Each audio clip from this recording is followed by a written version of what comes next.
J-E-L-L-O. The Jell-O program, coming to you from Hollywood, California, starring Jack Benny, with Mary Livingston, Phil Harris, Dennis Day, and yours truly, Don Wilson.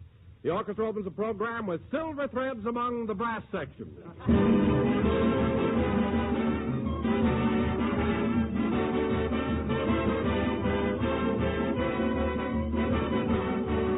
As welcome as spring, as colorful as an April rainbow, that's Jell-O. One of the gayest, cheeriest desserts you ever laid eyes on. Jell-O's glowing colors offer a rich invitation you simply can't resist. And when you taste its intriguing flavor, you're tasting a flavor that's beyond compare when it comes to downright goodness. Because Jell-O's grand flavor is just as delightful and refreshing as the juicy, ripe fruit itself. Jell-O is one of the easiest desserts to prepare, too. It dissolves instantly in lukewarm water, sets as quick as a wink. So ask your grocer for several packages of Jell-O, choosing any or all of Jell-O's 6 delicious flavors: strawberry, raspberry, cherry, orange, lemon, or lime. By the way, next time you try strawberry, raspberry, or cherry Jell-O, just notice how much better they are than they've ever been before. Each has a new improved flavor obtained by using a natural flavor base artificially enhanced. And the result is something truly distinctive, really swell. Try a rich, shimmering mold of Jell-O tomorrow.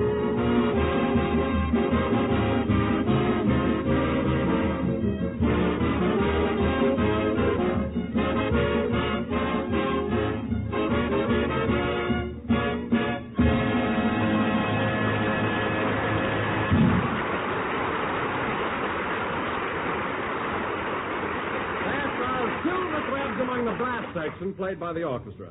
And now, ladies and gentlemen, we bring you our master of ceremonies who has just returned from a quick trip to Chicago, Jack Benny.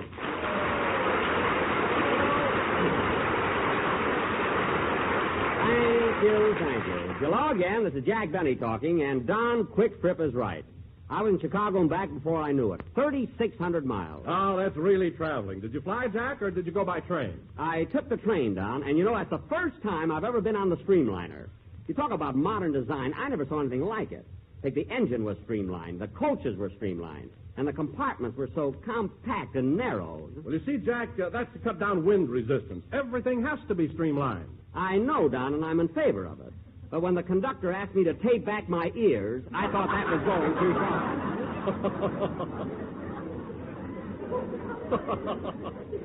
far. After all, how much can they slow the train down?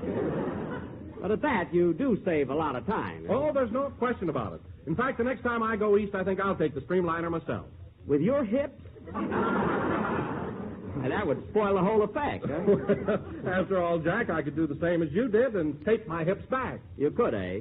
Well, Don, let me know when you're going to use that much adhesive tape. I want to buy some Johnson & Johnson stock. That'll really start a boom. Oh, hello, Mary. Hello, Jack. Good to see you. We kind of missed you around here all week. Well, thanks, kid. I'll bet it was pretty chilly in Chicago, huh? Well, it was for me, Mary. I'm used to this warm California climate, and that cold air sort of got me. My teeth were chattering all the time. Why didn't you put them in your pocket? Well, there's our little Mary right on schedule. I go all the way to Chicago to appear at a benefit, and you can't even ask me, did they like me? How did I go over? Was I a big hit? I'll ask you, Jack. Were you a big hit? Don, they adored me. There were 6,000 people in that Civic Opera House, and when I made my entrance, you'd think that, oh, let's forget it.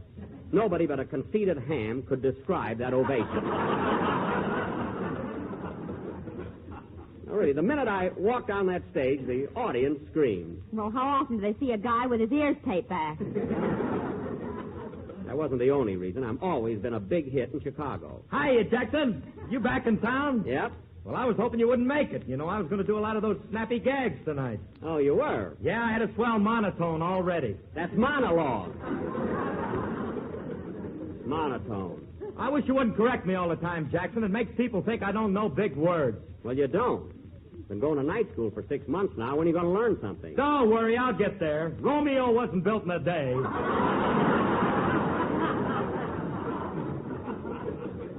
Oh, fine. Romeo, yes. Say, Phil, why don't you ask Jack if he was a big hit in Chicago? Don and I got a face full of it already. Well, I was a hit. What do you want me to do, lie about it? Oh, yeah, you played that big benefit for the Greek war relief, didn't you? Yes, and it was a swell affair, too. Did you get paid for it? No, it was a benefit, Mary. Naturally, I didn't get any money. Did you know that ahead of time? Well, certainly. Certainly I did. Of course. Well, didn't you even sell magazines on the train? Oh, quiet. And that reminds me, Mary, I want you to stop kidding me about being cheap. Thanks to you, I had the most embarrassing thing happen at the station in Chicago. Oh, is it, Jack? Well, Mary keeps saying I'm cheap so much, people get to believe it. Here's what happened, Don. I got off the train in Chicago carrying 4 heavy grips, and all the red caps just stood there looking at me. You mean they didn't offer to take your baggage? No, they just stood there. So I said, well, how about it? Will one of you fellows help me or not?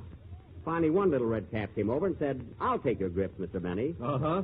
So I said, are you sure you want to? He said, yes, if you can do a benefit, I can.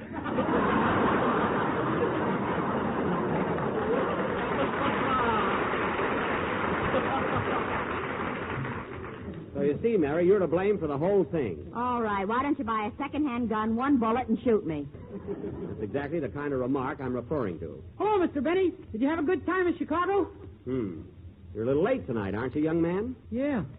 Well, I'm sorry, Dennis, but I'll have to fine you $10. Well, the benefit's over.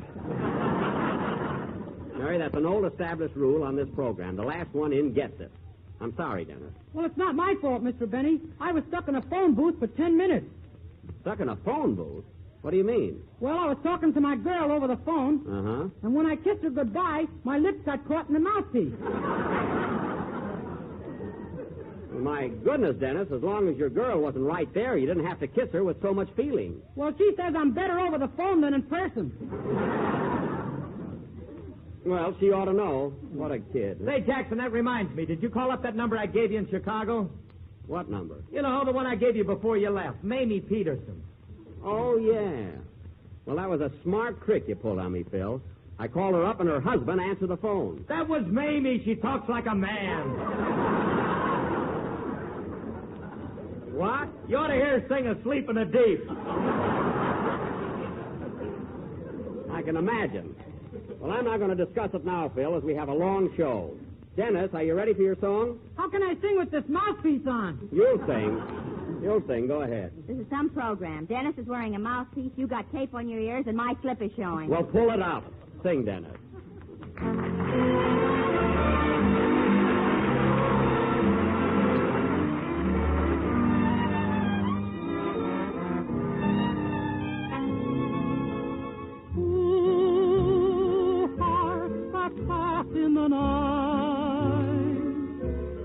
Magical light of the moon, knowing how soon night is gone. Ooh, hearts that join in a glance and discover romances are made only to fade with a dawn.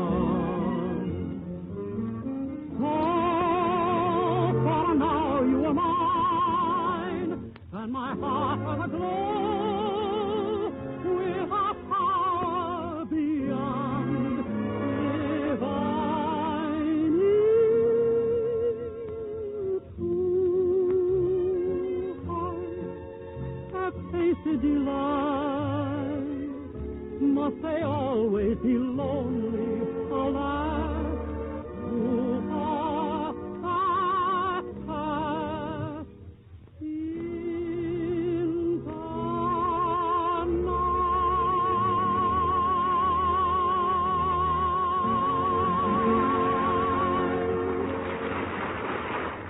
Was Two Hearts That Pass in the Night, sung by Dennis Day through a mouthpiece which belongs to the Southern California Telephone Company. And now, ladies and gentlemen, as we announced last week, for our feature attraction this evening and our cultural contribution of the season, we have with us tonight 4 youngsters from one of radio's most popular programs, which comes to you every Wednesday night from Chicago, The Quiz Kids.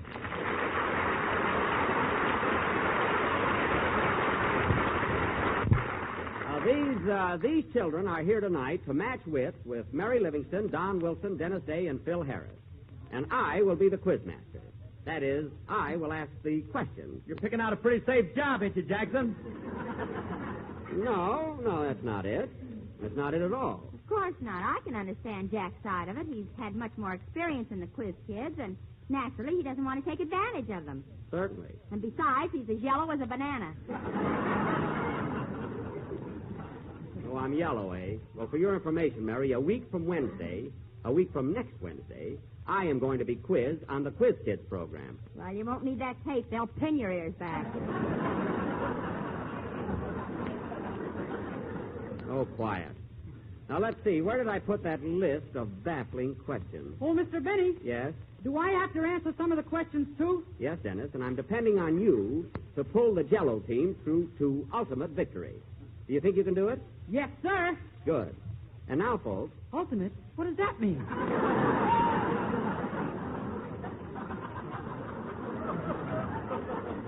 oh, fine. That's a nice start we're getting, huh? Don't worry, Jackson. Ask me the tough one. I'll pull it through to ultimate. That's ultimate victory. Phil, that's ultimate victory. Ultimate is an adjective. Why not? Well, I'd call this off right now, but the quiz kids came all the way from Chicago. Don, I hope you won't let us down. I'll do my best, Jack. Of course, it's only fair to tell you that in school I flunked in everything but cooking.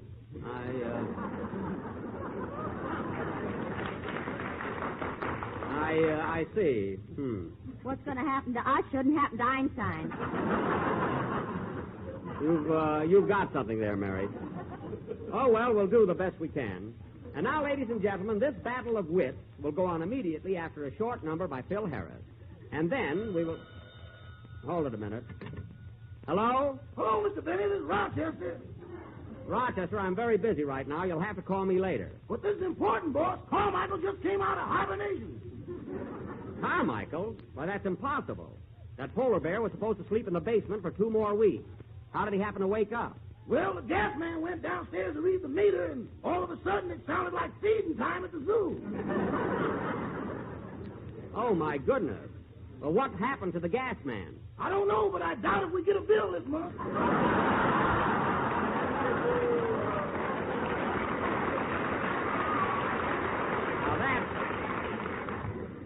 Now, that's just silly. Rochester, Carmichael wouldn't hurt a fly.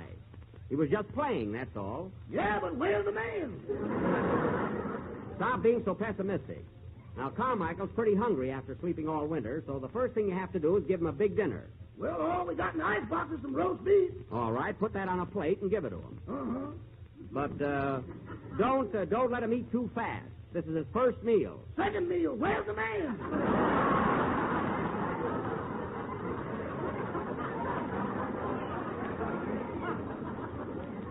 Forget about the gas man. He must have run away.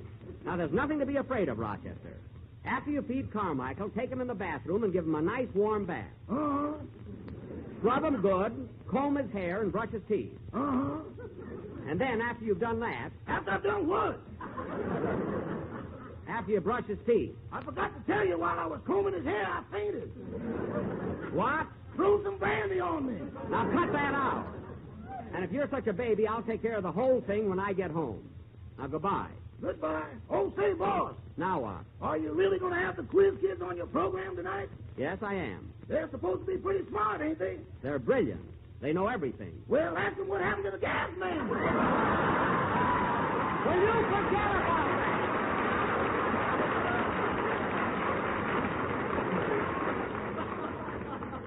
And goodbye. I can't understand why Carmichael got up so early this year. He must have had coffee before going to bed. Play, Phil. I'm sure the gas man got away all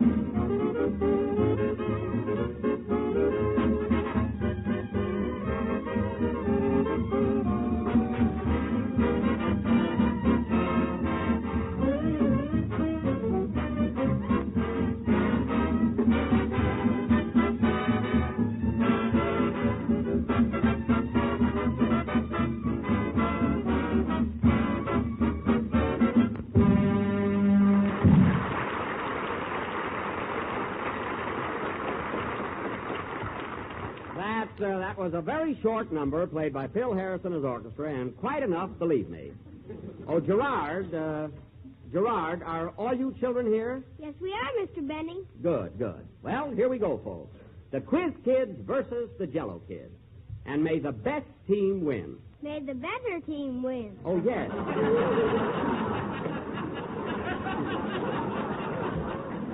That's right, better. That's right, just a little mispronounced the word there. All right, I will now call the roll. First, the Quiz Kids. Richard. I am Richard Williams. I'm 11 years old, and I'm in the 6th grade at Harrison School, East Chicago, Indiana. He's cute. You know, folks, that Richard's a whiz at mathematics. Claude? I am Claude Brenner. I'm 12 years old, and I'm a sophomore at Senn High School. Well, I was a sophomore once. Yes, sir, I was sharp as a tack. Now you can sit on one and not even feel it. Quiet.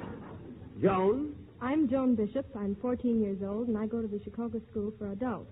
Well, she's sweet. You see, Joan knows everything about music. She does, huh? Yes. Fortissimo, kid. Top that.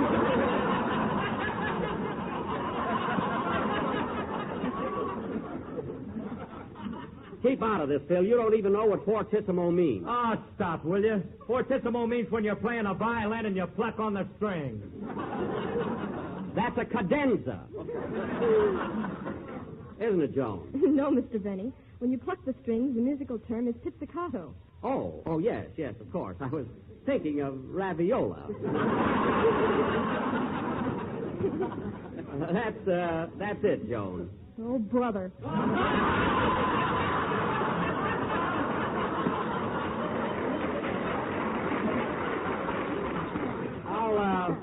I'll be all right, Joan. Don't worry. Now, who's next? Oh, yes, Gerard.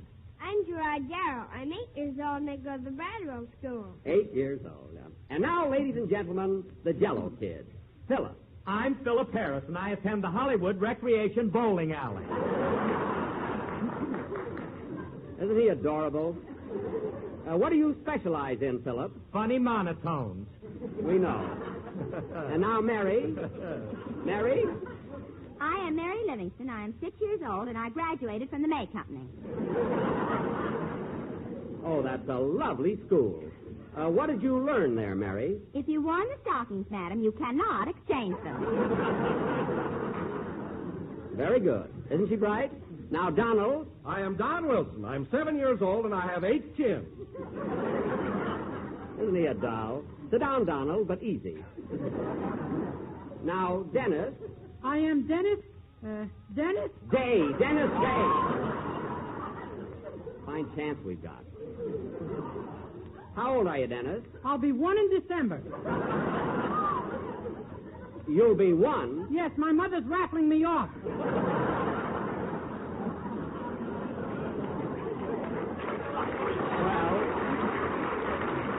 Well, I don't blame her. And now, folks, we will proceed with the Battle of Wits.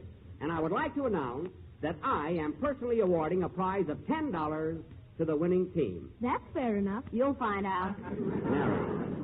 Now, our first question this evening comes from Miss Edna West of Evanston, Illinois. Listen carefully, Gerard. A Coleoptera, a Musca domestica, and a Lepidoptera were having a bit of a tete-a-tete on a screen door. Now, if you suddenly appeared with a fly swatter, one of the party would leave quite hastily.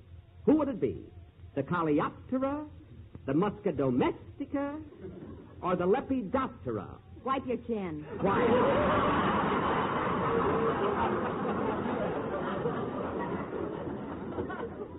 Now, Gerard, have you the answer?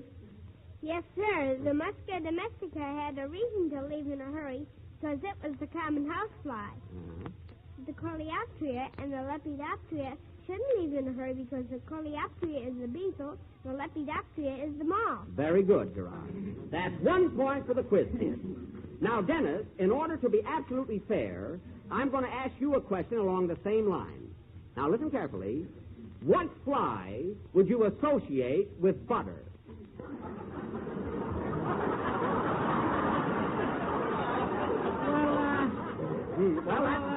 That's a little tough, so I'll put it this way. Butter is associated with what fly? The butterfly, of course. Gerard, I didn't ask you. This question is for the Jello kids. Dennis, do you know the answer? No, sir. Mary Livingston. Mary Livingston. The butterfly. Correct. And there's a point for the Jello team. Both sides are even. Now, let's see. Or is it a bumblebee? The question is over.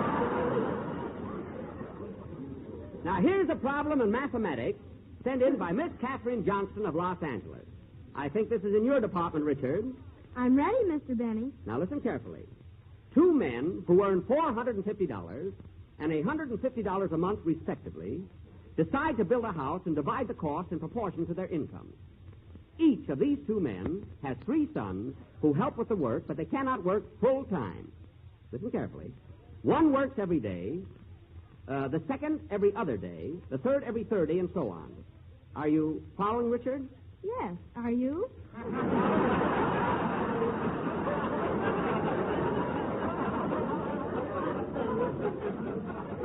Don't worry about me, Bob. Now, they all work the first day. Get this carefully. They all work the first day and finish the house the second day that they all work together. Each guy has 3 kids, huh? Phil, go away, will you? Now, Richard, one joint owner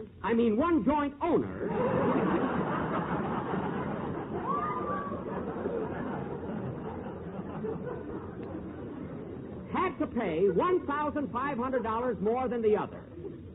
How much did the house cost, and how long did it take to build it? Well, Richard, have you figured out the answer yet? Yes, sir. The house cost $3,000, and it would be 60 days before the house was finished. Excellent. $3,000 and 60 days is correct. How do you know? I trust Richard.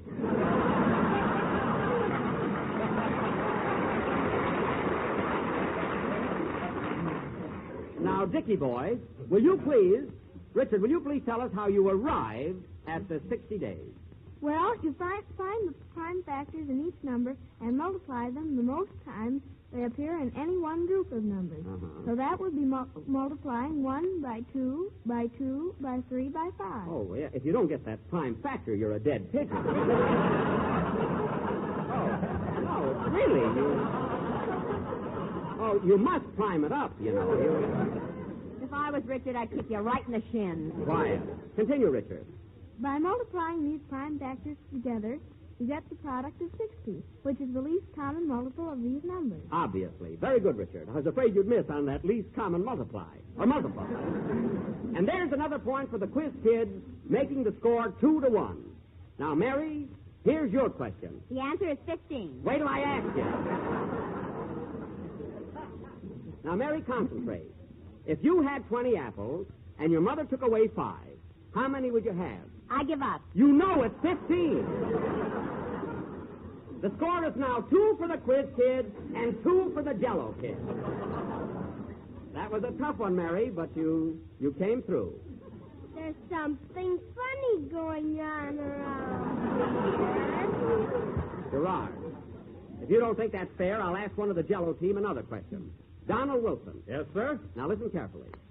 If you were on your way to your neighborhood grocer, and his store was 2 miles from your house, and you could make it in 17 minutes by rowing a boat across a river, have you got it so far?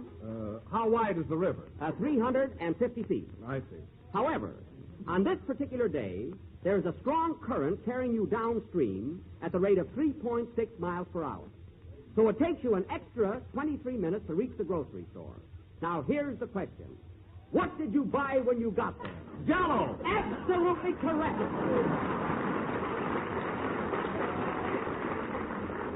Now, Don, what flavors of Jello would you purchase? Strawberry, raspberry, cherry. Yes, go on. You say there was a strong current downstream? Yes. Orange, lemon, and lime. Very good. Very good. Don, you're a big fat genius. The score is 2-2, and both teams are even. Wait a minute. I demand the recount. Dennis, you're on our side. Oh. Remember that. Now, Claude. Yes, sir? Here's a problem in the field of ichthyology. Ichthyology? What's that? How do I know? Now, Claude, name the 5 subclasses of fish in order of their development and give examples of each. Go ahead, Claude. As far as these differ, but I prefer this setup. Oh, I do too. First come the cyclostomata, which are the lamprey eels and hagfishes. Next, we find the elasmobranchii, which are the sharks and rays. After that, we come upon the gainoidii, which are the armored fishes, an example of which is the sturgeon. Oh, the sturgeon. Yes, I have it quite often, the sturgeon. I get it in Lindy's a lot. Then come the teleostomi, the the tele, yeah, the tele. of which 90% of the fish world are composed. I see. And last but not least come the dipnoi, which are the lungfishes, of which there are only 5 species living in the world today. Only 5. I thought there were 6. Wasn't that funny? Very good, folks. Now, Phil Harris, I'm not playing any favorites, so I'm going to ask you a question on the same subject. Are you ready? Yeah. How do you spell fish? Go ahead, fish. F-I-S-C-H. That's right, Joe Fish. I know him well. That's 3 points for each side. Both teams are even. Isn't it wonderful how we're running neck and neck? I'm sorry I know you. Quiet. And now for the final question, and this is the toughest one of all. Joan Bishop. Yes, Mr. Benny? I understand you're an authority in the field of music. That is, you can identify any number played, whether classical or popular. Is that correct? Well, I think I can. You can. That's your specialty. Now, Mr. Harris and his orchestra will play a few bars of a musical selection. Now, Joan, I won't tell you whether it's classical or popular, but see if you can identify this melody. The kid ain't got a chance.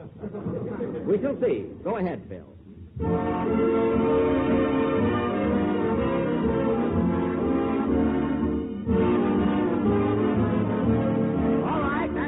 Boys, all right. All right, Joan, what's the title of that number? Well, I'm sure I don't know. Well, is it popular or classical? I haven't the slightest idea. Oh, you haven't? Well, Joan, would you like to hear that melody again? I'm afraid that won't help. Aha! We stumped one of the quiz kids. Here's your chance, Yellow Kid. Phil Harris, what was the name of it? I don't know. Hey, Eddie, what was the name of that song? I don't know. Hey, Phil, what was the name of that song? I don't know. Hey, Phil! Never mind. The name of that song is There I Go, and the Jello Kids win 4-3. Congratulations. Tough luck, quiz kids, but you lost fair and square. Play, Phil. A prominent citizen arrived in town today to be with us for the Easter holidays. He's Mr. Easter Rabbit himself. In interviewing him for this program, we asked Mr. Rabbit, what's the good word? And he replied, the good word, my friends, is Jell-O. And confidentially, you might tell your listeners that a swell dessert for Easter would be a creamy Jell-O parfait. A swell dessert, ladies and gentlemen, and I might add, an easy one to make, too. Simply prepare 1 package each of strawberry Jell-O and Jell-O's grand vanilla pudding as directed on the boxes. While the Jell-O is chilling, turn the pudding into parfait glasses, filling them about 2/3 full, and then chill. When the Jell-O is slightly thickened, pour it over the pudding and chill until both are firm. The result will be a gloriously creamy, delightfully refreshing dessert. So get a package of strawberry Jell-O tomorrow and blend it with a package of Jell-O vanilla pudding for the best Easter dessert you ever tasted. Creamy Jell-O parfait. We're a little late, so good night, folks. It's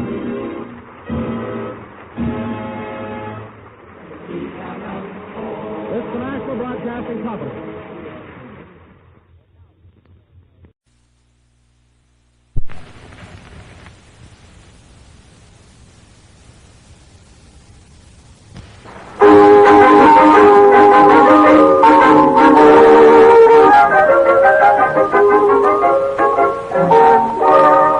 Wheat is so good to eat, yes, we have it every day. We sing this song, it will make us strong, and it makes us shout, hooray! It's good for growing babies and grown-ups to eat. For all the family's breakfast, you can't beat cream of wheat. Cream of Wheat, the great American family cereal, presents Let's Pretend.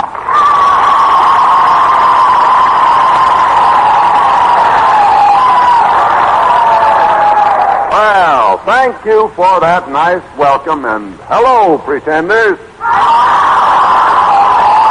Well, you all set for a story? I said it, did I? All right, Gwen, Sybil, what comes in the story department? Well, the story is Thumbelina, Uncle Bill. And it's Miriam Wolf's turn to suggest how we travel to Let's Pretend Land. Well, how How about some giant ducks? Oh. Ducks are okay by me. Everybody all set? Yeah, come on. 1, 2, 3. Every man for himself. Straight over, let's pretend. Stop at the story of Thumbelina. Fly away, Duck.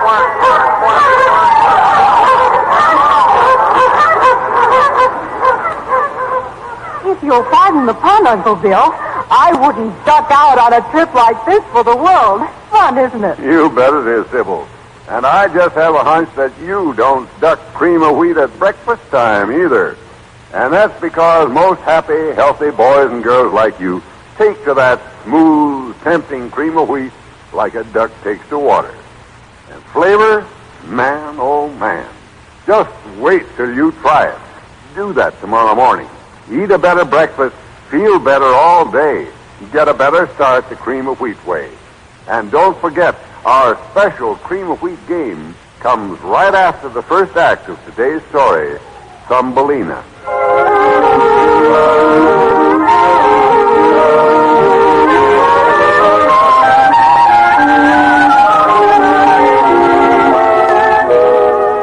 Once upon a time, in the kingdom of singing flowers, a fairy queen gave a magic seed to Marilyn, a mortal lady. Our story begins the following morning in Marilyn's living room. Oh, Mistress Marilyn, come here quickly. What is it, Katie? The magic seed the fairy queen gave you. Look, it's blossomed. Oh, into a golden tulip. Yes. Oh, how pretty. I'm going to kiss you, you pretty golden tulip. There. Why, look, Mistress Marilyn, something's happening. Why, Katie, the tulip is opening. Hello. Oh, saints be praised. Look, Mistress Marilyn. Look at that little bit of a girl standing in the tulip big as life. Oh, my goodness. Are you giant? Can I believe my eyes? Oh, you darling little girl. Who are you and where did you come from? Why, the fairy queen sent me to you. You said you wanted a little child. Here I am. You mean you were inside the golden tulip? Oh, yes. I'm very comfortable here. It's soft and roomy, and the petals fold up and keep me warm. Why, you're no bigger than half my thumb. What's your name, darling? The fairy queen didn't say anything about a name. Do all mortals have names? Of course, dear. Where'll we find a name good enough for the mice?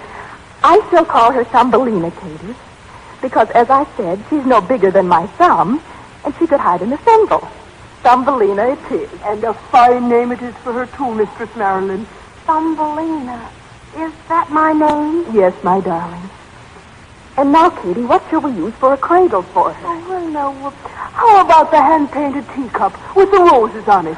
Oh, no, it's much too big. Oh, I know. Get me half a walnut shell. Oh, yes, Mum, the very thing, Mum. And then we'll line it with violet blossoms. They're soft and silky. Oh, yes, I'd like that.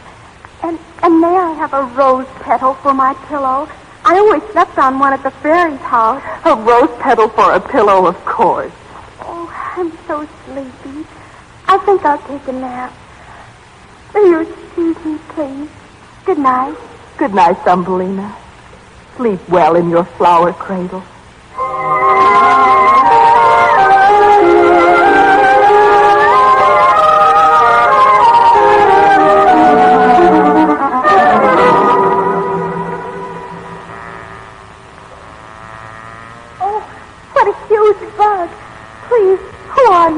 I'm Messenger Bumblebee. But where am I? I found you asleep in a lady's slipper, and I stole you. What do you intend to do with me? I'm going to take you to the Royal Bumblebee Palace. Oh, no. Oh, don't take me away, please. Don't argue with me, little one. I've had my orders direct from the King Bee himself. Get on my back and hold tight. Come now. No, put me down. I don't want to go. Put me down. Put me down.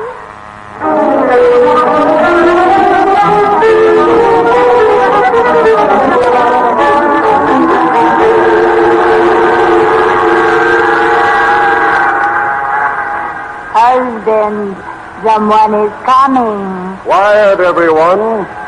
Look, Bees, here comes our messenger. What is that he carries? It looks like a maiden, a mortal, and yet so tiny she rests on only one of his wings. Oh, most royal bee king, see what I have brought for you. Put me down, you ugly bug. Put me down. What is this tiny creature, messenger bee, and who is she? A bride for your son, the prince bee. Is she not exactly what you were looking for? Is she not beautiful, queen bee? Why, I don't like her at all. She hasn't wings. She hasn't feelers. She has only 2 legs.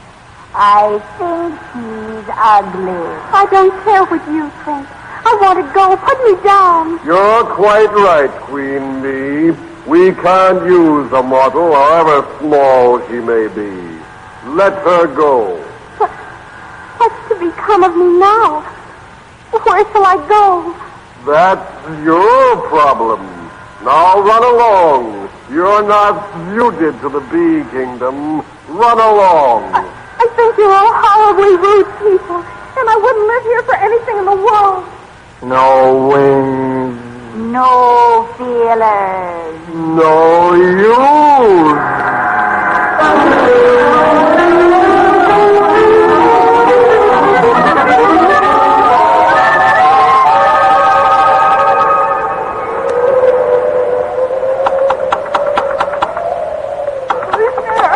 Please, lady. Won't you let me come in? I'm frozen. Well, come in. My goodness, you're a tiny girl. This is no kind of weather for such a little person as you. Come in. Oh, I'm so cold. And that snow, every flake of it tumbled me over. Who are you, please? I'm Mrs. F. Mouse. The F is the field. I've lived in this cornfield for years. What did you say your name is? I'm Thumbelina, Mrs. Mouse, and I've been lost for days. Oh, poor little girl. And now winter has come, and I can't stand the cold. Oh, please, dear Mrs. Mouse, may I live here with you? Oh, well. I'll be very good, and I'll work if only you'll let me stay. Well, why not? You're so little you can't be much help. But then you won't be much trouble. So come along. Here, sit on this thimble by the fire and watch me while I make some pudding for dinner. Oh, thank you. You're very kind. And your house is so cozy and clean. Oh, dear Mrs. Field Mouse, I'm truly grateful.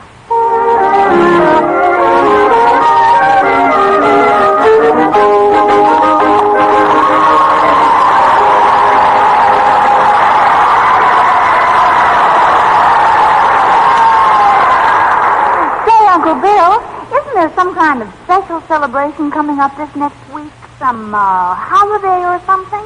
Hey, audience, do you happen to know what the big event is next Friday? You're right, pretenders.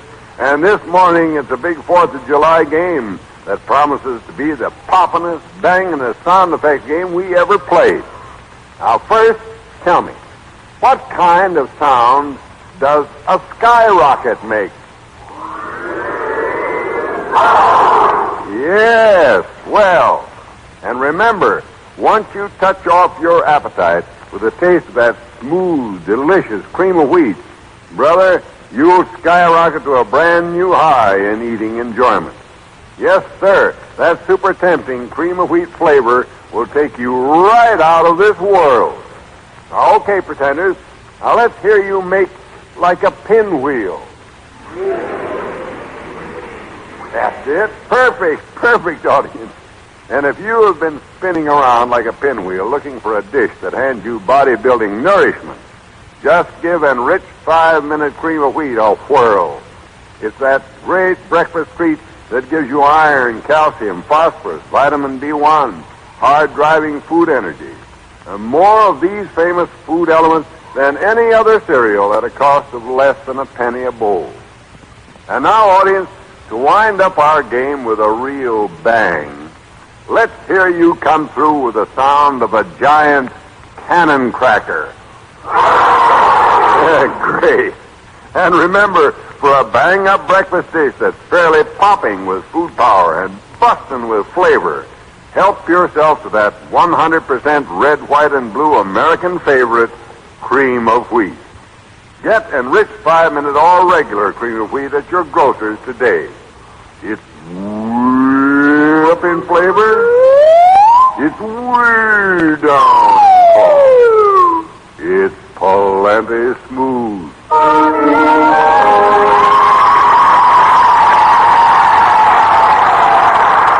Thanks a lot, audience. And now back to today's story, Thumbelina.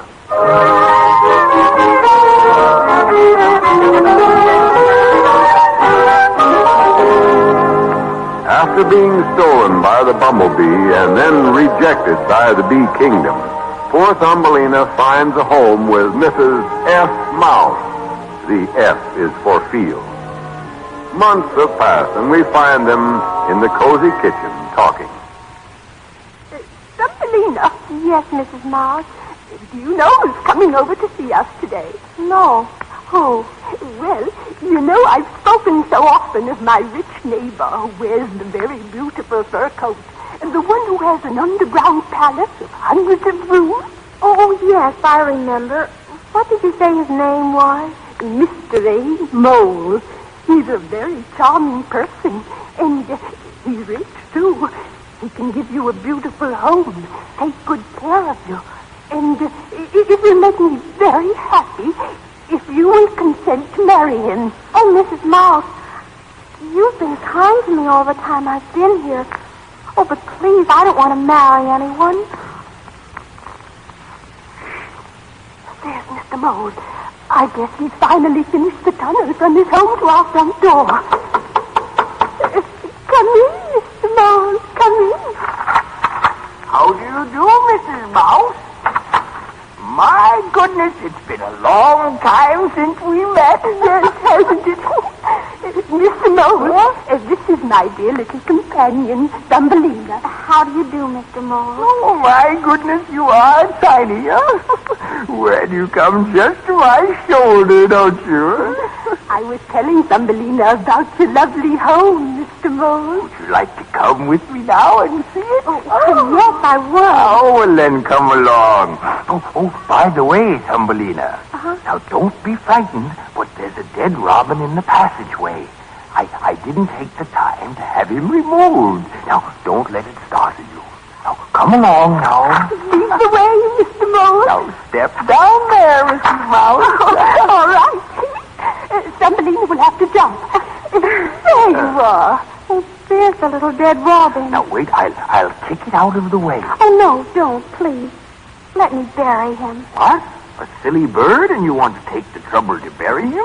Oh, please, I do. Perhaps he was the one who sang to me so sweetly in the woods all summer, before Mrs. Mouse let me live with her. Oh, please, Mr. Mole, take him. Very well, if you really want to. We'll go on. Now, we'll leave the door open so you can find your way. As soon as you bury it, come to Mr. Mole, Thumbelina. You just follow the tunnel. You can't get lost. Hurry up. Yes, Mrs. Mouse. Mouse. Oh, you poor little bird. How sorry I am. Such pretty wings. And your big, soft eyes. They're so still and dull. Look, little robin, I'll cover you with this pussy willow quilt I wove myself. There. The cold ground won't touch your pretty feathers.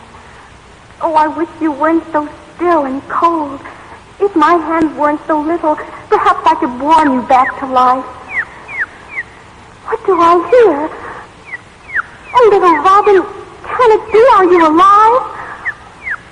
Oh, you pretty, pretty bird. Oh, how wonderful. Thank you, little lady. Thank you.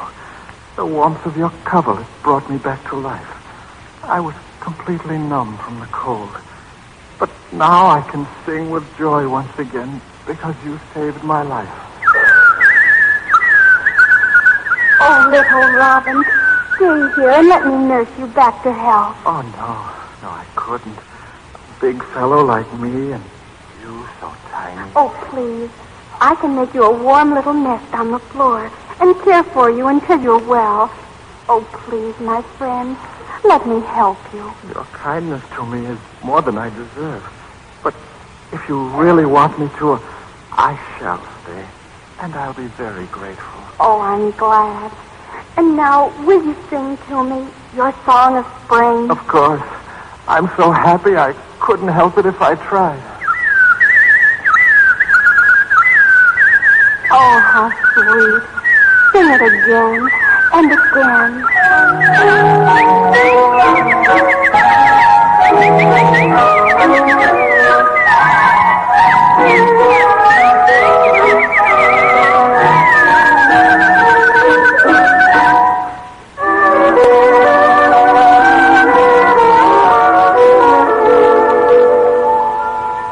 Well, my dear, speaking of good friends, Mr. Mole asked me again today for your hand in marriage, and I told him you would accept. Oh, Mrs. Mouse, you didn't. I did, my dear.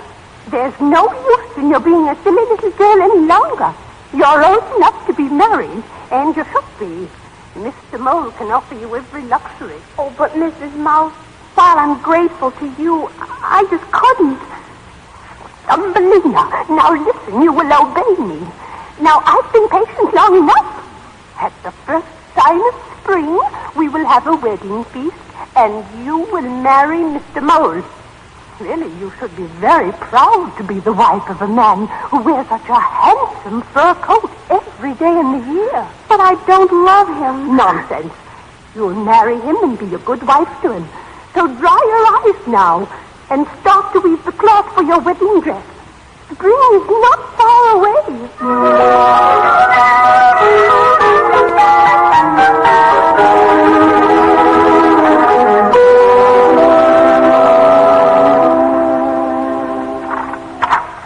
May I come in, Mrs. Mouse? Why, certainly, Mr. Mole. I was expecting you. Is Thumbelina dressing for the ceremony? Yes, she is the loveliest bride I have ever seen. Oh, what I wanted to ask you. Will you come over and see if the Frog Orchestra is properly arranged to play the wedding march? Of course. Thumbelina, I'm going to Mr. Mole's. I'll be back in a minute. All right, Mrs. Mouse. Mind now. Hurry up and get into your wedding gown. It's nearly time for the ceremony. Yes, Mrs. Mouse. Oh, Spring. Never have you seen such an unhappy girl. Why? Why must I marry a person I don't love and to live in that darkened palace? Blue skies, goodbye. What do I hear? Can it be that... Oh, it is. Oh, my little Robin friend. Oh, Robin, welcome, welcome. Hello, Thumbelina. I'm so glad to see you. Spring is here, and I could hardly wait to see you again. How are you, my little friend? Miserable. Why? Because they're making me marry someone I don't love. Thumbelina, do you want to go with me to a magic country? Shall I take you back to your own native land where you'll be among people like yourself? Oh, Robin, yes. I would give anything to be back with them. How can I do it? Get on my back. I'll take you. Get on my back quickly. Here comes Mrs. Mouse. All right. Hold on to my feathers. Tight now. I don't want the wind to blow you off. All right, hurry.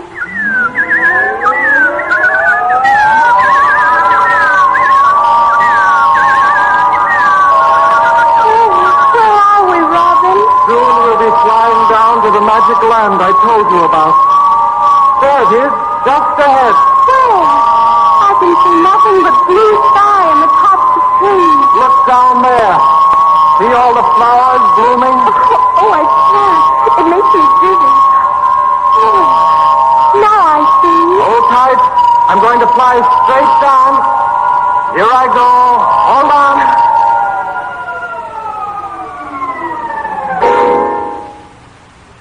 There we are.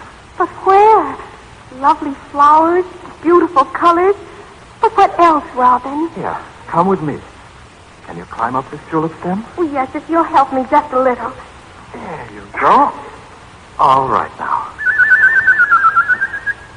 Open the petals, Your Majesty. Oh, Robin, look. The petals are opening.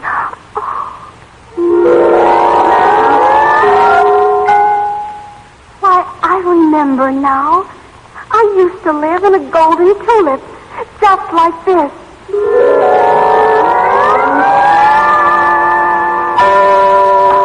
Greetings, Robin. We were expecting you. But who is this dainty little lady? Why, she's even smaller than I. Your Highness, King of Flowers, this is Thumbelina. Your Highness, I'm most happy. Welcome, my princess. Oh, little Robin, you have brought me the princess of my dreams. Oh, Your Majesty, you're very kind. Oh, but it's true. Each spring when the tulips blossom, I have hoped to find you. And here you come to me out of the clear blue sky on the wing of a robin. What is your name, princess? Mortals name me Thumbelina, but somehow it never seemed to suit me. Will you live here, princess, and change your name to one of our kingdom? To what, Your Highness? Will you take the name of Maya? Maya. It's a pretty name, but just what does it mean? It means, in the language of the flowers and birds, all that is lovely in springtime. And in the language of the heart, I love you. Maya, princess, will you be my queen? Oh, yes, Your Highness, I will. Oh, little Robin, call your friends. Give us your blessing and song. May you live happily all the rest of your life. Sing, little Robin. Sing for happiness.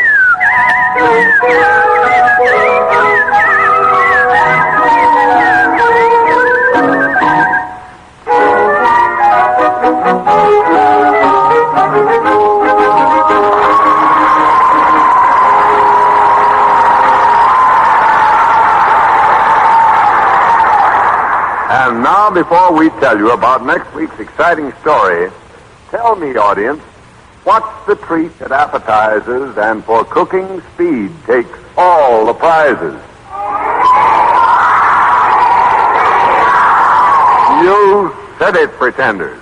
That quick-to-fix enriched 5-minute cream of wheat cooks to full digestibility even for babies in just 5 minutes of boiling. Now, that's what I call speed. And as for flavor, well, what do you say we let you be the judge tomorrow morning?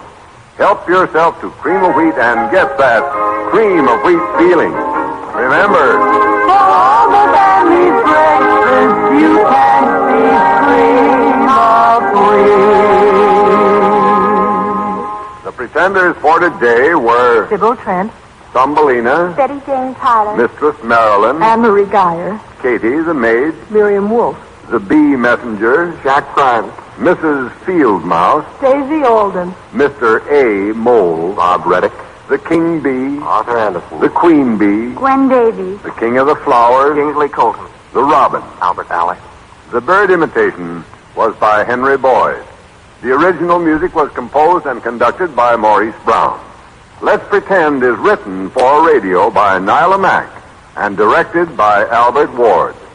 Now, if you live in or near New York and you'd like to see a broadcast of Let's Pretend, drop a postcard to Cream of Wheat, CBS, New York, for your free ticket. Would you be surprised if your brother turned into a fawn when he drank water out of a small brook and then started to talk?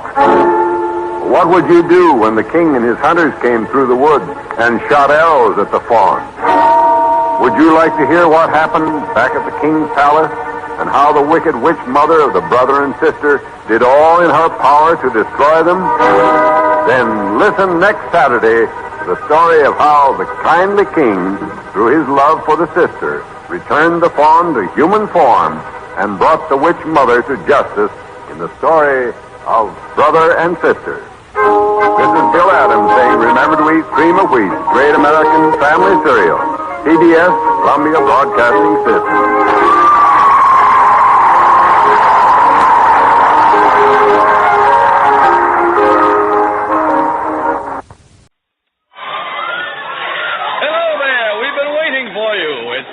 play Truth or Consequences.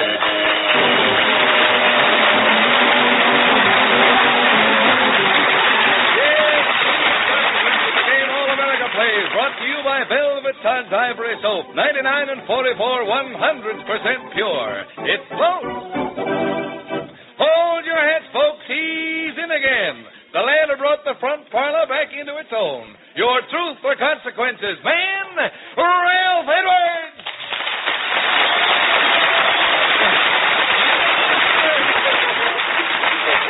Oh, Eddie, that's great. Ed Hurley. Good evening, party players. Who was missing? The contestants that we chose in the audience beforehand. We called up a lot of them. Did they all come up? All right. We choose them just before we go on the air, and we want to make sure they all were up here. Ed Hurley, nice to have you on the show, boy. Listen, here's something you folks will be interested to hear. You folks listening in out there on the West Coast and along from Denver West. Remember, a few weeks back we had a mother of a son who was in the service. Talked for a few moments on the sale of war bonds, and then we said if she sold $10,000 worth over our 22 Western stations before the program went off the air, we'd give her a free trip to visit her son at his camp. Well, we sold $109,000 in bonds just on the hookup with you folks here that are listening. And tonight we did the same show, giving another mother a chance to see her son if she sold $50,000 in war bonds on Truth or Consequences on our Eastern show. We put the goal at $50,000 because there are 5 times as many stations on the Eastern hookup. And she sold, within 25 minutes, over $500,000 in war bonds. Just 2 minutes on our first show. The reports are still coming in. They estimate $1 million will be sold just from that one mother making a 30-second plea for war bonds. Our thanks to you folks and the NBC stations for such wonderful cooperation. Incidentally, Butte, Montana deserves special mention, don't they? KGIR reported over $50,000 alone on our Western show a few weeks ago. More bombs and bullets to sink the Axis, eh, boys? Here we have 3 men at the microphone. Hello, fellers. Hi. How you? I wonder if I got all your names here. Who's Mr. Fleming? Robert Fleming. Right here. How are you, sir? Fine, thank you. Where are you from? New York. What's your occupation? Patrolman. A patrolman? That's right. He's got his joints rated. Get out. Go on back. It's all right. Just let me wear this tuxedo through the show, that's all. Mr. Al Zudek. Zudek, how are you? Right here. Fine, thank you. Where are you from? Los Angeles. Los Angeles? And what is your occupation? Salesman. Salesman. It carries you far afield, does it not, eh? You betcha. All right, Mr. John Martin. Right. Hello there, Mr. Martin. Oh, You're yeah. from Weehawken, New Jersey. That's right. What do you do? Printer in a film lab. Okay, now, boys, we're going to have a little question for you. Miss it, and we'll have a little consequence, eh? It's another in our series of bigger questions, biggies, we call them. See if you can figure this bigger. Mama Bigger and Papa Bigger and Baby Bigger were out on a picnic eating hot dogs. Along came a bee and stung Baby Bigger. Who was the bigger and why? Truth or Consequences? 20 seconds. Baby Bigger. Baby Bigger, why? You have to got me there. No, it got Baby Bigger there. The bee. Well, as I said, Mama Bigger and Papa Bigger and Baby Bigger were out on a picnic eating hot dogs. Along came a bee and stung Baby Bigger. Who was the bigger and why? The answer is Baby Bigger because he was a weeny bit bigger. Oh. Just a little bit. There we go. In the file and forget department, you haven't told the truth, Mr. Martin, Mr. Zudek, and Mr. Fleming, so you must pay the consequences. Putting towels around the neck now. Please take off your coats, roll up your sleeves, boys. Roll them up there, way up the sleeves. Take off your coats. And then we'll put shower caps on you, too. You want to be well protected in this consequence. And to put you behind these 3 screens that we have on the stage. There go the shower caps. That's to keep any blind hair out of your eyes, gentlemen. We'll put you behind those 3 screens there on stage that face each other in a triangular formation. Each screen faces the other, you understand? And each one has a hole for your head and 2 holes for your arms. Now, Mr. Fleming, you get behind screen number 1. Mr. Martin, you behind screen number 2, and you stick your head and arms out of screen number 3 there. Mr. Zudek here. All right, Martin in 1, Fleming in 2, Zudek in 3. Remember those numbers, remember those names. Now listen, each one of you will now be handed a bottle of seltzer water. There you are. Don't squirt them yet, fellas. You won't squirt it yet, will you, Mr. Zudek? Oh, gosh, no. No. All right, I'm going to ask some questions of different people in our audience. And their answer must be a number, such as how many children do you have, and if the person should say 3, why, number 1, that is Mr. Fleming, and Mr. Martin, number 2, would squirt water at Mr. Zudek, number 3. And then if I should ask a question that should provoke an answer that was number 2, we'll say number 1 and number 3 will shoot at Mr. Martin. You see how that is? Whenever the number is called, the other 2 fellows squirt water at the number called. All right. All right, we go into the audience now to get the answers that will determine your fate. Now, just one thing to remember, boys. Listen, just one thing to remember. Every time you get hit with water, yell, I love it! I love it! Will you yell that once just for fun? Let's hear it. I love it. I love it. Yeah, I'm sure you do. All right. Now, let's see. I'll ask this lady a question first. How many shower caps do you see on stage? 3. 3. 2 and 1 hit! All right, whoa! Dudek, really good. So did the contestants. Mr. Fleming, be careful of your aim. You went clear over the top of the screen and landed on half the contestants. Into the audience. Everybody goes into the audience. All right, let's go. Let's talk with a man now. Let's say this man in here. Do you have any children, sir? No, sir. You don't? Well, we can't have number 0. Do you have any children, sir? Yes, sir. I have 1. 1? 2 and 3. Where is number 1? Did they say I love it? I love it? I didn't hear him saying I love it. I love it. Now we'll take a lady here, any lady. Let's take this lady. Which man up there getting squirted with water do you feel most sorry for? Which one do you feel most sorry for? 1, 2, or 3? Mr. 2, he hasn't been squirted. Mr. 2, you feel sorry for.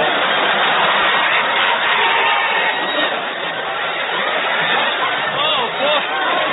Ran out of water, so they're replenishing it. Hold off. That's enough. Hang it. Hold off there. They gave the water bottle. All right. Now, this is the last question. This young man who's been in the audience here. Hello, little boy. Hello. How old are you? 4. 4, right? That won't do us any good. I'm glad I'm in the audience that it got me. Can you count? Let's hear you count. 1. Keep going. Don't stop there. 2, yes.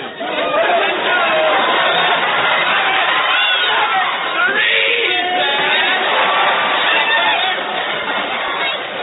That's all you can count. That's enough. You're going fast.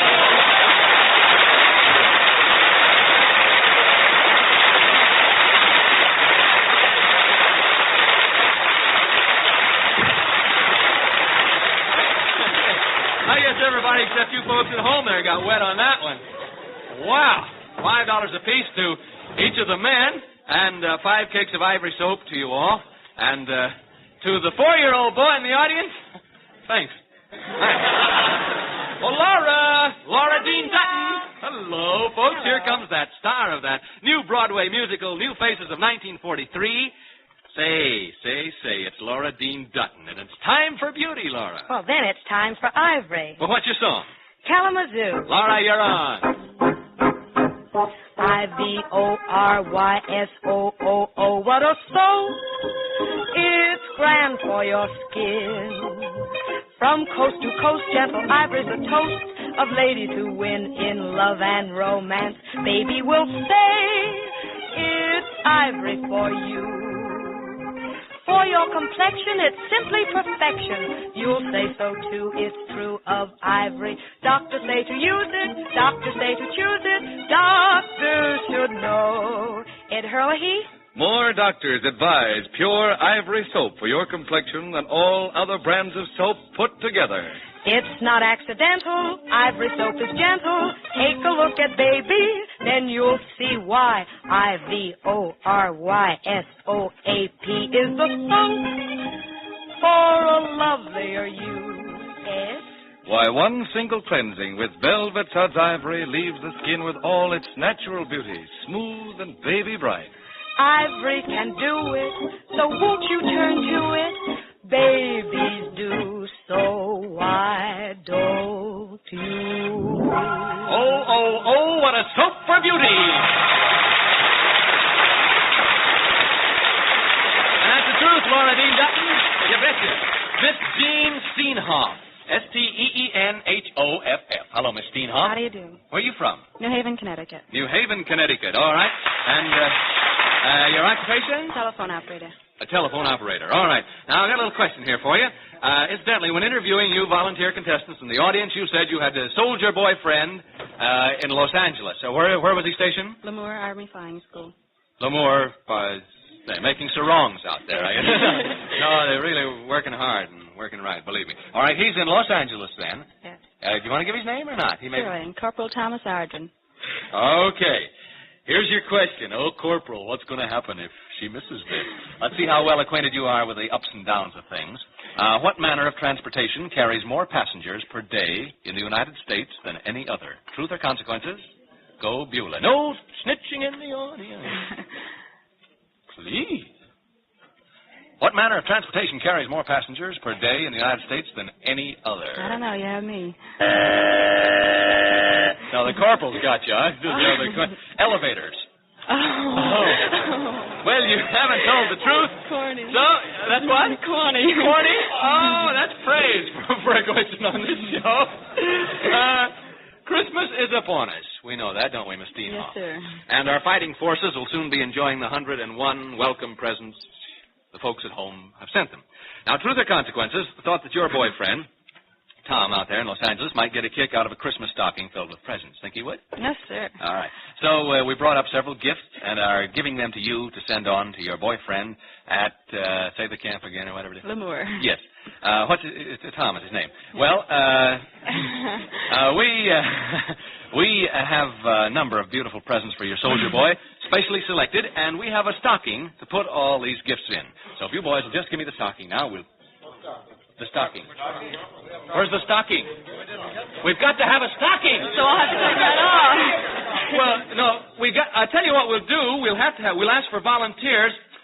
First of all, let's ask you, Miss Steenhoff, are you game enough to donate your stocking to put all your boyfriend's Christmas presents in? My last pair of nylons, but I will. Well, you will? Sure. Oh, maybe we got an extra pair around here. Sometime we can find one. That's swell. Nylons. All right. And you're making it very easy for us, yes. I tell you what, we'll wrap them all with Christmas cotton so the stocking won't be marred, and Tom will have to see to it that the stocking gets back to you. Don't worry, we got some other stuff to fix up, so all right. Now, you will say you'll donate the stocking. Sure. That's swell. We realize what a sacrifice giving up a stocking is. All right, will you bring out a couple of sheets or something, boys, so Miss Steenhoff can have some privacy? Those big sheets. That's it. Now, will some of you gentlemen come up and hold these sheets around Miss Steenhoff to make a sort of tent, please? Just hold them all around her. That's it. We'll have a little bit of music while you're taking off the stocking. Bill Meter at the organ. Will you play a little appropriate music like Take It Off, Billy?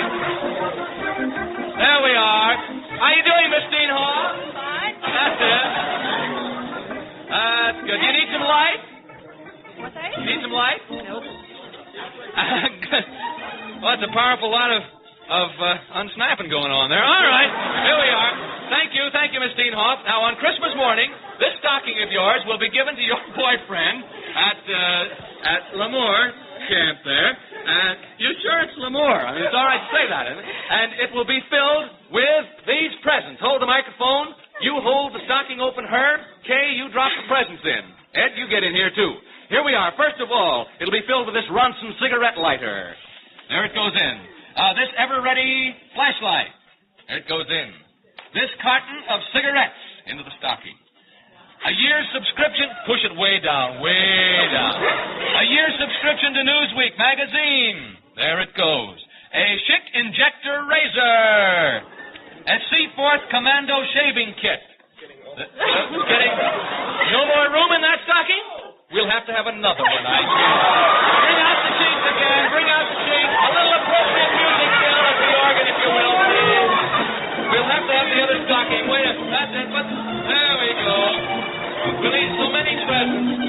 Mike, I'm glad we didn't find anyone with short socks, aren't you, Herb? I'm delighted. Just one? There we are. All right. How is it? All right? Oh, fine. All right. Now, here we go. We'll continue. A whole box of Fifth Avenue candy bars. Tom can pass these out. Just dump them in there to all the gang and his group there. All right, get all the candy bars in, and now here is a Bullo Bus serviceman's wristwatch to go in the Christmas stocking, too. Show him the nice wristwatch that we have out of the box. All right, and a handsome portable radio. There we are. That goes in there, too. In the stocking.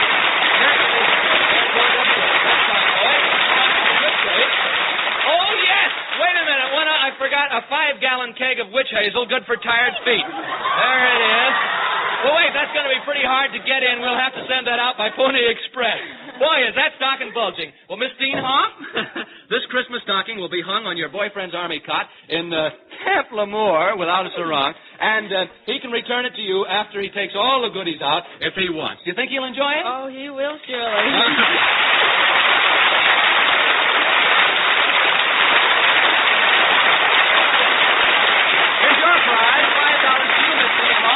Cakes of ivory soap, the suds as soft as baby skin. Wonderful for the complexion. And what's this? Oh, a Christmas present to you, Miss Steenhoff.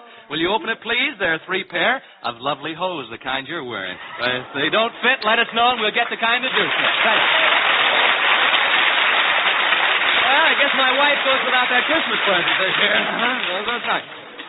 It was fun. It was worth it. All right. Let's have Mr. David Bloom. Hello, Mr. Bloom. How do you do? Where are you from? New York. New York, eh? What is your occupation? Manufacturer. Talk very loud. Manufacturer of ladies' hats. Of ladies' hats? That's right. All right. Not ladies' socks? No. I know a girl, Miss Steenhoff, we might happen to see. All right. You were one of the volunteer contestants in the audience who told us you had a female relative you could call on the telephone in case you missed a question and had to pay the consequences. Is that right? That's right. Okay. Here's the question. We'll soon find out if you have to make the call. Comes from Mrs. J.J. Saresic of Lebo, Kansas. She asks, what grows only in the wintertime and grows down instead of up? Truth or consequences? And please, no snitching in the audience. You have 20 seconds before Beulah the buzzer says, it's all up, Mr. Bloom. What grows only in the wintertime and grows down instead of up? Times are coming up. An icicle.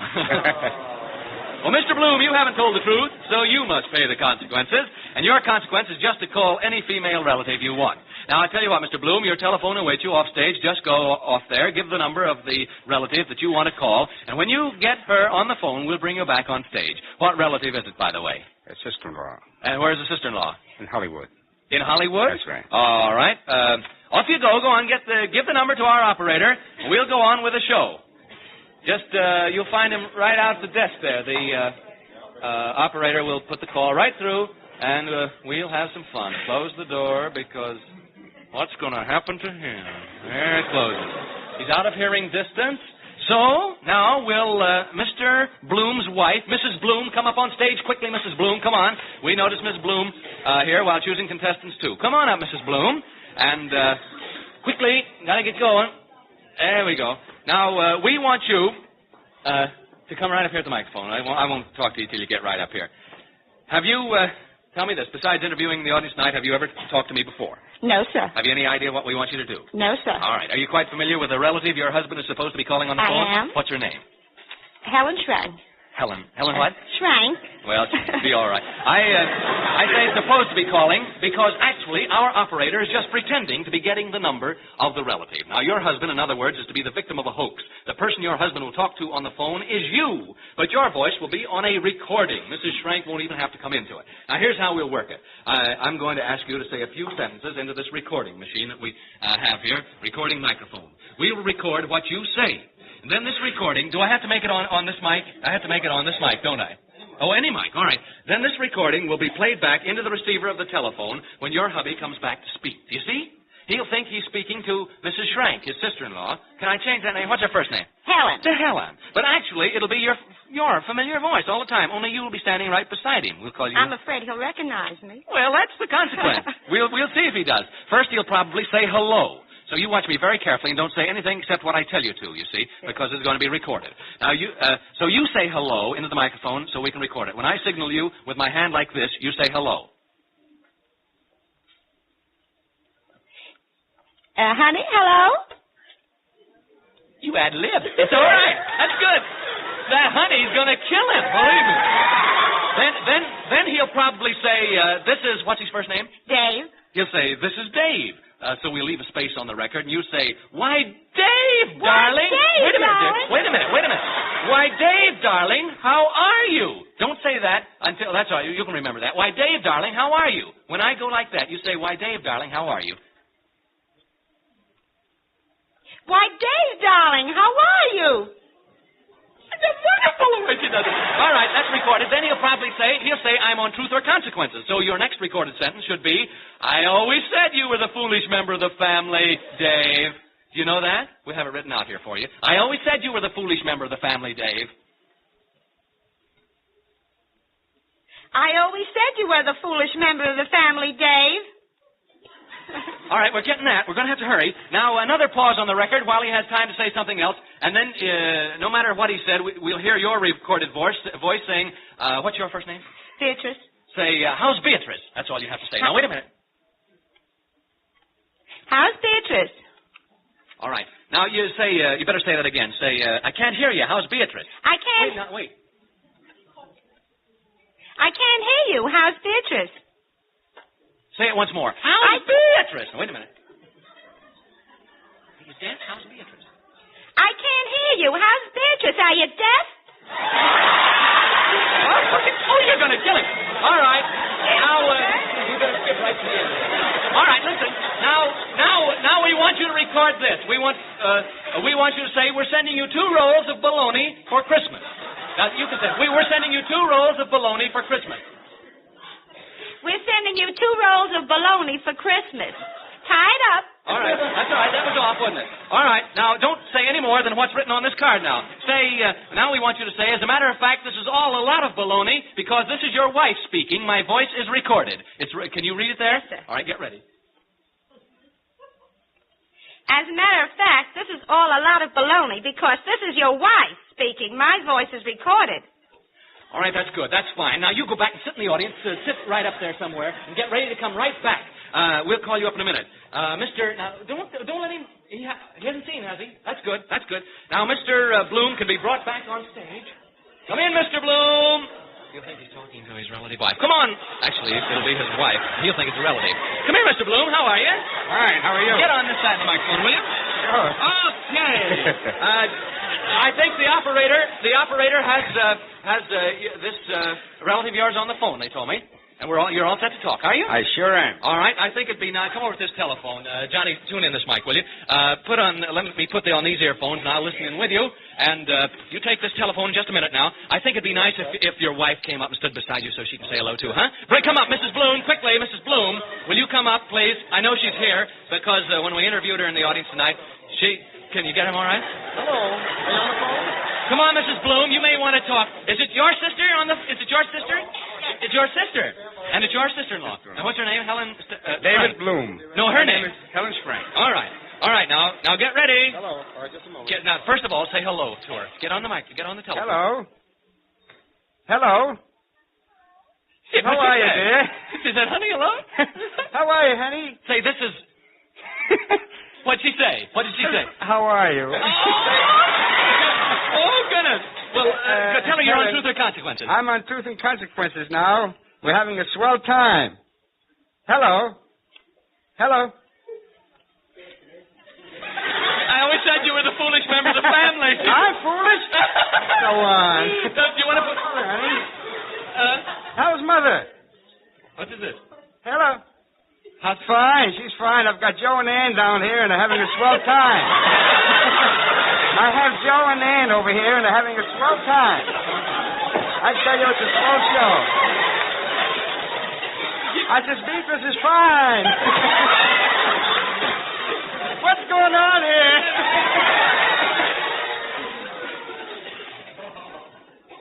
What'd you say? What'd you say? You sent my kid a baloney?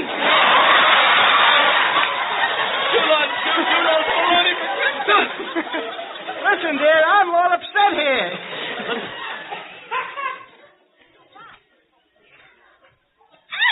No joke. You get the gag? I do. What'd you say? This is my wife speaking. Her voice was recorded.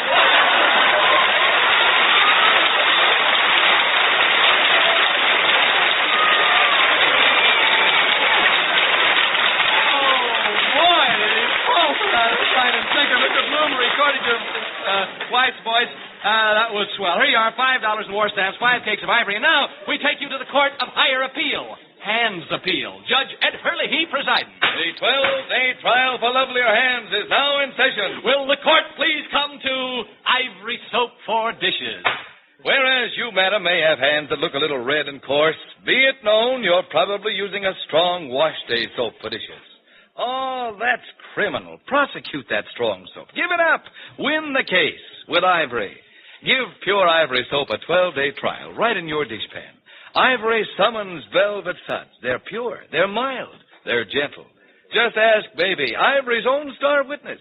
Madam, you'll say, laws, these suds feel wonderful. Your hands will testify to that. For in 12 days, what evidence? Your hands will look much whiter, softer, smoother. Ivory's fee, about a penny a day for dishes. Get 3 large-sized cakes of velvet suds ivory. It's a saving of the 3rd degree. 12 days, lovelier hands. To wit, we're too witty. Private John Hausneck. Mr. Hausneck, how are you? How are you? Okay, boy. Mary Edwards of Baltimore, Maryland, no relation, sends us in. An actor standing in the wings heard several hundred people applauding, yet when he stepped before the footlights a moment later, there was not a single person in the theater. How do you account for this, Private Hausneck of Louisville, Kentucky? Truth or consequences? When he stepped before. Yeah, he heard several hundred people applauding out in the audience, and when he stepped before the footlights a moment later, there was not a single person in the theater. How do you account for it? Well, there was more than a single person in the audience. No. They were all married. No single person. You haven't told the truth, so you must pay the consequences. We're going to get your lucky number tonight. Look into this magic ball here that we have, this crystal ball, and say, oh, master of the crystal ball, are you listening? We'll get you your lucky number. Numerology is a great thing. Go ahead, say it. Oh, master of the crystal ball. Of the crystal ball. Are you listening? Are you listening? Hello, Halsey. What's on your mind? Yeah, now ask him. Gee whiz. Tell him to give him your magic number. Give me my magic number, crystal ball. Your number? Oh, number, yeah. Let's see. I had it here someplace. Here it is. Atwater 9, 1099. No, that's Gertrude. Here it is. Number 7. Your number is 7, Halsey. 7. Okay, that's all we want to know. Here's your $5 and 5 cakes of ivory. Wait a minute, Edwards. I said his number was 7. Make that $7 and 7 cakes of ivory. Okay. Now, listen, how would you like to take out a model to a show tonight, all right? Oh, gee, that'd be swell. All right, here's that very beautiful model. Hold it, Edwards. Make that 7 beautiful models. Oh, yes, sir, 7. Do you think you can handle 7 models? Well, I can make a stab at it. All right. Girls. 7 cover girls. Miss D. Duncan, Lamont, Louise Walsh, Duke Thomas, Lorraine Walker, Michael Wheeler, Choo Choo Johnson, and Jean Christie. 7 of the most beautiful girls in the world. Here they are. Here you are.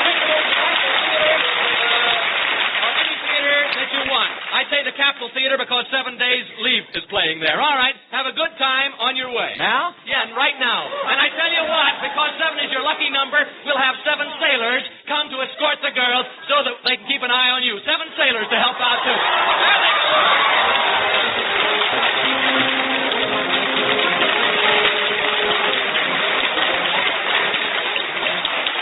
Okay, there they go. Over to see 7 Days Leave.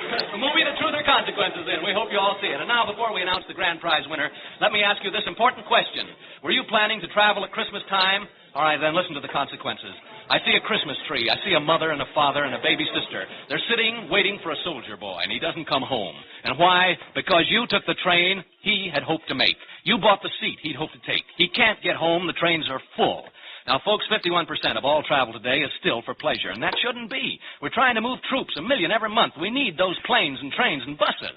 And now comes Christmas time. Every bus should take to the road, every train to the rails with the most important cargo in the world. Our boys going home before they go to war.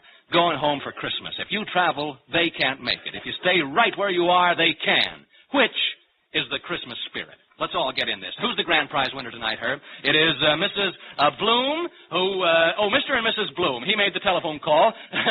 The hoax telephone call. You get a $25 war bond, another war bond. It joins millions more to help build the might of America. Thanks, and now for Procter & Gamble, this is Ralph Edwards saying good night until we meet again next week. Good night, everybody.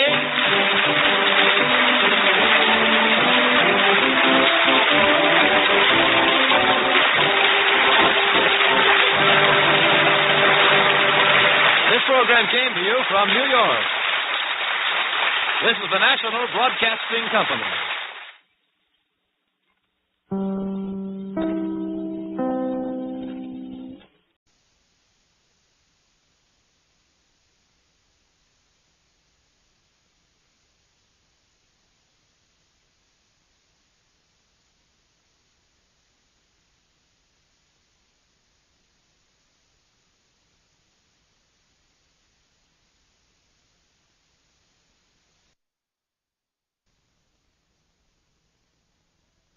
It's 8:30.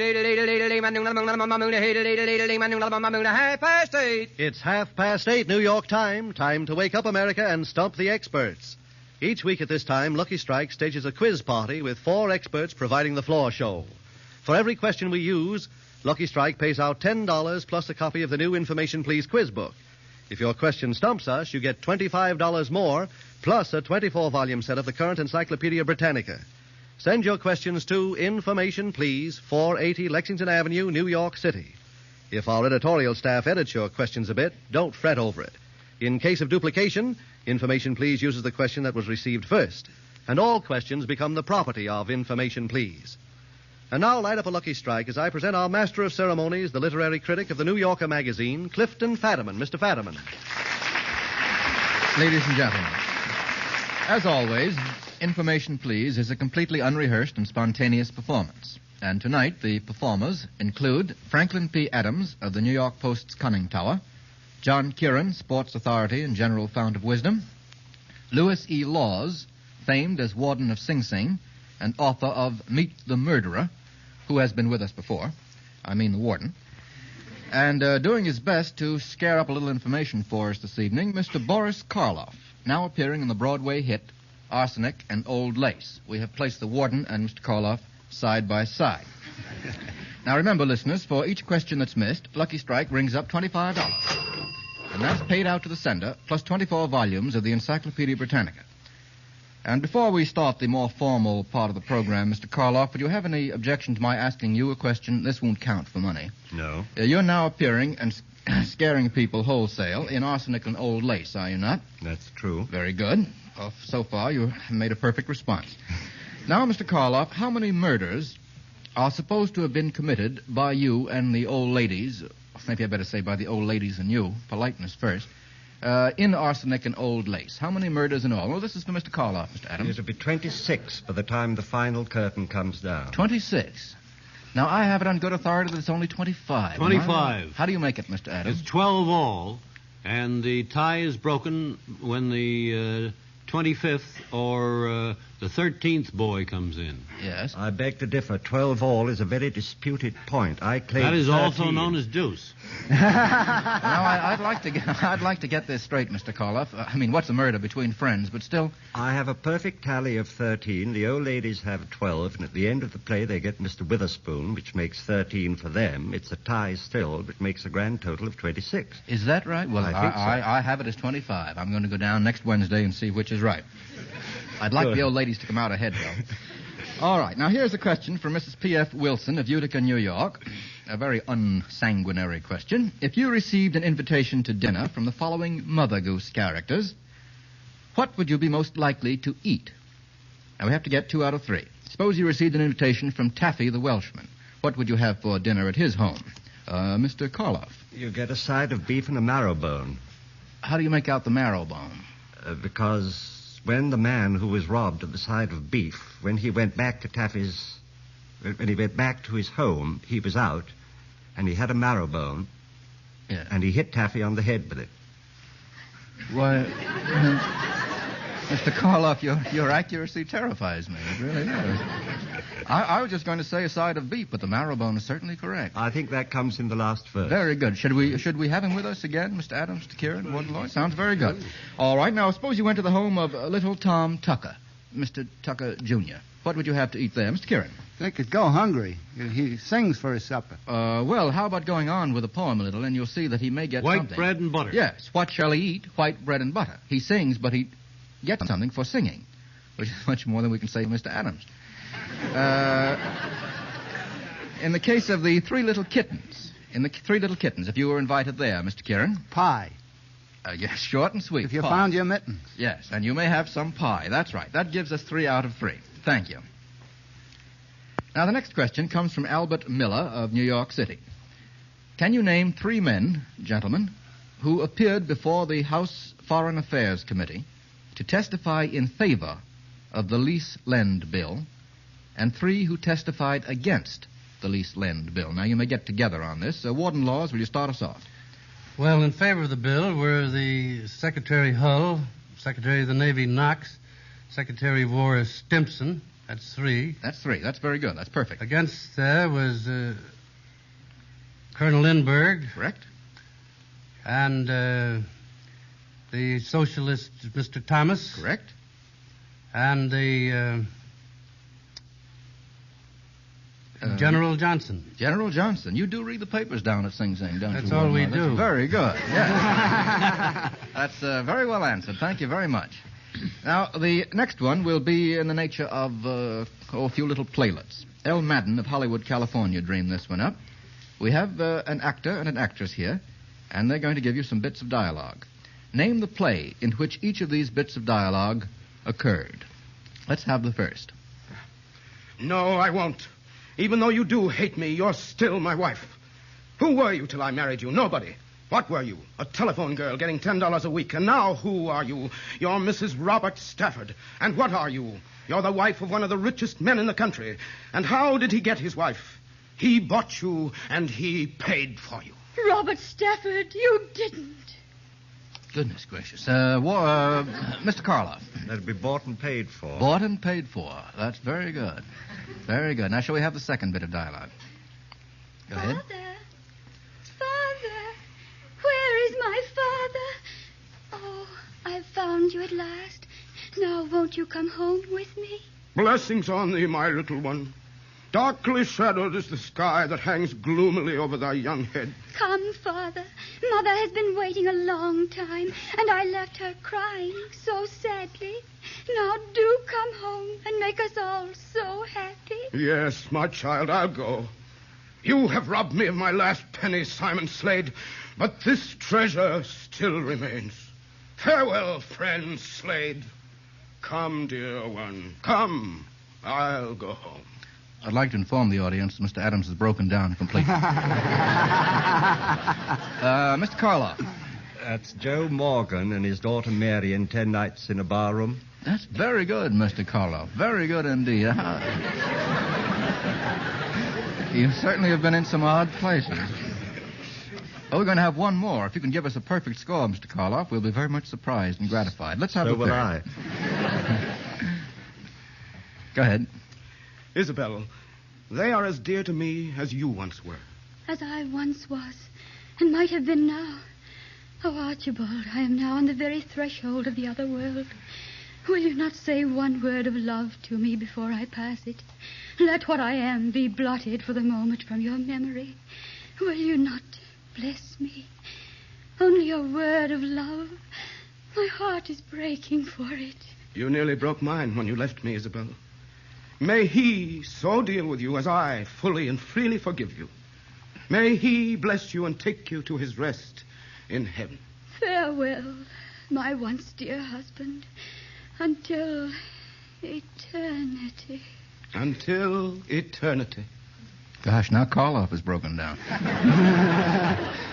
Mr. Karloff, you had your hand up. That's the death of Lady Isabel in East Lynne. I wonder how you can say it through your tears, Mr. Karloff. That's 3 out of 3 for Mr. Boris Karloff, and brilliant going.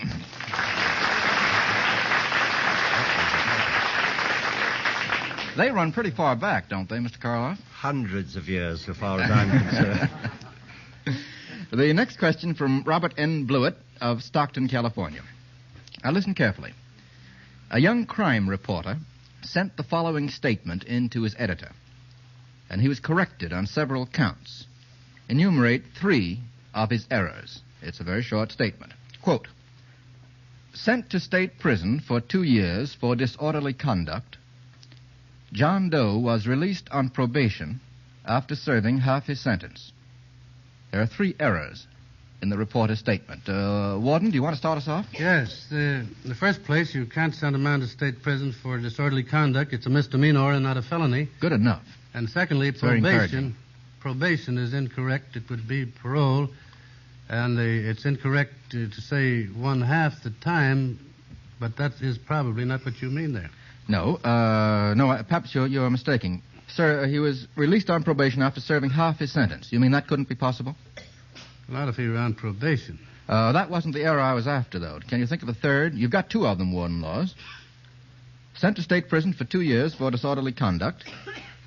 John Doe is released on probation after serving half his sentence. We have to get the third. Now, the third error is that disorderly conduct is punishable by not more than a year. And in most states, Well, I said 6 it was a months is the maximum. misdemeanor first. I said it was for a felony and not a misdemeanor. And you assumed I knew... misdemeanor means a year. Oh, how should I know that? I've lived a clean life, Warden. I assumed after reading the Saturday Evening Post that you knew everything. Oh, I paid for that. 3 out of 3 then for Warden Laws, and thank you very much. Joseph C. Flood of Malvern, Long Island, sends this one in. I'm going to ask you to quote for me 3 poems. Adams, not songs, poems. 3 poems beginning, "It was." Have to begin with the 2 words, "it was." Mr. Adams had his hand up first. It was a summer evening. Old Casper's work was done. That's a good one. It's from what poem? The Battle of Blenheim by Robert Southey. Very good. Mr. Karloff had his hand up second. It was the schooner Hesperus that sailed the wintry sea, and I don't know who wrote it. Mr. Karloff, apparently you were once a child. It's very hard to realize, looking at you now. Longfellow. Longfellow. Longfellow, yes. That gives us 2 "it wases." How about a third "it was"? Mr. Kieran, your hand was up. Why, he took the schooner Hesperus right out from under me. Karloff is a thief as well as a murderer. How about another "it was"? Well, I can think of one from Lewis Carroll. 'Twas Brillig and the Slithy Toves did something in... 'Twas. Yes, but that's approximately the same thing. How about another one, gentlemen? We have to get 3. Well, how about your favorite poem, Mr. Kieran? "It was many and many a year ago by the sea that a maiden there lived, whom you may know by the name of Annabel Lee." I'll think Edgar of Allan a dozen Poe. later. That, I think, sends $25, courtesy of Lucky Strike, to Mr. Flood, plus a set of the Britannica. Now, the next question comes from Mrs. M.W. Self of Lancaster, Pennsylvania. You get 2 out of 3 if you can. This is right up your alley, Mr. Karloff, and also to some extent up yours, Warden. Who killed the following people? Who killed Jesse James? Who killed Jesse James? Now we have 1, 2, 3 hands. I think the Warden had his hand up first. We have 4 hands up. Who killed him, Warden? Killed by one of his followers. In fact, 2 of them shot him in the back, and the name was one of his own men. So I'm sure you know him if you saw him, but we have to have the exact name. I know. I'm thinking. Mr. Karloff. I think his name was Ford. Yes, it was. Right. Robert Ford. That's right. Dirty little coward that shot Mr. Howard. That's right. That's right. Thank you, Mr. Adams. You apparently are interested in the history of your profession, Mr. Karloff, as well as just acting it out. How about who killed Lenny? Who killed Lenny? I won't tell you who Lenny was. Mr. Adams. The other man of Mice and Men. Yes, but you got to give me his name. That's right, Mr. Adams. It was the other man in Of Mice and Men. And his name? I'm sorry. We have to get it exactly. It was George. George in Of Mice and Men. You have to have a pretty good memory to remember that, I think. Now the third. Who killed Queen Gertrude? Queen Gertrude. Who is Queen Gertrude? Mr. Kieran. I think she drank poison. Yes. Who is she? Where do you meet her? She's Mrs. Hamlet Sr. Yes. This is an intimate program, Mr. Kieran. Now, you don't have to She be was so the mother formal. of Hamlet. She was and the the mother wife of of Hamlet, the late Hamlet, deceased. Yeah. And Hamlet, no doubt, called her mom. the king put poison in the drink, and she drank it by mistake. Yes. Who would be guilty of the murder in that case? Well, the king was certainly an accessory before the fact. Well, that's right, Mr. Kieran. He would be guilty of murder even if he got the wrong victim. Mr. Karloff, don't let this conversation put any ideas in your head. Right. Now, so far, Lucky Strike has paid out $25 and 1 set of the Encyclopedia Britannica. And now Mr. Milton Cross, of all people, wants to deglamorize that weird chant of the tobacco auctioneer. Not at all, Mr. Fadiman. I simply want to point out that in spite of the color and excitement of the auctions, tobacco sales are, after all, a dollars and cents proposition. That's why it means so much that Lucky Strike consistently pays more, much more than average market prices to get the finer, the lighter, the naturally milder leaf. For example, final reports for the season from Abingdon, Virginia, show that at the auctions there, the American Tobacco Company paid 36% more per pound for the tobacco it bought for its cigarettes, and 6% above the average market price paid for all the various types and grades of tobacco sold there. And the best we bought will go to Lucky's. Now, this is typical of reports from market after market, year after year. We want and pay for and get that finer, lighter, milder leaf. Try Lucky's for a week and see for yourself. Mr. Cross, you made your point in just 57 seconds. Ladies and gentlemen, before we start the second half of the program, may we remind you that the annual campaign against infantile paralysis is now underway in your community. Support it, give all the dimes you can, and help make every town and city in the nation a front line of America's national defense against infantile paralysis. Remember, every dime helps protect the health of the youngster just around your corner. And now we'll go on with the second half of the program with a question coming to us from Alvin P. Hosenberg of South River, New Jersey. Distinguished gentlemen, among robbery, burglary, and larceny. I know these crimes are beneath your notice, Mr. Karloff. Mr. Kieran, would you start us off? Robbery? Yes. You rob a man. You burglarize a house. Why you? This all... and you, One. What? One robs a house. One robs a house. One robs a man. Two burglarize a house. That's right. And, larceny is theft of on a rather wide scale. Just removal of any personal property with intent to deprive rightful owner of possession. Yes, but I mean, you don't have to do it in a house, and you don't have to take it off a man on the street. No, you can do it in an airplane, anywhere at all.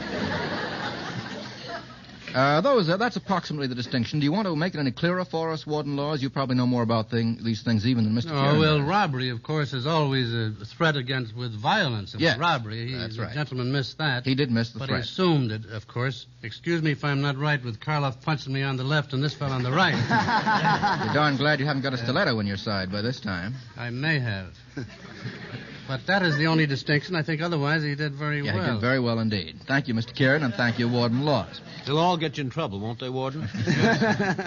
They give me a job. Edmund Ferguson of Westfield, New Jersey, sends this one in. This is all about ships. Who, in the absence of orders, get 2 out of 3, gentlemen, who, in the absence of orders, remained on a ship which was in serious danger? Mr. Karloff. The boy stood on the burning deck. Very good. You've had a variegated career, Mr. Karloff. Very. You're coming through on the oddest questions. The boy stood on the burning deck. He wouldn't go, wasn't able to hear his father. The boy stood on the burning deck whence all but him had fled. That's right.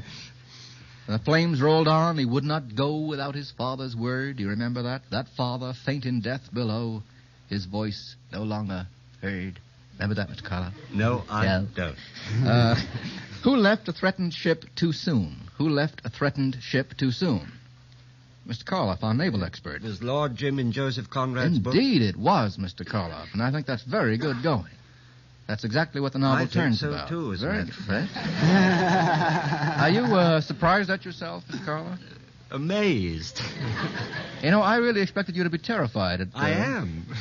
Well, one would never suspect it. Why, you don't know your own strengths, boy. That's the trouble. Be careful what you say to that man, Adams. Whose ship, gentlemen, rested on a mountain peak? Mr. Kieran. Noah, yes. Mr. Karloff and Mr. Adams had their hands up, too, and I think they probably would have said the same thing. Warden, did you know? I had my hand up. You saw 3 of them. That's right. Noah. Gives you 3 out of 4. And on what mountain, then, Warden Laws? On what mountain did the ship rest? Well, you say Ararat, was it something? Ararat, that's exactly right. You did know after all. Mrs. C.E. Wilkinson. Mrs. C.E. Wilkinson of Oakland, New Jersey, sends this one in. Get 2 out of 3. Give the family name at birth of each of these royal ladies. The first is Mary, Queen of Scots, her family name. Mr. Kieran. Stuart. Stuart is right. The 16th century Queen Elizabeth of England, her family name. Mr. Kieran again? I think she was a Tudor. She was indeed. Elizabeth Tudor. And the present Queen Elizabeth of England, that's a little harder. Is it Douglas? No, it is not. I didn't think so. No, really. no. Bowes Lyon. It's a hyphenated name, Bowes Lyon. Elizabeth Bowes Lyon, the family name of the present Queen of England. That gives us 2 out of 3, however, and sends us on to a question from Mr. James M. Sinclair of Brooklyn. Name 3 books, gentlemen, which mention vices or human weaknesses in their titles. That gives us a large field. Mr. Adams, punishment. Which of them is the vice and which the weakness? I think crime is the vice. Crime is the vice, yes. And punishment may or may not be the weakness. It's just the job for the warden. Crime and punishment, very good. By Dostoevsky. Mr. Karloff. I think a book named Drink by Zola.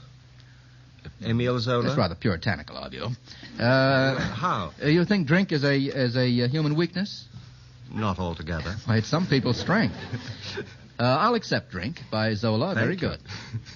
Any others? Well, think of some human frailties. Warden Laws, you're an expert in this. By Beers. I beg pardon? Mental deficiency by Beers. That's B-W-E-R-S. Yes. And as a very fine book. All right, I'll take mental deficiency. I'll split it with you. You got it right ahead of you. Mr. Kieran? Alibaba and the 40 Thieves. Oh, yes, that's a good one. Thieves, thievery. James Thompson wrote a poem called The Cats, which is a human frailty. The Miser by Molière. The Misanthrope, also by Molière. Can you think of any others? Hours of Idleness, a poem by whom, Mr. Kieran? Byron. Idleness. Well, there are 3. We could perhaps get many more. Joan Stone of New York City sends this one in. This is all about numbers. These numbers have been mentioned in the news very recently. Identify them. The first is 26 years. 26 years. What does that mean to any of you? No, Warden, it is not a sentence. I don't know. It seems like yesterday. Well, it's the number of years that Justice McReynolds has been on the bench of the Supreme Court. Just a day or two ago, the justice sent in his resignation to the president, as you know, after a long and honorable term of service of 26 years. That's one wrong. Now, how about 59 years? 59 years, gentlemen. Mr. Adams.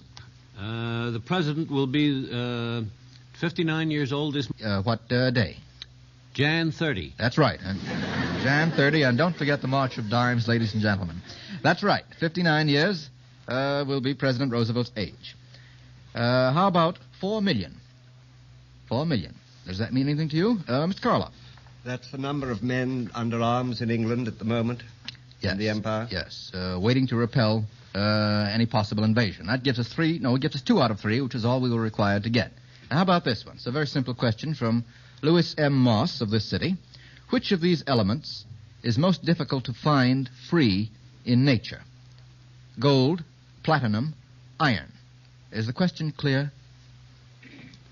Because gold is the most difficult to find free under any circumstances, but they mean chemically free. Mr. Kieran? I think iron. Why would you say that? That's because correct. It's generally found as Fe2O3. That means a lot to me. Which is a common iron ore. Gold is certainly found pure and free in nature, and I think platinum may be. I'm not sure about I'm not sure either. The point about iron is that it's very active chemically and has a tendency to combine with many other elements. That's right, Mr. Kieran. Thank you.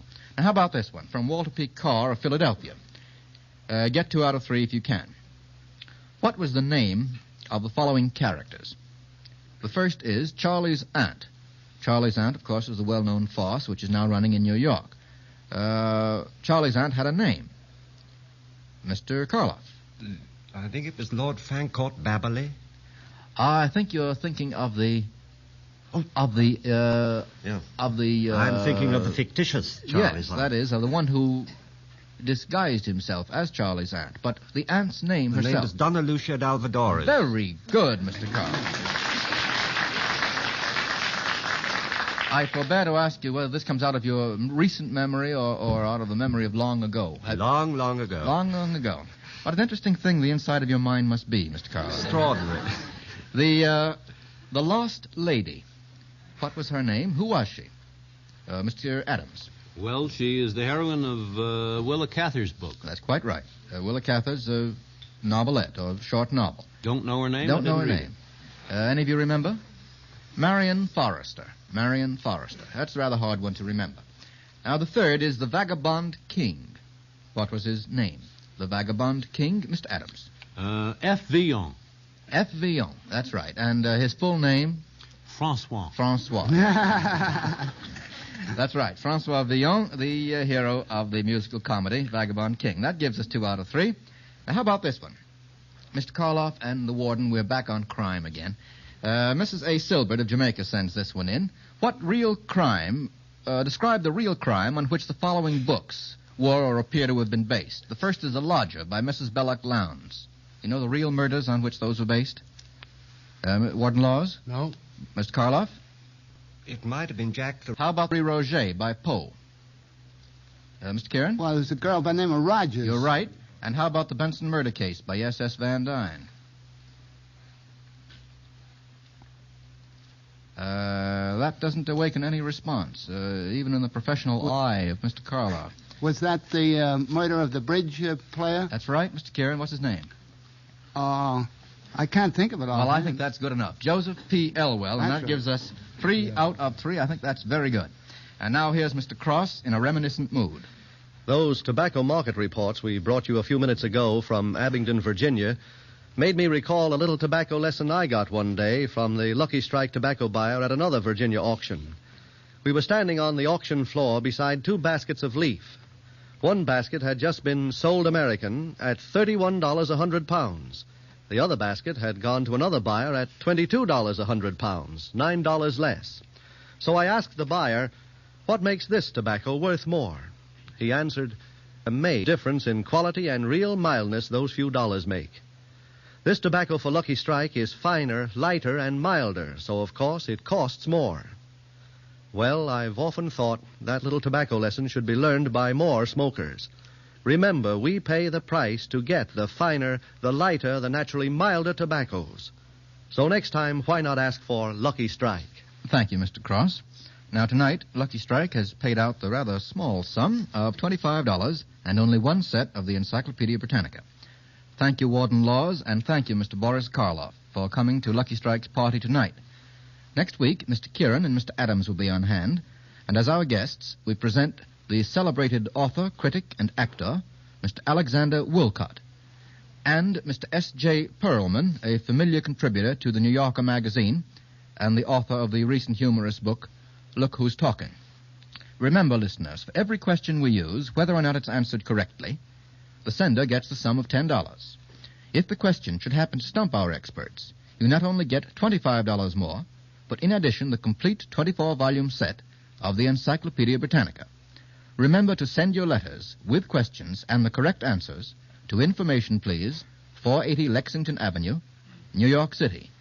And now, a parting message from Mr. L.A. Speed Riggs, famous tobacco auctioneer of Goldsboro, North Carolina. And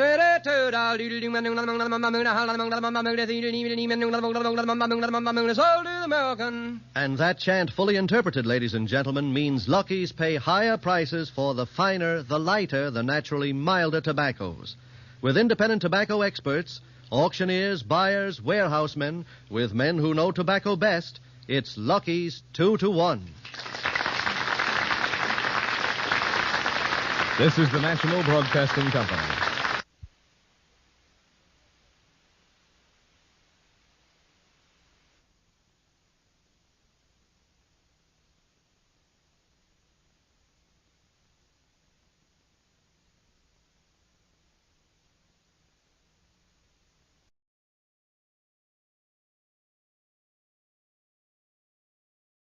The Grapes, Nuts, Flakes program coming to you from New York City, where we're playing to an audience of men on leave from the armed services and starring Jack Benny, with Mary Livingston, Dennis Day, Rochester, yours truly, Don Wilson, and our guest conductor, Abe Lyman.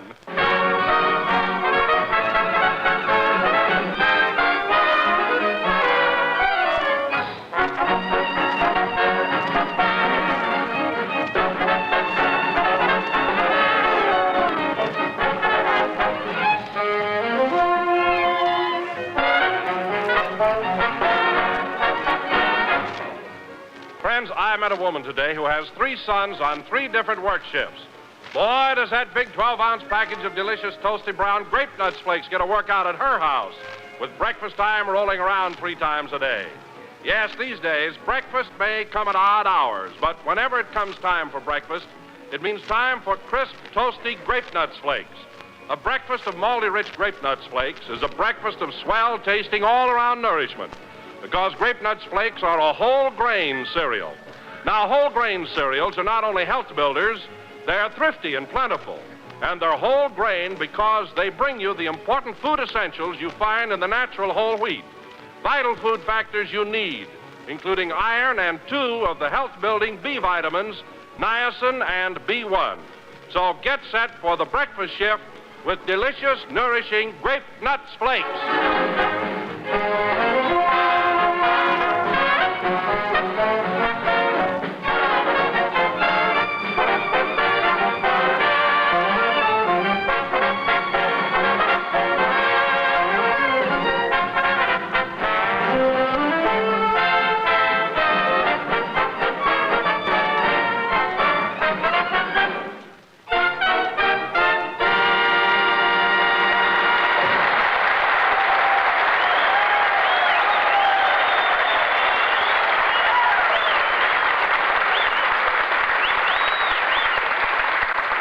And now, ladies and gentlemen, for the most fantastic introduction of the year. Fantastic? I bring you a famous concert violinist who is making his debut this evening at Carnegie Hall, Jack Benny.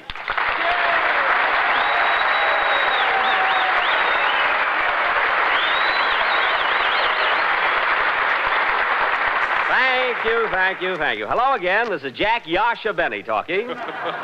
And, folks, I'm as nervous as a pizzicato.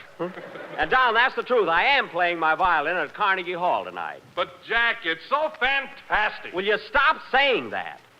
This is a benefit for the Infantile Paralysis Fund, and I'm appearing as a soloist on the same program with Gladys Swarthout, Isaac Stern, Marjorie Lawrence, John Charles, and Thomas. And, That's John Charles Thomas. It's one man. It is? Gosh, I sent all 3 of them Christmas cards. Anyway, there are going to be a lot more prominent artists there, including Oscar Levant. He's going to be my accompanist. I expect him to drop by and pick me up. Well, Jack, aren't you just a bit nervous appearing with so many musical celebrities? No, why should I be nervous? We all get along fine. I'm very nice to them, and they don't speak to me. That is all but Gladys. Gladys, she thinks my playing is marvelous. Gladys Swarthout? No, Gladys Jones, her maid. She's a cousin of Rochester's. Oh, hello, Mary. Hello, Jack. Why don't you grow up?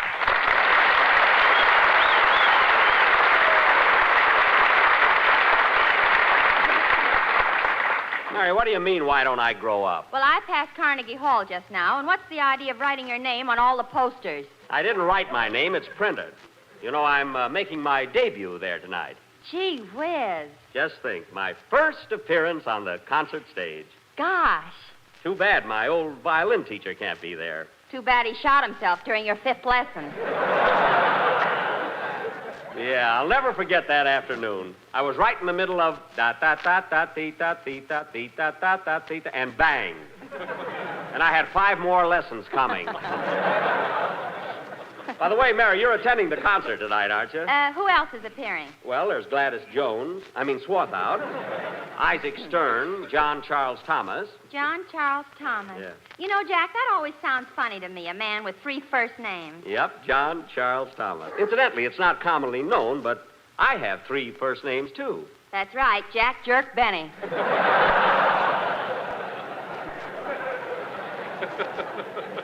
That's Jack John Benny. And speaking of unusual names, oh, say, Don. Yes, Jack? Come here a minute. This'll kill you. What do you think, this'll positively amaze you, but it's the truth, you know. What do you think Fred Allen's middle name is? What? Florence.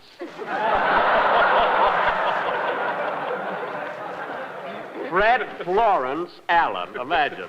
Well, why in the world did his parents ever name him Florence? Well, I'll give you a hint, Don. Allen didn't shave until he was 33 years old.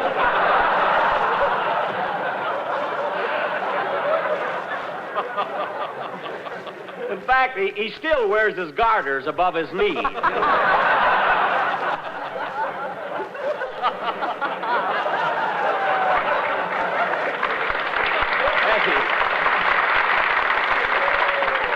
Hey, Mervyn Doris is in the audience. No kidding, huh? You should talk about Alan. I saw a picture of you when you were 15 years old and you were playing with dolls. Well, I still have a couple of dolls on my lap now and then, sister. They're still full of sawdust, too. Well, that's the cattiest remark I've ever heard. Speaking of cats, whatever became of that girl you were engaged to?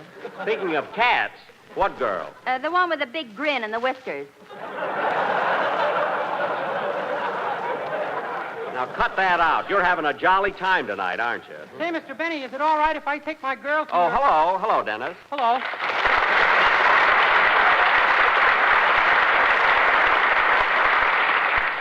What did you want, kid? I said, is it all right if I take my girl to your concert at Carnegie Hall? Well, sure, Dennis. Is she a music lover? Is she? She's got a short thumb from pushing nickels in jukeboxes.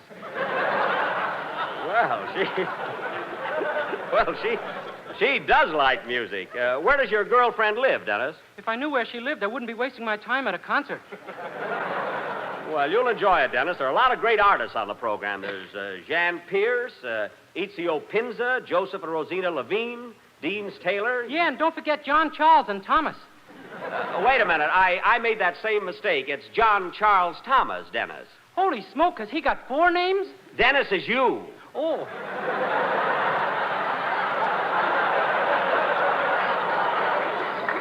In the blue suit here. What? In the blue suit here. Yes.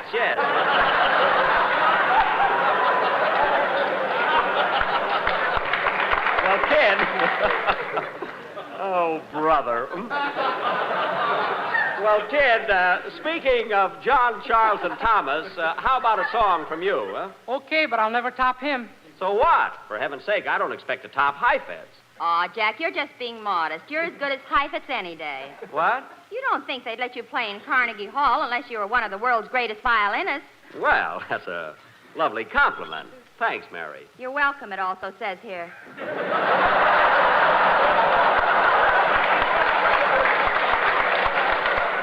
Don't spoil it. You always have to do that. Huh? Well, I don't know about anyone else, but personally, I think Mr. Benny is one of the finest violinists of this earache. That's era. Earache. Well, there's 2 compliments shot to... Oh, well. Sing, Dennis, and let's get on with the show. Wait a minute. Come in. Telegram for Jack Benny. Take it, Mary. Wait a minute, buddy. Here's a tip for you. Oh, boy, a $50. Yee-hee! No use waiting. I got to get new glasses.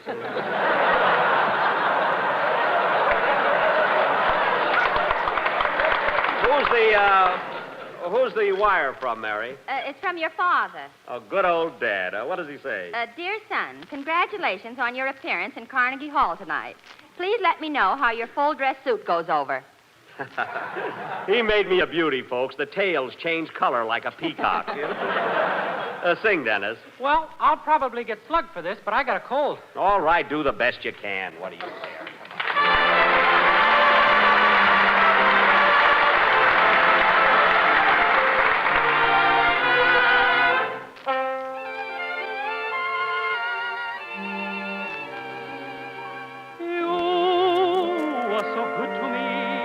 I really thought I had a place in your heart, but now I see it never was me.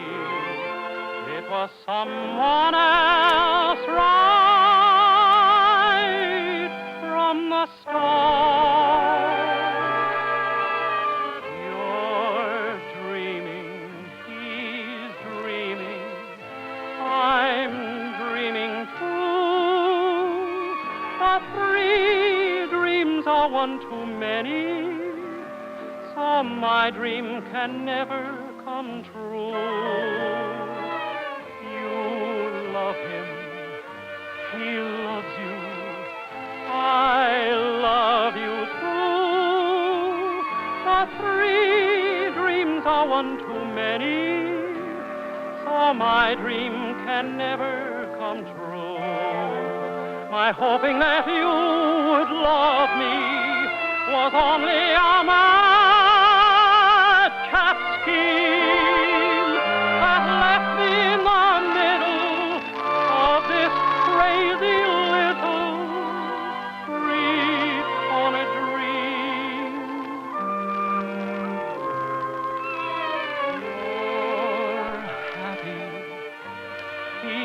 happy.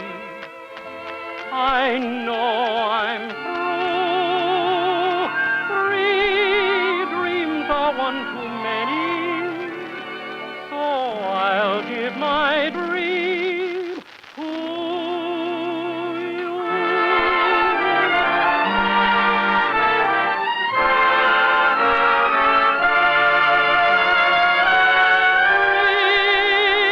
3 dreams are one too many, so I'll give my dream to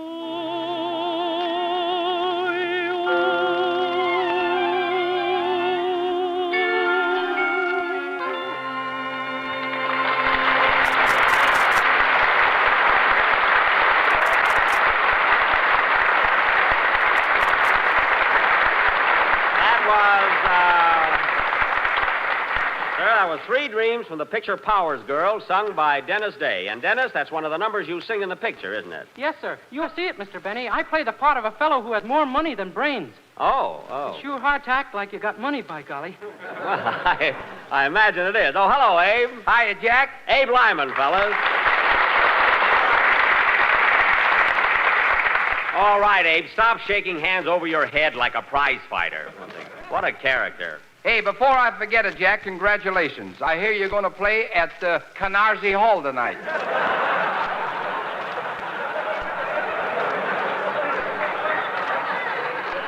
No use talking. Phil Harris is a genius, really. That's Carnegie Hall on 57th Street. By the way, Ever, you coming to the concert? I'd like to, Jack, but that highbrow music gives me a rash.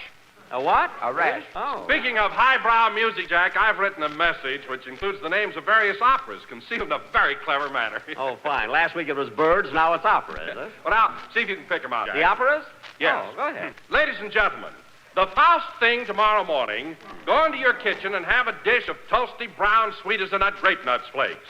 I know they're good because I eat of them every day. Well, there's Faust and Aida. Whether you live in a White House, a Red House, or a Tannhauser... Tannhauser?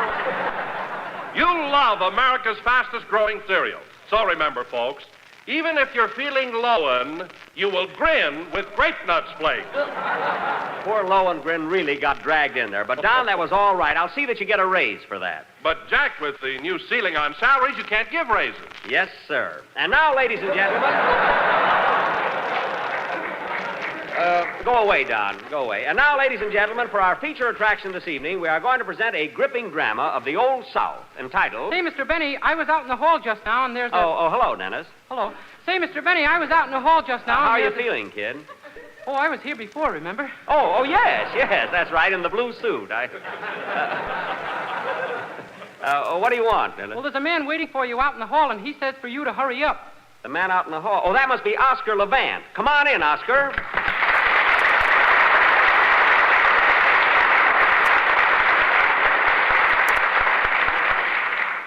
Hello, Jack. Are you all ready? Yes, I'm ready to go. Well, Oscar, I see you're prepared to accompany me on the piano tonight.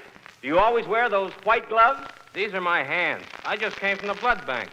Oh. Very good. I'll have to watch out for this guy. He's sharper than a buck tooth. I'll be through here in a few minutes, Oscar. Then we'll hop in a cab and go over to Carnegie Hall. Just think, Benny and Levant playing a duet. Let's walk. Maybe we'll get run over before we get there.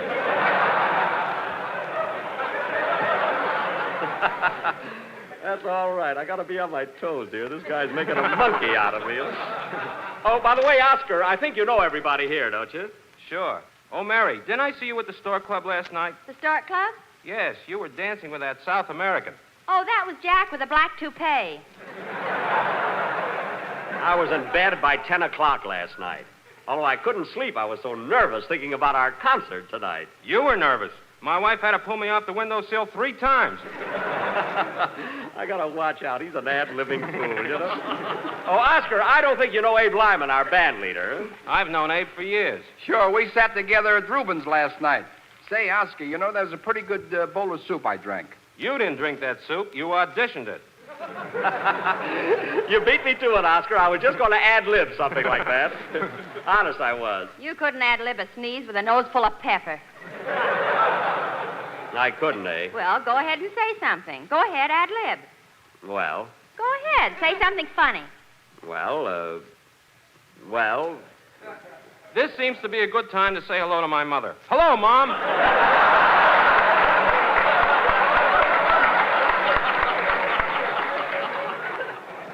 Well, I could say something funny, but how can I think with that darn Dennis Day standing there staring at me? Well, that sweat rolling down your forehead fascinates me.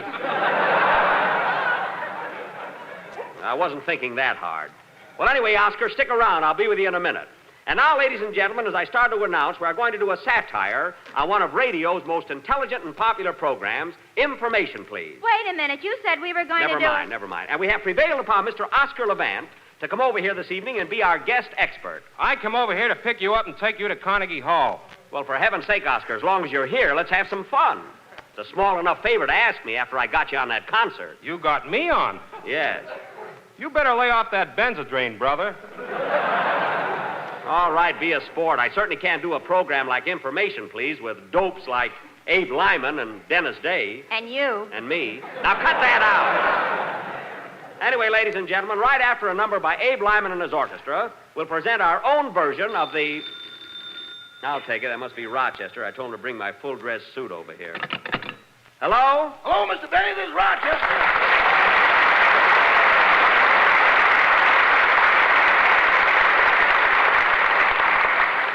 Yes, Rochester. I'm just leaving the hotel, boss. I've got your top hat, white tie, and tail.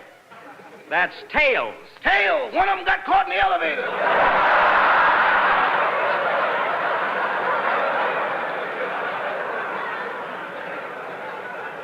Oh, my goodness. Well, I'll certainly look funny playing my violin in Carnegie Hall with one tail. You might as well face it, boss. You're going to look funny anyway. Well, that's one of the most careless things I ever heard. I guess I'll have to wear my tuxedo. Your tuxedo? Yes. Did you press it like I told you to? Well, I pressed the coat all right, but I had a long phone call during the pants. Oh, so you left the hot iron on my pants. Where'd you burn them? I think the French word is derriere.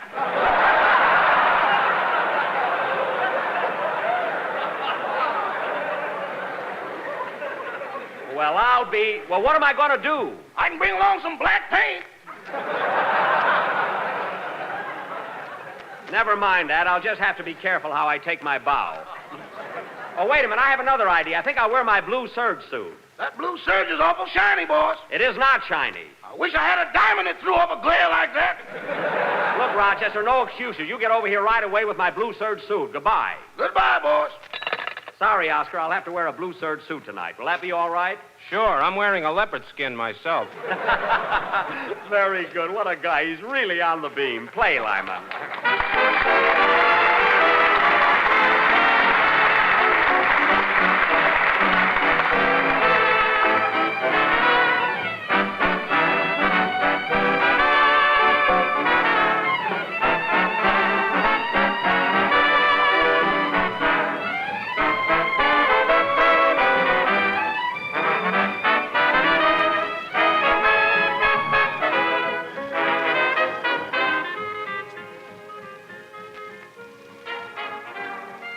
That was I Can't Give You Anything But Love. Sorry, Abe, we had to cut this kind of short, but that was I Can't Give You Anything But Love, played by Abe Lyman and his Hotel Lincoln Orchestra. Hey, that's a good one. Abe at the Lincoln. I don't get it. Who asked you to? Be thankful you got a plug. And now, Don, I think it's about time for Now, who's that? Come in. Yes, sir? Is this the Jack Benny program? I'm supposed to be in your play tonight. Oh, yes, you were going to be the villain. What's your name? Joe Besser. Messer? No, Besser!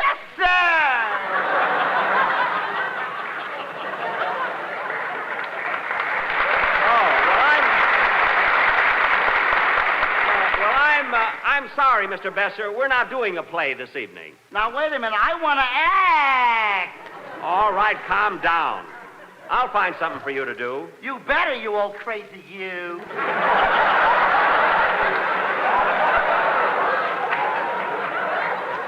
Now, sit down, please. All right, Don, let's get started. Come on. And now, folks, we bring you our version of Information Please with that noted raconteur, lecturer, and book reviewer of the Breeders' Gazette, Clifton Bennyman. Thank you. Thank you, Milton Wilson. And now, ladies and gentlemen, I'm sure you all know the rules of Information Please.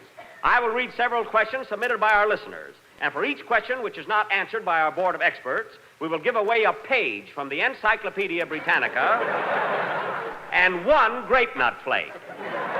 Are the grape nut flakes here, Mr. Wilson? Yes, sir. The register's loaded. Good.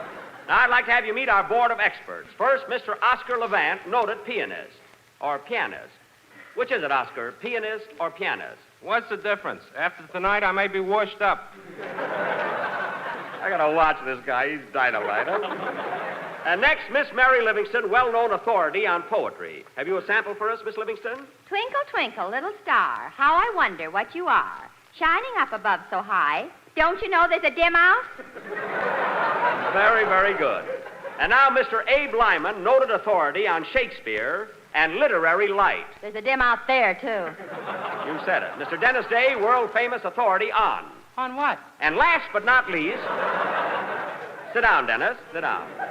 Mr. Joe Besser, authority on archaeology, ichthyology, and paleontology. Well, get here! And now, folks, we will proceed. You old crazy, you!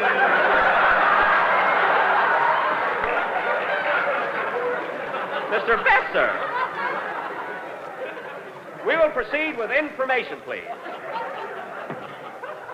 Our first question comes from Miss Bernice Butterball of Baked Potato, Idaho. Miss Butterball wants to know if you can name 3 presidents of the United States whose names begin with W. Well, I see you have your hand raised, Mr. Day. That's nerves. It just flew up.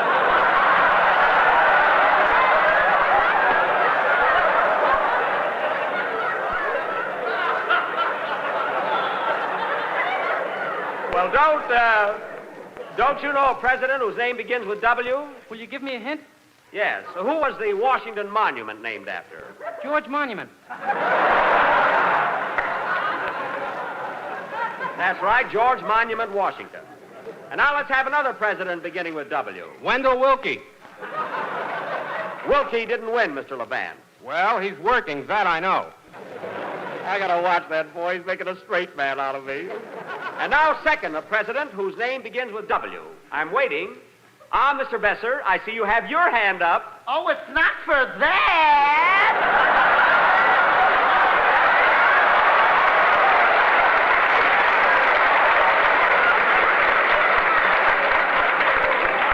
Well, it looks like Miss Butterball has stumped the experts. So we are sending her immediately a page from the Encyclopedia Britannica and a grape nut flake. Now, here's a letter. Here's a letter from Dr. Bert Scott of Beverly Hills, California. Dr. Scott is a dentist, and he says, Dear Mr. Benny, I have written, and if you don't remit promptly, I will... Whoops. How did that get in there? Oh, here's a question from Mr. Joe Jackson of Jackson, Georgia. Mr. Jackson wants to know what the following girls have in common. Joan Crawford, Joan Leslie, Joan Bennett, Joan Fontaine. Oh, shut up! Not so fast!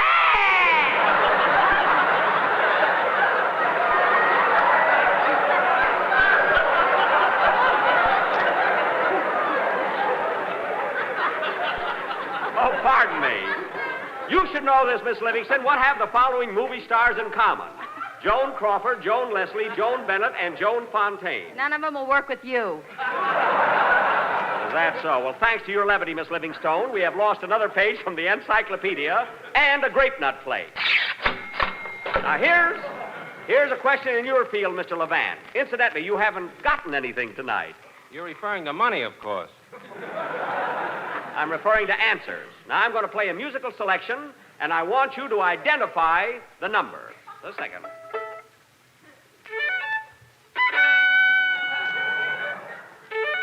Not so loud! Mr. Besser, please. Now, I'll play it again.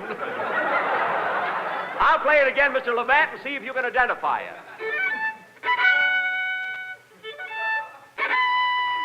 Now, what's the name of that number? Its name is Mud. It used to be Souvenir. It's still Souvenir. Now, I'll give you one more chance to find... Boss! Boss! Fine, what do you want, Rochester? Look what time it is. You got to get over to that concert. That's right, it's getting late. Did you bring my blue serge suit? Here it is. Wait a minute, that's my green suit. It was blue when you bought it. Well, it's too late to change it now. Come on, Oscar, let's walk over to Carnegie Hall. Yep, the last mile. Oh, don't be so pessimistic. Play, Lyman. Come on.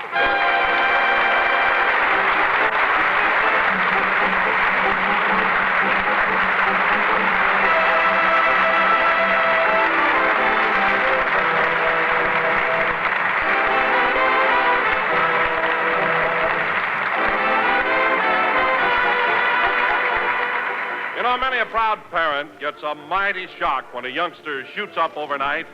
Mom sees little Tommy playing with his blocks, and then, first thing you know, Tommy's curls are gone, and behold, he's a man.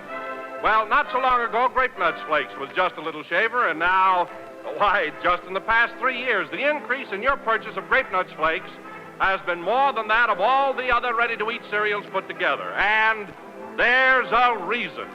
In fact, 2 big reasons. First, it's that sweet-as-a-nut, malty-rich flavor. And it's that grand all-around nourishment. For Grape Nuts Flakes, being a whole grain cereal, bring you vital food factors of natural whole wheat. That means they're one of the 8 types of basic foods recommended as part of your daily diet by our National Nutrition Program. So join the swing to better breakfast by asking for delicious, nutritious Grape Nuts Flakes, America's fastest-growing breakfast cereal.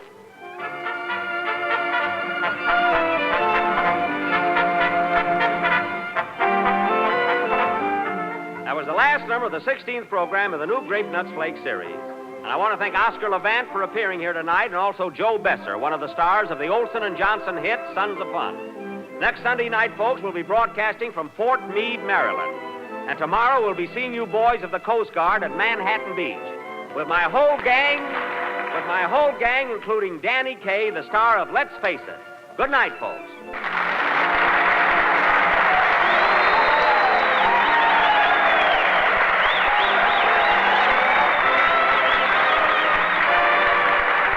The Jack Benny program is written by Bill Morrow and Ed Malloy.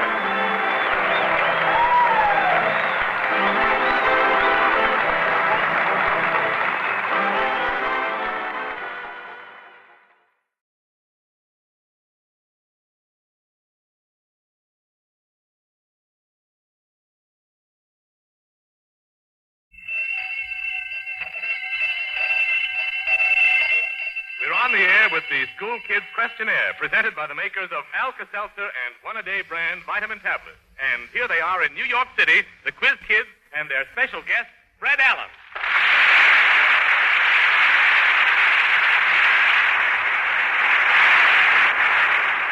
Yes, the Quiz Kids bring their portable classroom back to New York Radio City for a special broadcast with Fred Allen as our guest.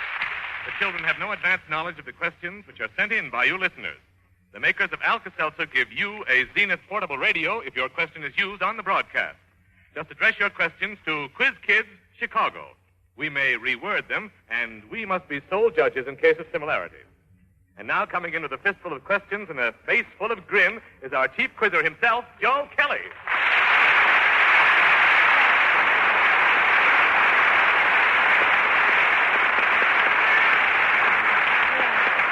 Thank you, Howard Petrie, and good evening, everybody. Well, our modern Gullivers, the Quiz Kids, are still far from home and enjoying their travels. We're going to get right down to business tonight, Quiz Kids. It's roll call. Harvey? I'm Harvey Bennett Fishman. I'm 12 years old and in the 8th grade at the Bradwell School in Chicago. Joel? I am Joel Kupperman. I am 6 years old in 2A at Fulton School. Smeela? I'm Smeela Brin. I'm 15 years old, and I'm a sophomore in Hunter College High School. You know, Hello, folks, Father. Smeela was on our Quiz Kids board once in Chicago and walked right out with the highest score. So we're very happy to see her again in New York. Richard? I'm Richard Williams. I'm 13 years old and in the 8th grade at Roosevelt School, East Chicago, Indiana. Gerard? I'm Gerard Darrow. I'm 10 years old, and I'm in 6A at Bradwell School in Chicago. And Frederick? I'm Fred Allen. In In 2 more years, I'll be getting Social Security. I couldn't make the grade at Boston subnormal.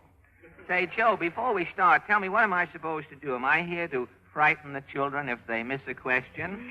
Or did you invite me over to expose the quiz kids to ignorance for 30 minutes? What am I here for? No, Fred, you're here tonight as our official judge. Really? You just decide whether the answers are right or wrong. Mm-hmm. You settle any disputes, calculate the points. Now, wait a minute, Joe, with that calculating points.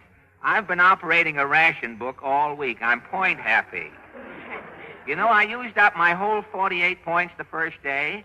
I got 2 cans of porcupine meat. And you know how many points you need for porcupine. Put me out of business the first day. Well, Fred, if you've used up all your points, how have you been eating? Well, fortunately, my grocer is nearsighted, Joe. I've been getting a little food with postage stamps. He can't see what I've got in the book. But if you don't mind, I won't use points to total the score. Well, all right. Do the best you can, Fred. When the bell rings, you figure out your results for the report card. Well, it looks to me as though the judge is on trial here, Joseph. Oh, it's nothing, Fred.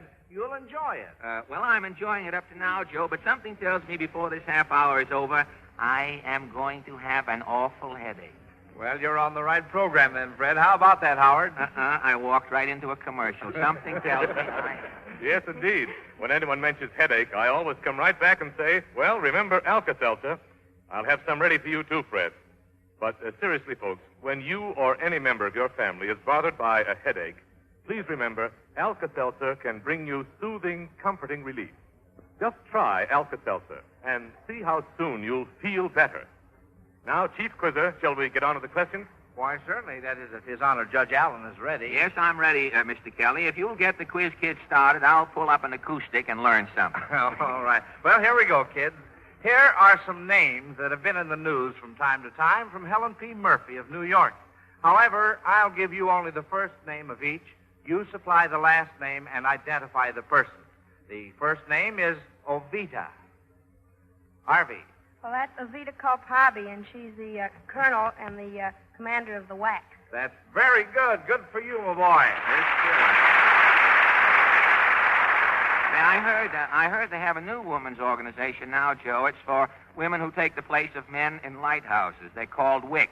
It's a new thing.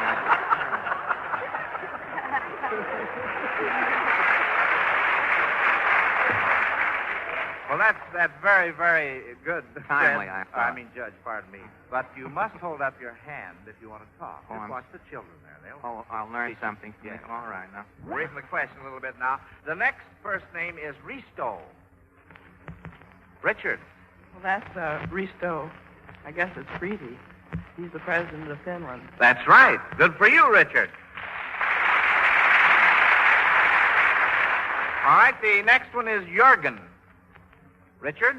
That's von Arnim. He's the, I don't know exactly what he is, but he's a German general or field marshal in command of the northern Tunisian Axis Army. That's very good. Good for you, Richard. All right, next question. Joseph H. Babrika of Berwyn, Illinois, gets a Zenith portable radio for this question. Can you think of 3 prominent persons, past or present, who have 2 first names and no last name? In other words, 3 men whose last names could be used as first names. For example, Henry James. You get the idea? All right, now let's have 3 men. All right, Harvey? Well, there's Frankie Albert, football player. Uh-huh. All right, that's one. And I think Eddie Allen, test pilot who was killed recently. Uh-huh, that's 2. And Jesse James. Jesse James, 3. Well, we're going along fine. Let's see if we can get some more. Smeela? Red Allen. Oh, Red Allen.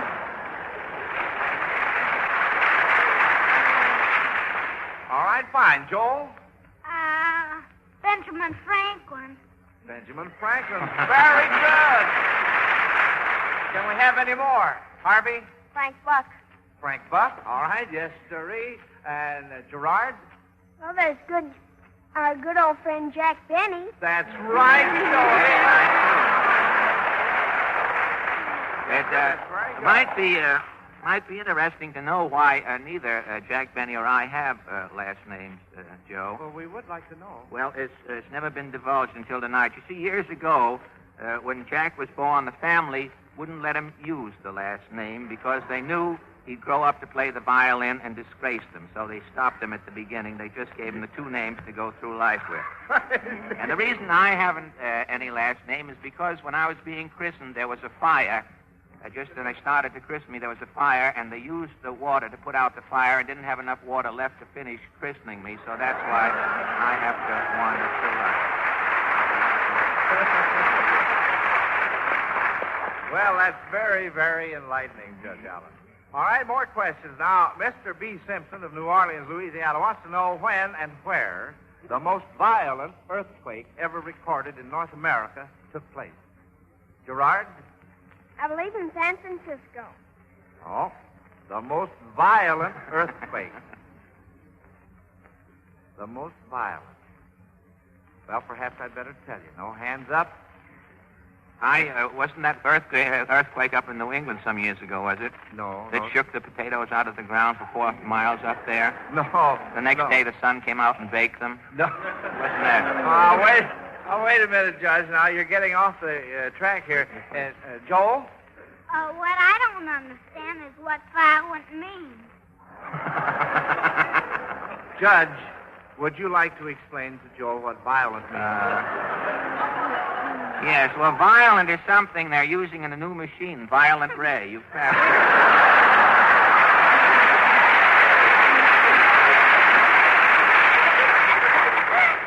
Well, Joel, violent means terrific. Oh. Every morning. Harvey? Well, you mean in the modern times? Because I imagine that there were several tremendous earthquakes near Niagara Falls in the prehistoric days. Well, I'll tell you, Harvey. Smila? Well, there was one in Mexico very recently. Yeah, that's true. But I was thinking of the one that happened around New Madrid, Missouri, back in 1811. It was the most violent in the history of America. Well, we can't get them all. That's perfectly all right. Now, James A. Howe of Des Moines, Iowa, thinks all school children should be familiar with our own great American poet. I'll give you the first line of a poem. You supply the second. All right, now the first one is, tell me not in mournful numbers. Harvey? Life is but an empty dream. That's right, and the name of the poem? Oh, I know the lines.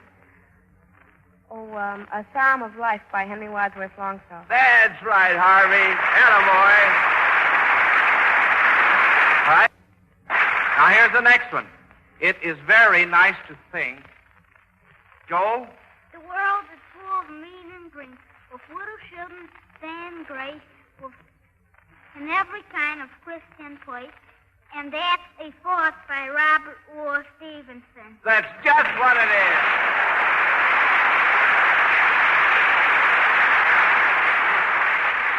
Now, the next first line is from a poem written by a contemporary American poet. Listen carefully. My little niece is saving Greece. Da-da-da-da-da-da. Harvey? Well, I think that's Falstaff, is it, on Mr. Allen's program? Yes, that's right. Falstaff Openshaw. That's right. My little niece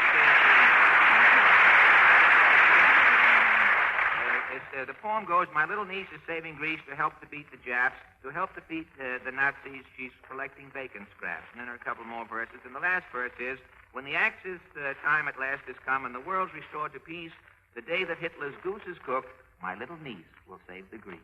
Very good. Very good.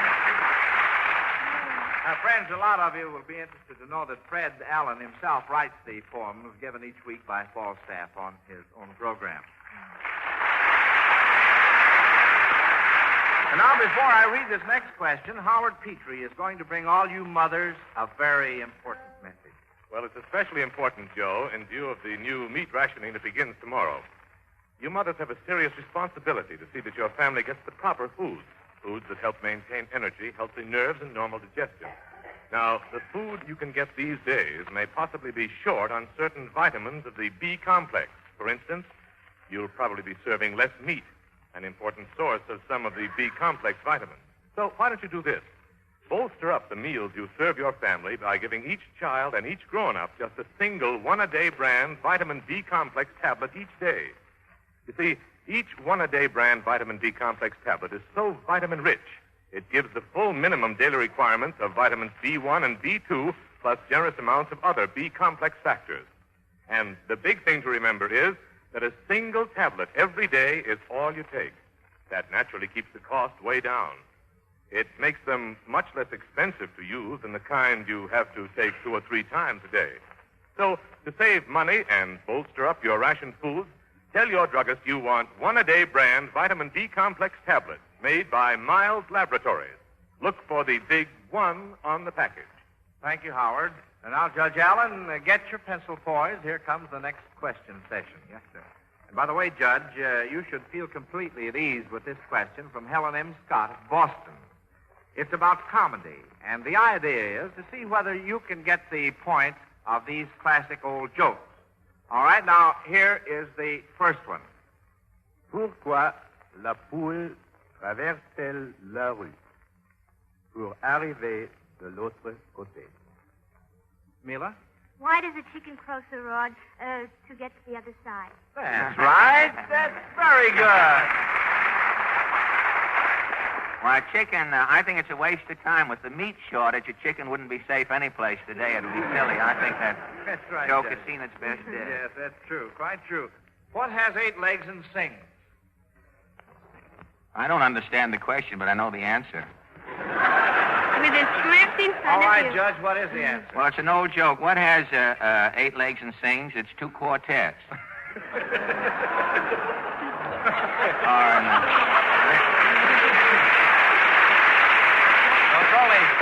I think you'll find it's only 1 quartet. Judge. Oh, I was thinking of what has 8 legs and sings. 2 jukeboxes have 8 legs.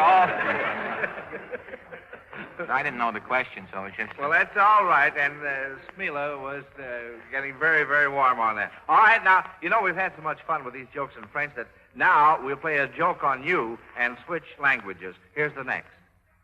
Was macht man, wenn man nicht will, dass ein Hund am Sonntagmorgen bellt? Man schießt ihn am Sonnabendabend tot. Smila? What do you do when you don't want your dog to bark on Sunday morning? You shoot it Saturday evening. That's right. Okay. Unless it's a hot dog, of course. Yeah, that's right, Judge. Now, this next question is from Joel Kupperman, Judge Allen. Oh. He wanted me to find out whether you were any better than Jack Benny is at numbers. Uh-huh. Well, I think I am, Joel. I think everybody's better than Mr. Benny at numbers, don't you? Well, I don't... You don't know everybody. I don't think so. A baby wouldn't. A baby wouldn't know more than Mr. I think you're overrating Mr. Benny. I think a baby would know more than...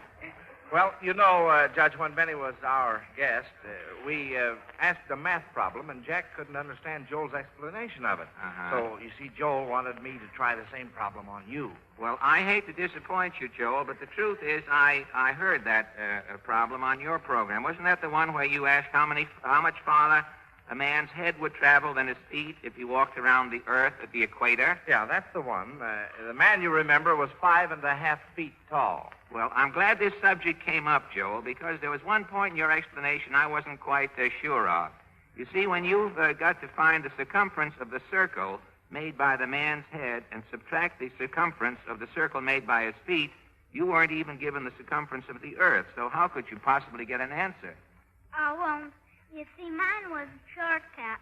No matter how big or small the circle is, it will always be 5.5 feet tall. So if you whirl him around, the radius would be 5.5. Well, what is the circumference of the Earth? You'd have to know that, wouldn't you? I'm sorry, but the answer's no. The answer...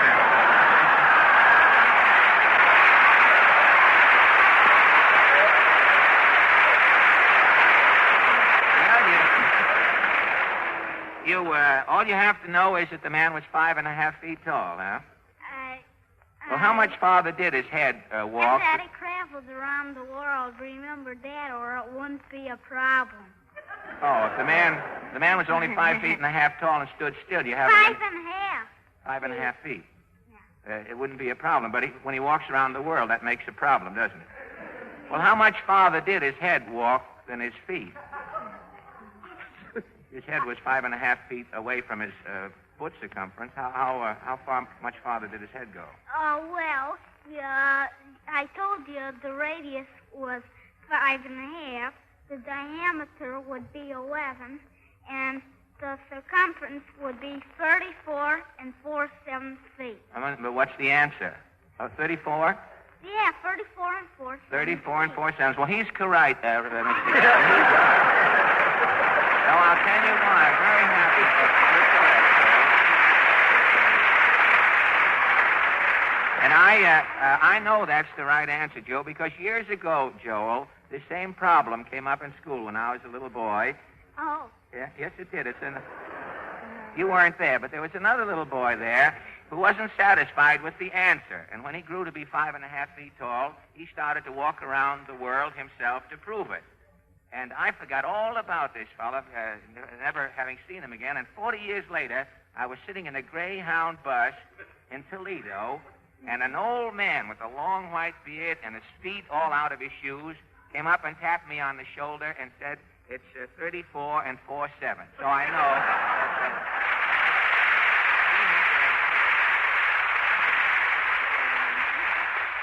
Did you want to say something, Smila? Well, is that fair? Mr. Benny's in the hospital now. No, he was thrown out for not paying the doctor. You'll be glad to know he's out now. No, I'm sure he's coming along fine now. Everybody's he's in Phoenix. Yes, that's right. He's recuperating very nicely out there, so I'm told. All right, next That's question. Chamber of Commerce propaganda. All right, They starched his legs so he could walk out of Chicago.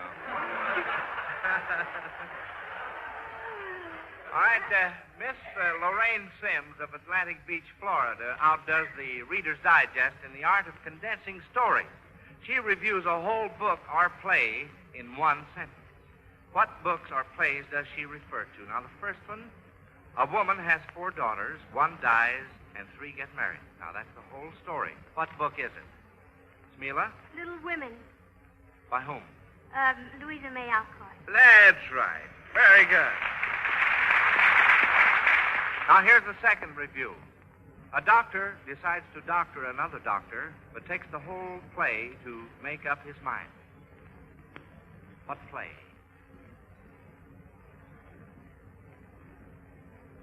A doctor decides to doctor another doctor, but takes the whole play to make up his mind. Well, no fair whispering, Judge. I just noticed. Yeah, well, I just called him on that, Joe. We don't allow that on the Quiz Kids program. Gerard? Could that be Doctor's Dilemma? That's just what it is. Good for you. Now, Miss Sims outdid herself on this last one. She reviewed 5 books in one sentence. Here it is. Bumpo bumps off Indians rescuing pretty maidens. What 5 books? Bumpo bumps off Indians rescuing pretty maidens. Not Dick Tracy? No, Judge. Gerard? Could that be one of the books by L. Frank Baum? No, I'm sorry. No, it's the, do you give up? Oh, it's the Leather Stocking Tales by James Fenimore Cooper. The Deerslayer, The Last of the Mohicans, The Pathfinder, The Pioneers, and The Prairie. Well, now, Howard, let's give Judge Allen a few seconds to catch up on his numbers. Will you take over, please? Fine. You know, folks, so much has been said about the children's health and the A&D vitamins, or as you probably know them better, the cod liver oil vitamins, that sometimes we grown-ups forget that these vitamins are absolutely necessary for our well-being, too, especially now when colds are so frequent. Naturally, I don't expect you, Mother, to make the rounds of the breakfast table with a sticky spoon every morning and force Dad, high school Johnny, Sister Susie, and the baby to open wide for a teaspoon and a half of cod liver oil. But here is the easy way. Just put a single little one-a-day brand vitamin A and D tablet beside each plate at the breakfast table. A tablet a day is enough. That'll give everybody even more than the normal daily supply of A and D vitamins without any fishy, oily taste or any aftertaste. One-a-day brand vitamin A and D tablets give you the A and D vitamins the pleasant, modern way. And they're so economical. Buy the large family-sized package from your druggist, and they'll cost hardly more than a penny a day. Remember, one-a-day brand vitamin A and D tablets made by Miles Laboratories. Well, we're in the finals now, quiz kids. Your next question. This question on classical music comes from Mrs. Clara M. Graham of Brooklyn, New York. See whether you can give the operas or operettas from which these numbers are taken. Unfortunately, our singer didn't show up this evening, so I'll have to call on our guest judge, Fred Allen, to do the vocals. Well, oh, no. Hold on, son. Now, Fred, come on now. Just do the best that you can. Now, here's the first one. Now, listen, children. I hate to start singing, Joe, because people will know that the best tunes of all don't come from here if I start singing. Well, the first one... The first one seems to be an opera here, Joe. It goes... How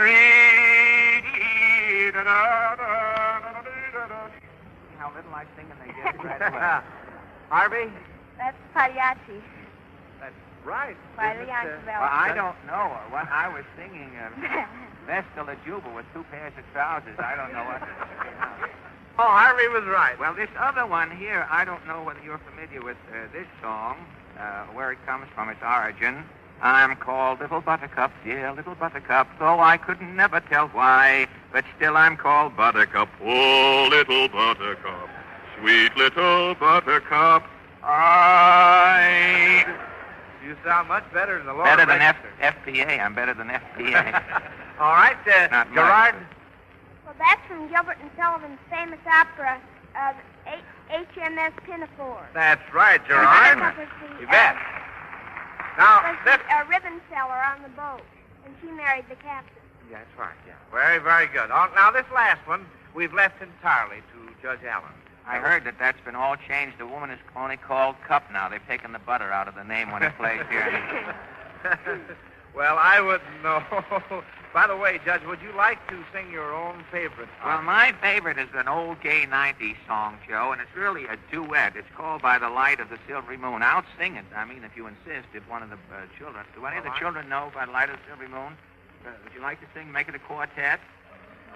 Richard and Harvey and Gerard, you know the words of the chorus? Do you know the key? You take it in my key?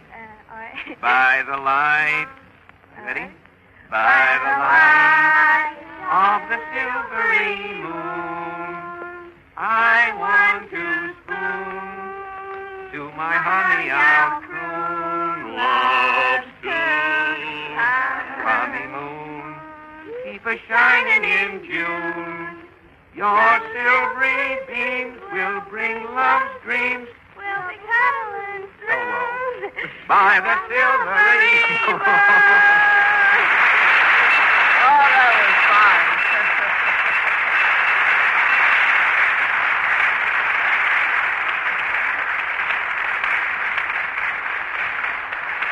Well, the bell says it's all over, quiz kids. Take it easy while His Honor Judge Allen goes into a tussle with the scorers to see which quiz kids come back next week. Have you arrived at a verdict, Judge Allen? No, frankly, no, Mr. Kelly. I'm just about to compute the winner the hard way, algebraically, if you'll bear with me. Let me see now. Let X equal Joel, multiplied by Smealer, which comes out 6 times Gerard over Harvey. Subtracting the square root of Richard. The winner is the little boy Sam, who isn't even with the quiz kid. Hey, I'm afraid I'll have to work this out again, Joe. I missed up here. Some 5.5 feet or something. I'm out here. Oh, Fred, I just happened to remember. What, Joseph? Fred, I'm terribly sorry, but we didn't need a scorekeeper tonight. We didn't need a judge. This is a swell time to town shows. Now, next week, we'll be back home in Chicago, and naturally, scores or no scores, we go back to the winning quiz kids from 3 weeks ago. You mean that I did all that computing for nothing, Joe? Well, why, in the time I wasted, I could have figured out something to replace the Rummel plan here. It's all I've been slipping little Joel Tupperman bubble gum all week to teach me calculus just to be ready to compute this thing. And well, I'm terribly sorry that you went to all that trouble. Well, you should be sorry, Joe. I am. Well, I know. Well, Joe.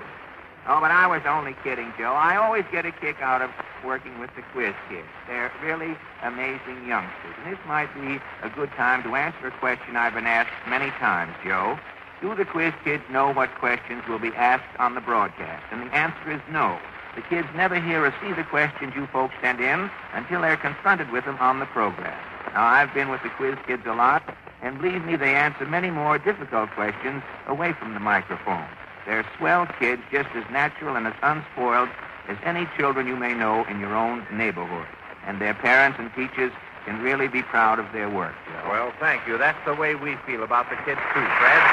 You were swell tonight, and thanks a lot for being on our show. And by the way, Fred, we'll all be listening to your own show later on tonight. Thank you. Next week, our quiz kids class will be back home, and at their desks will be our 3 weeks ago winners, Richard, Joel, and Ruth, plus a newcomer, Paul Huber, 13 years of old age, from Hammond, Indiana, and Gerard Darrow, 10, of Chicago. And our quiz kids, the makers of Alka-Seltzer, give each of you a $100 denomination war bond for your work tonight. What about me, Joe? What do I get out of this? I promised you at the beginning of the program that I'd have an awful headache, and believe me, I've made good. I have the worst headache I've ever had in my life, Joe. Well, we'll make good, too, Fred. You asked for it, and here it is. A glass of good old Alka-Seltzer. Listen to it fizz. It really does the biz. We wish to thank the sponsors of the Texaco Star Theater for the privilege of having Fred Allen on our Quiz Kids program.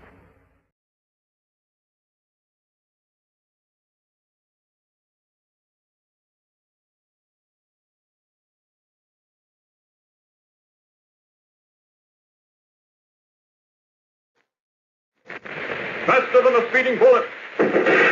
More powerful than a locomotive. Able to leap tall buildings at a single bound. Look! Up in the sky! It's a bird! It's a plane! It's Superman! Yes, it's Superman, strange visitor from another world, who came to Earth with powers and abilities far beyond those of mortal men. Superman, who can change the course of mighty rivers, bend steel in his bare hands, and who, disguised as Clark Kent, mild-mannered reporter for a great metropolitan newspaper, fights a never-ending battle for truth, justice, and the American way. But before we join Superman, here is an important message. Yes, fellows and girls, here is an important message for you. A message direct from our fighting Marines in the Solomon Islands, echoed by our blue jackets on the high seas, by the boys who wear our Army and Navy wings, our troops in Africa, our commandos in England. In fact, by every man in the American Armed Forces, no matter where he may be. And here's the message. We're going to win this war, they say. We're going to wipe Hitlerism and fascism off the face of this earth. We've taken on the job, and we're going to see it through, but we can't do it alone. We can't do it without the help of every boy and girl and every man and woman back home. Now, we know the one way we can help those boys fight this war to a victorious finish is to see that they get all the guns and tanks and ships and planes they need. But those things require a lot of money, and that's where you and I come in. We help our government to buy those war materials by lending them our money, by buying all the war stamps we possibly can. Why, right at this moment, there are American fighting men on the new front, and they're equipped with guns and tanks and protected by planes and ships that you helped to buy. That is, if you've been buying war-saving stamps regularly. So let's make a promise to ourselves right now. Let's promise to buy war-saving stamps as often as we can. Tell Mother and Dad about it. See if you can't get them to give you a dime a day for a war stamp, or even a dime every other day. And remember that every dime is important, because 10 cents will buy 5 .45 caliber bullets to be used by our soldiers, sailors, and Marines. 5 dimes will buy enough fuel oil to take an American destroyer 1 full mile closer to its objective. And a dime a day from all the fellows and girls in the United States will buy enough fast pursuit planes to blast Hitler's Luftwaffe right out of the sky. So start right now, won't you, to do your share to help win this war. And remember this slogan. Every time that you've got a dime, buy a war-saving stamp. And now, the adventures of Superman.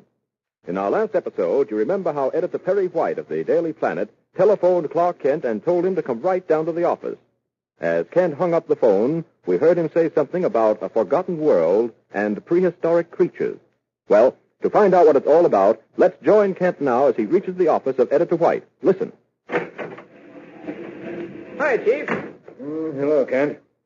Kent, I'm afraid I've gone and done it again. It's taken him years, but he's convinced me at last. He's a crackpot, an eccentric, an idiot in some ways, but he's convinced me. Who's convinced you of what? And you've heard of Dr. Leander Cameron, haven't you? Yes. What about him? And you've heard about his theories of the lost continent of Atlantis, that he believes still exists somewhere at the bottom of the Atlantic Ocean. Chief, you haven't. Yes, Kent, I have. Oh, no, Chief. Now, Kent, Hello, everybody. Hello, Lois. Good to see you again. That's right. You have been a stranger. Good work on that scoop clock. Thanks. Who helped you? No one. I did it all with my little typewriter. Will you two stop fencing with each other? We've got serious things to think of. Serious?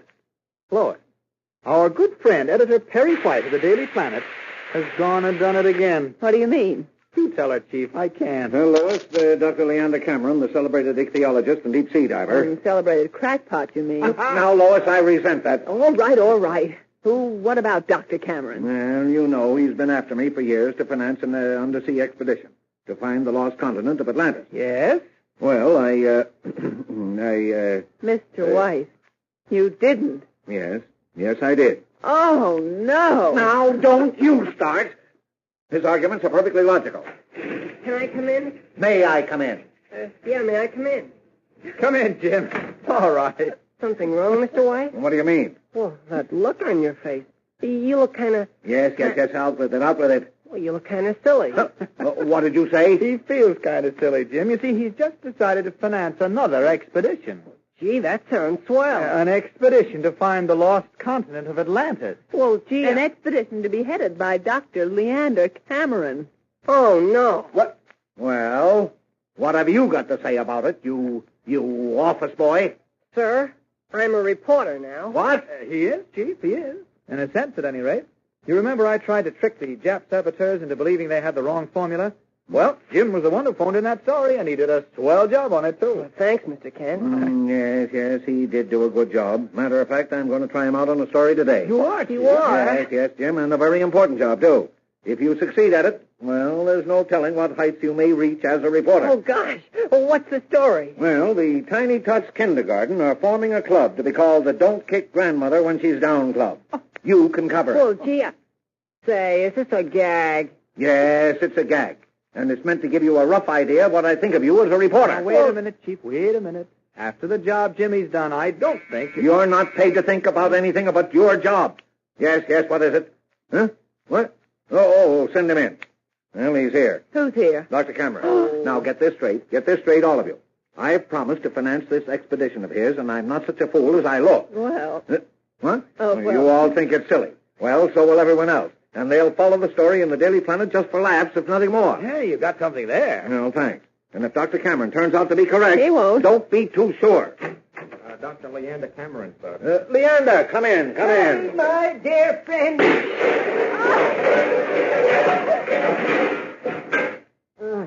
I think I must have fallen. I think you must have collapsed. No, I fell. My butterfly net caught on the knob of the door. Wow. Just look at that pile of junk. Well, Leander, I really don't know why you carry all that paraphernalia with you.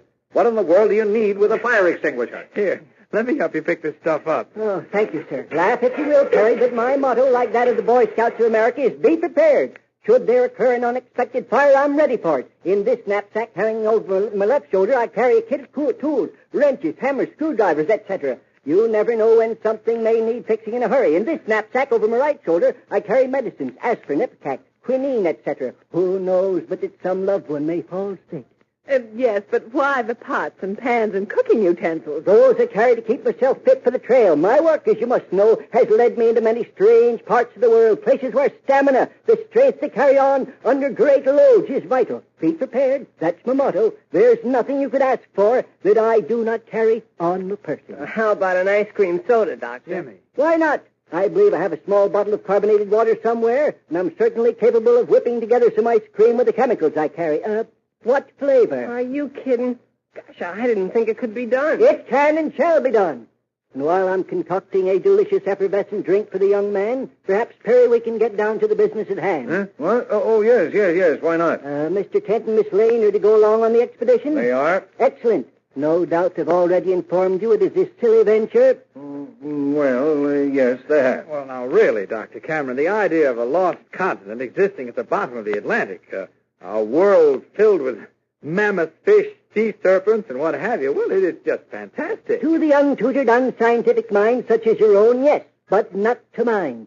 Shall we make it a vanilla soda, Jimmy? I find to have some vanilla beans in the pack. Yeah, sure. What did I do with that folding cup? Oh, yes, here it is.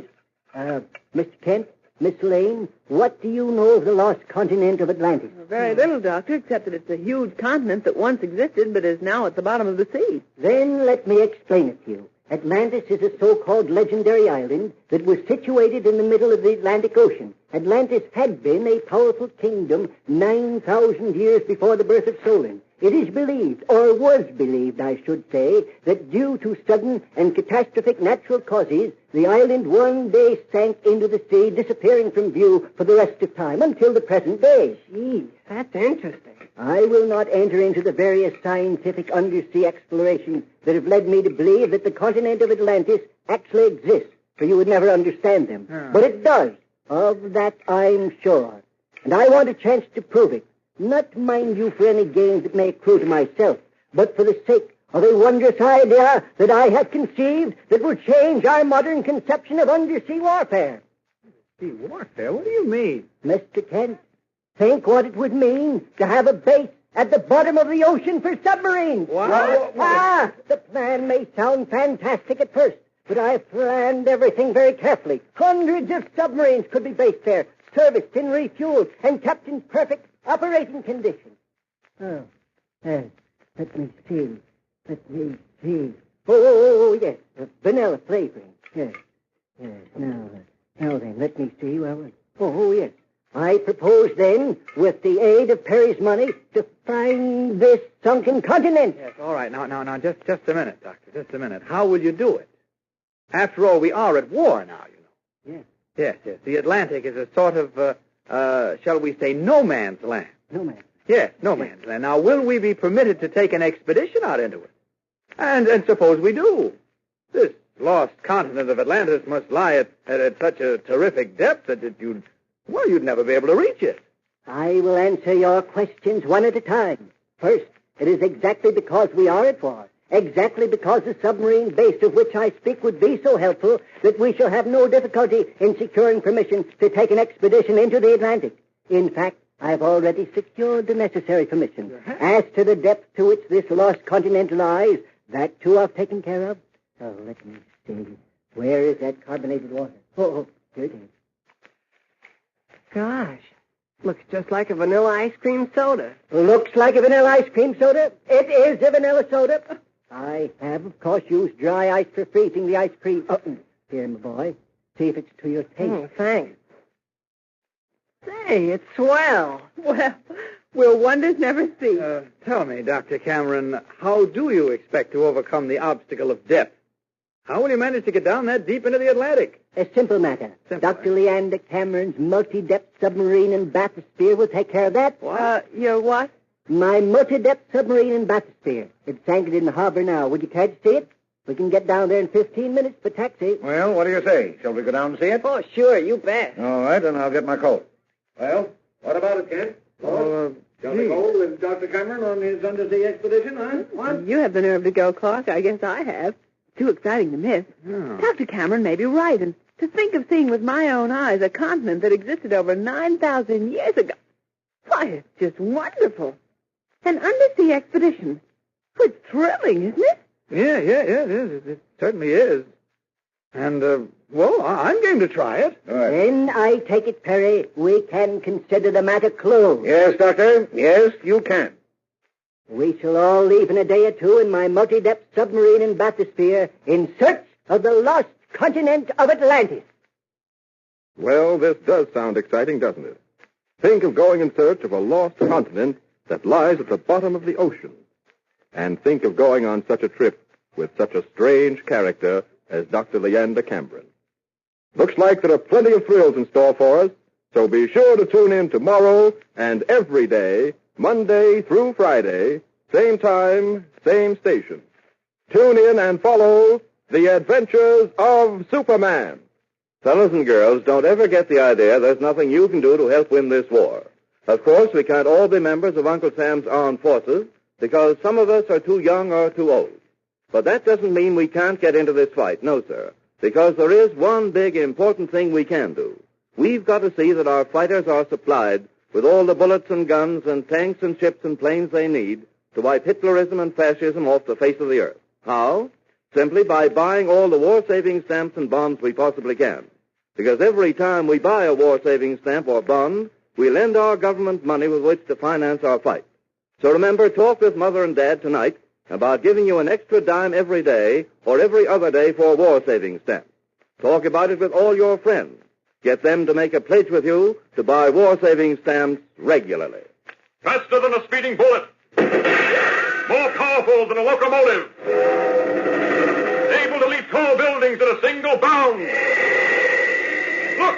Up in the sky! It's a bird! It's a plane! It's Superman!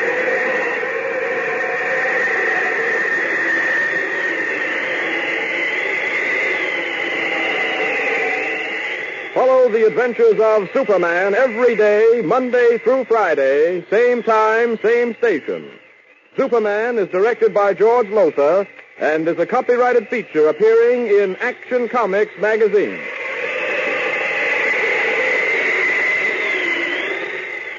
This is Mutual. Faster than a speeding bullet. More powerful than a locomotive. Able to leap tall buildings at a single bound. Look! Up in the sky! It's a bird! It's a plane! It's Superman! Yes, it's Superman, strange visitor from another world, who came to Earth with powers and abilities far beyond those of mortal men. Superman, who can change the course of mighty rivers, bend steel in his bare hands, and who, disguised as Clark Kent, mild-mannered reporter for a great metropolitan newspaper, fights a never-ending battle for truth, justice, and the American way. But before we join Superman, here is an important message. Fellows and girls, every day the city, state, and national offices of civilian defense organizations are swamped with letters from young people like yourselves. And most of these letters ask, what can I do, what part can I take in the national war effort? The writers of these letters are all too young to join the United States Armed Forces, too young to join any of the numerous home defense groups. And yet they ask, isn't there something we can do? Some of you listening now are no doubt among those who have written these letters. And I'll bet many of you who have not written have thought the same thing. Well, the answer is a very simple one, and here it is. You can do your part in civilian defense. You can help to win this war by buying war-saving stamps regularly. How does that help, you ask? How can my dime, or 20, or 40, or 50 cents help to win this war? That's easy, too. For instance, your dime, just 10 cents, will buy 5 .45 caliber bullets that can be used by our soldiers, sailors, or Marines to knock 5 Japs or 5 Nazis out of commission. And believe me, it's going to take a lot of those bullets to knock them all out and win the war. Another thing, 50 cents, which represents 5 10-cent or 2 25-cent war-saving stamps, will buy enough fuel oil to bring one of our destroyers a full mile closer to the Jap fleet in the Solomon Islands. And you know what happens when our Navy gets close enough to turn on the heat. And here's one more thing for you to think over. If every fellow and girl in the United States bought at least 5 10-cent war-saving stamps every day, the amount of money they'd lend to the government would buy enough fighter planes and bombers to blast Hitler's Luftwaffe right out of the air. So remember that each and every dime is important. That buying war-saving stamps is a very important way to help win the war. So why not pledge today to buy war-saving stamps regularly? And keep in mind this slogan. Every time you've got a dime, buy a war-saving stamp. And now, the adventures of Superman. A great adventure is in store for all our friends. In our last episode, we heard how Editor Perry White had decided to finance an expedition in search of the lost continent of Atlantis, believed to be lying below the surface of the Atlantic Ocean. As we take up our story today, the time is several days later. The place, a private stretch of beach some short distance outside Metropolis. The cold, heavy mist of early dawn hangs low over the water, and through it we can just make out the long gray lines of a submarine lying offshore. Standing on the beach, dimly seen through the gray smoke of dawn, stand four people: Clark Kent, Lois Lane, Editor Perry White, and Jimmy Olsen. Listen. Hey, look out. That surf is running pretty high up onto the beach. Yes, I just escaped getting my feet wet that time. Well, let's move up the beach a bit. Tide's coming in fast. Golly, it's cold, too. When are we going aboard the submarine? We're going to be inside that submarine for a long time once we get started. Besides, we've got to wait till Dr. Cameron arrives. Well, I can stand it if the rest of you can. It's amazing. Simply amazing. What's amazing, Lois? Well, I keep thinking it was only a few days ago that we were discussing this fantastic expedition in your office, trying to decide if we'd even go along. And now here we are. There's Dr. Cameron's multi-depth submarine and bathysphere, or whatever you call it, waiting for us offshore, filled with food and supplies for months, all sorts of scientific paraphernalia, everything. That's Leander Cameron for you. He may look like a crackpot and act like one, but by golly, he lives up to that motto of his, be prepared. The minute you said we'd go, he told us he'd arranged for everything. Yes. We'd have everything aboard in less than 24 hours. All he needed was the money to pay for it. I only hope it's worth the money. Even if we don't find the lost continent of Atlantis... What do you mean, even? You don't really expect to find it, do you? Well, I say even if we don't find it, people will read the stories in the Daily Planet just for laughs. And I don't care why they buy the paper, just so they buy it. Gosh, I wish we hadn't let that taxi go. Why? Well, we could have sat in that till the doctor got here. If you really want to learn to be a reporter, Jim, you'll have to learn to take it. Yeah, I suppose so. Now, understand, young man, we don't want any trouble from you. The only reason your school principal permitted you to come along was because of the expedition's great educational value. Any monkey shines out of you, though... Wait a minute. What's that? Something is coming, judging from the racket. It's Dr. Cameron. I've never heard a man make so much noise in my life. Wait, that's not Leander. It's something approaching on a motorcycle. It doesn't look human. Looks like some strange creature out of a nightmare. Clark, what is it? Well, it must be Dr. Cameron. It just can't be. I tell you, the thing riding on that motorcycle isn't human. Oh, it's human, all right, only it's wearing a diving outfit. Suit, helmet, the works. What? You mean to say that's Dr. Leander Cameron arriving on a motorcycle in a diving suit? Well, now, how did you expect him to arrive? In a taxi in civilian clothes? No, that'd be much too normal and ordinary for Dr. Cameron. Holy mackerel, look. He's weaving all over the beach on that thing. We better get to a safe place before we'll run down. You're right. He's coming straight for us. No, wait. He's veering off. Oh, boy, that was close. Close? Hey. Nothing. Look at me. I'm covered with wet sand from head to foot. Me, too. He's swinging around, heading this way. Here he comes again. Look out. Daddy, stop that thing. Stop it. Why, he can't even steer it. Doctor, isn't it? Look out. He's going to fall.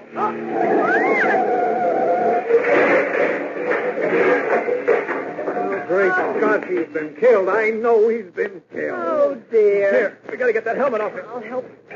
Easy, Jim, easy. Okay, Wait a minute. help me. Oh, the poor man. Now, hold on to yourself, Lois. All right, now, Jim, lift the helmet off. Okay. Sit. Good morning. Well, good morning.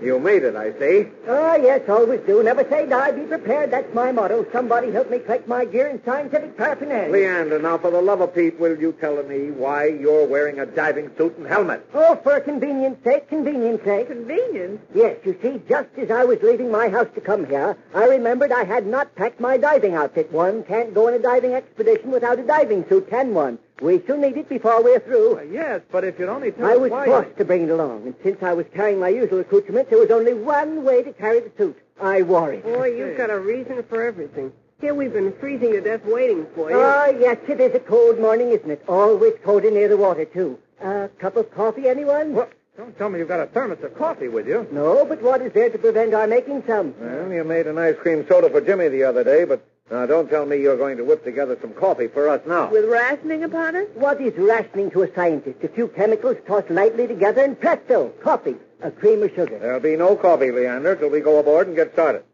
The boat's waiting at the edge of the beach to take us out to the sub. Come on now, let's go. The crew already aboard? Yeah, what there is of them.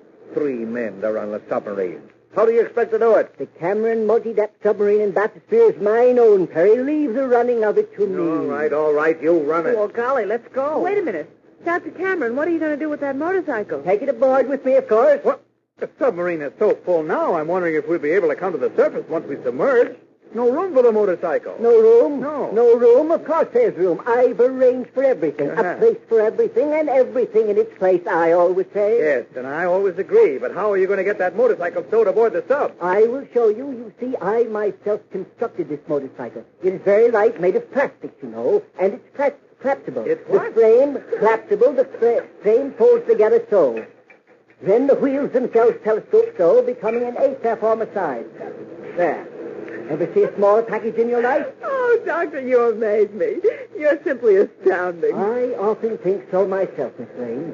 Well, if we're ready to go aboard, you're and away, says I. Stand away. Boy, I'll sure be glad to get out of this cold. Let's go. Well, come on, everyone. Let's go down to that dinghy and row out to the sub. Before we get started. Right you are, Perry. We must lose no time in reaching the lost continent of Atlantis.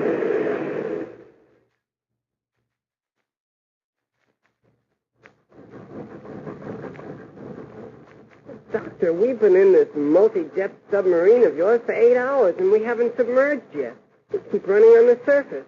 Golly, I was all excited about going beneath the surface in a submarine. Rather distressing if you went below the surface without a submarine. A joke. Yes. Are you kidding?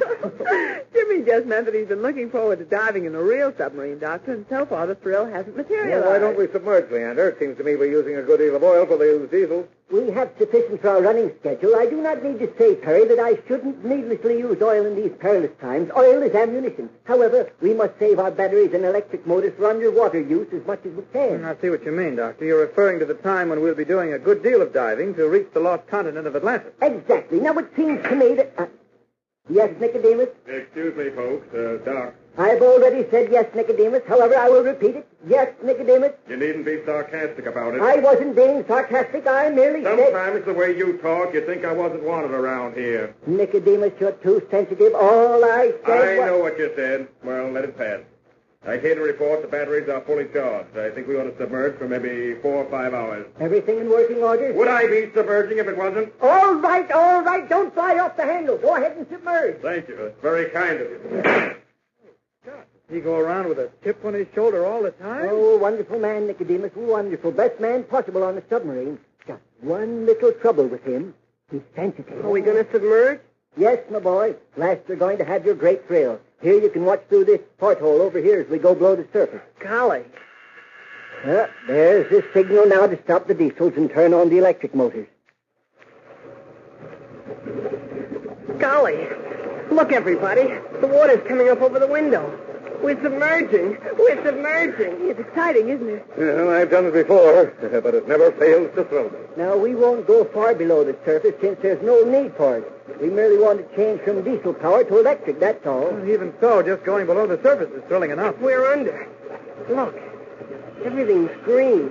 A sort of light green that's getting darker. Yes, the deeper we go, the darker it'll get, of course. Well, how long can we stay under, Leander? Well, Perry, the ordinary submarine running at from 1 to 1.5 knots can remain below the surface for 30 hours. We can remain below in the Cameron multi-depth submarine in bathysphere for 37 hours. Seems to me the government could be interested in a submarine like this. Oh, they are, Miss Lane. They've already made certain tests. What's that? I don't know. I can't imagine it. Well, it would appear there's trouble afoot, or should I say underwater? Never mind how you say it. Come on. Golly. What could have happened? I don't know, Ken. I don't know. Nicodemus! Nicodemus! What has happened? I don't know, Doc. Something's gone wrong with the main ballast tanks. I can't close them. You can't close Wait, them? heavens, man. Doesn't that mean... It means we're going down fast. I mean, the thing I can do about If it. there's something wrong with the motor, surely you can fix them. No, it's not the motor, Smith. Something's jammed inside the main ballast tank, which means we can't control the intake or the outlet of water. Golly. But you've got to do something, man. There's nothing I can do. Nothing nobody can do. Oh, Golly, if only Superman were here now. What could he do? Well, he could take us back to the surface. He could... Holy mackerel. No, he couldn't. He'd be inside here with us. And to lift the submarine to the surface, he'd have to be on the outside. And how could he get out without letting the water in here? Exactly what I've been thinking myself. Helpless, Superman in his guise of Clark Kent stands by with his friends while the submarine drops lower and lower through the ocean depths. Seemingly, there is nothing he can do, and yet, well, perhaps we can leave it to Superman to figure a way out. So be sure to be with us Monday and every day, Monday through Friday, same time, same station. Tune in and follow The Adventures of Superman. Well, there goes Superman until Monday. Meanwhile, don't let the weekend go by without buying your share of war savings stamps. And remember what I told you at the beginning of this program, you fellows and girls who are too young to join the armed forces or any of the national defense organizations. You can do your part. You can help win this war by buying war savings stamps. So let's make a pledge right now to buy war savings stamps regularly. Talk it over tonight with Mother and Dad. Ask them to give you a dime every day or even every other day for war savings stamps. And then buy some extra ones out of your regular weekly allowance. And see if you can get your friends to buy stamps regularly, too. Or why not organize a war savings stamp club right in your neighborhood? And make this your club slogan. Every time that you've got a dime, buy a war savings stamp. Faster than a speeding bullet. More powerful than a locomotive. Able to leap tall buildings at a single bound. Look, up in the sky. It's a bird. It's a plane. It's Superman.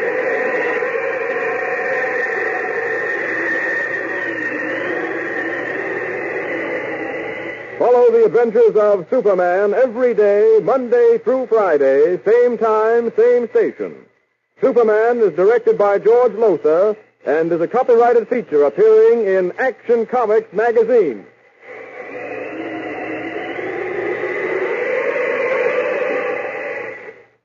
This is Mutual. Faster than a speeding bullet. More powerful than a locomotive. Able to leap tall buildings at a single bound. Look, up in the sky. It's a bird. It's a plane. It's Superman. Yes, it's Superman, strange visitor from another world who came to Earth with powers and abilities far beyond those of mortal men. Superman, who can change the course of mighty rivers, bend the steel in his bare hands, and who, disguised as Clark Kent, mild-mannered reporter for a great metropolitan newspaper, fights a never-ending battle for truth, justice, and the American way. But before we join Superman, here is an important message. Fellows and girls, don't ever get the idea there's nothing you can do to help win this war. Just because you can't join the Army or Navy doesn't mean that you can't be part of this big fight to preserve the American way of life. No, sir, not at all. There is one big important thing you can do, and I'm going to tell you about that right now. You see, aside from the fact that we can't all be soldiers, sailors, or Marines, because we're too young or too old or something, it's necessary for a good many of us to stay right here where we are. As a matter of fact, Uncle Sam says that for every man in the armed forces, there must be 11 people back home to keep them well supplied and to see that everything runs smoothly. It's sort of like a civilian army that cooperates with the armed forces to help win the war. And that's where you come in, you and I, for we're all members of this civilian army. And the best way we can help our boys at the front is to buy war-saving stamps and bonds and buy them regularly. How does that help? Well, let me tell you. It helps our government to finance the war. It helps to buy the guns and the tanks and planes and all the other things the Army, Navy, and Marines need to knock out the Japs and the Nazis. For instance, every time you buy a 10-cent war-saving stamp, your dime will pay for 5 bullets. And every 5 10-cent stamps buys enough fuel oil to carry a destroyer a full mile. So you see how important it is for you to buy a war-saving stamp every time you've got a dime. Now see if you can't get Mother or Dad to give you a dime every day or every other day with which to buy war-saving stamps. Talk about this with all your friends. Ask them to buy war-saving stamps regularly. Ask your mother and your dad and all your neighbors and relatives to sign Minuteman pledges. Do all that you possibly can to build up the sale of war-saving stamps and bonds. And that is what you can do to help win this war. And now, the adventures of Superman. Superman and his companions in adventure are now in the midst of the most exciting adventure of their career, for they are on an expedition led by the eccentric old explorer, Dr. Leander Cameron, to find the lost continent of Atlantis, believed to be located at the bottom of the Atlantic Ocean. As our last episode came to a close, our friends were in grave danger. Traveling in Dr. Cameron's multi-depth submarine and bathysphere, they had started to submerge when suddenly... Oh, but wait. Listen. There's the signal for us to submerge. Listen, you'll hear the diesel motor stop and the electric motor start. We're starting to submerge. Look here through this porthole. We're going down. Golly, just look. By heaven, I've submerged in a submarine I don't know how often, but I always get a kick out of it. Well, this is exciting. Not nervous, are you, Clark? Oh, just a little. I try not to be, Lois, but somehow I can't help being just a little afraid. It's your nature, I guess. There's nothing you'll ever be able to do about it. I'm afraid not. Look, the water's starting to rise above the porthole. Everything looks green and getting darker all the time. We're under. We've submerged. Watch carefully, my boy, and you'll begin to see the fishes of the ocean. Fish swimming around in their natural surroundings.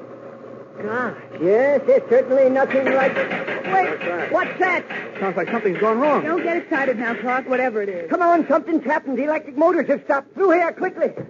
Nicodemus! Nicodemus! Hey, what do you want, Doc? What's happened? What's wrong? Why have we stopped? We haven't stopped. The motors have stopped. We're still sinking, though. What do you mean? Something's gotten jammed in the main ballast tank. I can't close it. Well, what does that mean? It means the ballast tanks are filling with water, and the more they fill, the lower we'll sink. Not only that, but I won't be able to blow the tanks to come up. Oh, great heavens, we can't just stand here doing nothing about it. Maybe you got some ideas, lady. If you have, let me have them. Holy mackerel, we are in a spot. We must not lose courage. Leave everything to me. I, Dr. Leander Euthanasia Cameron, will lead you all to safety. Well, how, Leander? How? If we can't bring this up to the surface, what can possibly save us? Well, first, let me ascertain how desperate our plight may be. Nicodemus, just what is jammed in the main ballast tank? How do I know? Can I get inside the tank with it full of water? Nicodemus, I do not like your attitude. We're all in trouble, grave trouble. Well, why blame me for it? No one's blaming you. I'm merely trying to find out what can be done to save it. Nothing. There's nothing nobody can do. We're finished. We're through. Leaping mackerel. George Defeated. Did Washington give up at Valley Forge? Did Stanley give up in Africa? Did Lincoln give up? I ain't no Washington, and I ain't no Stanley, and I ain't no Lincoln. I ain't nobody but me, Nicodemus Company. And when I say we're sunk, we're sunk. And when I say that I, Dr. Leander Euthanasia Cameron, shall lead us all to safety, I mean that, too. Ah, you're crazy. Now, look here, you two. We're in How trouble dare enough you, without... Nicodemus? How dare you look at me in that tone of voice? But I'm trying to explain to you, Doctor, that What's about the escape chamber, eh? What about that? The escape chamber. By heaven, it never occurred to me. But of course, you must have such a device on this submarine. What's an escape chamber, Mr. Kent? An escape chamber, Jim, is a waterproof room in a submarine that can be closed off from the rest of the sub to permit escape when submerged without flooding the sub. That's right, Jim. You enter the chamber, as I understand it, seal it off from the rest of the submarine, and then you let it fill with water. Let it fill with water? Yes. Well, holy mackerel, what happens to you then? Well, before the chamber fills with water, you put on what is known as a mumps and lungs, a mechanism that permits you to breathe as you reach the surface. Jumping Jiminy. You mean we'll have to leave the submarine underwater and go up to the surface with just one of them mumps and lung things? Well, they're quite safe. Well, it looks as if we've nothing to worry about now. Yeah, that's what you think. Now what, Nicodemus? Don't you think I'd have thought of the escape chamber before this if it could be used? What do you mean? Oh, hang it all, Doctor. You know as well as I do that the metal door sealing off that chamber is controlled by our motors. Well, what of it? The motors have gone dead, mister. Didn't you hear them stop? We can't possibly operate the chamber. We can't even get inside it. You mean we're trapped? Yes. Oh, holy mackerel. What are we going to do? Like I said before, there's nothing we can do. Unless the great Dr. Leander Cameron still thinks he can lead us to safety. No, I've reached my Waterloo. Should I say Waterloo? No, this is no time for joking. I will not say it. Great heavens, Nicodemus, isn't there any way of repairing the mechanism? We're sinking lower all the time. We certainly are. The gauge shows we're down a quarter of a mile. Quarter of a mile below the surface and sinking lower all the time. And There's no way of repairing the mechanism? Don't you think I'd repair it if I could? The trouble's in the main ballast tank. I can't get at it. And I can't fix it if I can't get at it. Oh, but we can't die in here. We'll suffocate after a while. Die of strangulation. Unless we sink so deep the pressure of the water crushes the submarine. Oh, no. I can't stand it. I've got to get out of here. I can't stand it. I tell you, I can't. Now, Ken, in the name of heaven, hold on to yourself. My nerves can't take it. I want to scream. And I told you to hold on to yourself. I can't hold on to myself. I can't, you hear? I can't. You asked for this. Oh, holy mackerel, Mr. White, you knocked him out. Yes, and I think I've broken my hand. He's got a jaw of iron. Oh, golly, if only Superman were here. Not inside here, but outside. He'd help us. He'd get us out of this mess. Well, for once, Superman isn't here when we need him, Jim. I guess we can't expect him to save our lives all the time. But you can expect Superman to save your lives, Lois and Jimmy. For little do you realize that the man you think is the cowardly Clark Kent, the man now lying on the floor of the submarine pretending to have been knocked senseless by an ordinary mortal, is actually Superman himself. And little do you suspect that as he lies there, his hand is slowly moving toward a heavily insulated electric cable that stretches along the length of the submarine near the floor. His hand reaches the cable, and quietly holding it in his powerful grip, he tightens his hand, crushing the cable to powder. And at the very moment when his hand is crushing the electric wires together, there is a sudden flash, and the lights of the submarine go out. The lights have gone out. Nicodemus, what was the flash? I don't know. Looked like a short circuit. This situation seems to be getting worse. What'll happen next? This is what is happening next, Perry White. In the darkness, Clark Kent has become Superman, and even now has reached the door of the escape chamber. The door is a metal sliding panel controlled by the motors of the sub. Superman places his palms against the metal, for there is no place he can get a grip, and slowly forces the panel to slide back. What was that? Did you hear anything? I heard something. It sounded to me like the metal panel of the escape chamber sliding back. Nicodemus, do you suppose by some electrical freak that door is open? Of course not. Well, let's investigate anyhow. You never can tell. You never can tell. But even as our friends stumble toward the metal door through the dark, Superman, now inside the chamber, closes the metal door against them. There. That part of the submarine is sealed off. They'll be safe till I can get them up. Now, let's see. There's the escape hatch. Have that open in no time at all. There we are. Now, up through the hatch. There. I'm outside the submarine. Now, she's sinking fast. Well, I'll just grab hold of the conning tower. So, and up to the surface we go.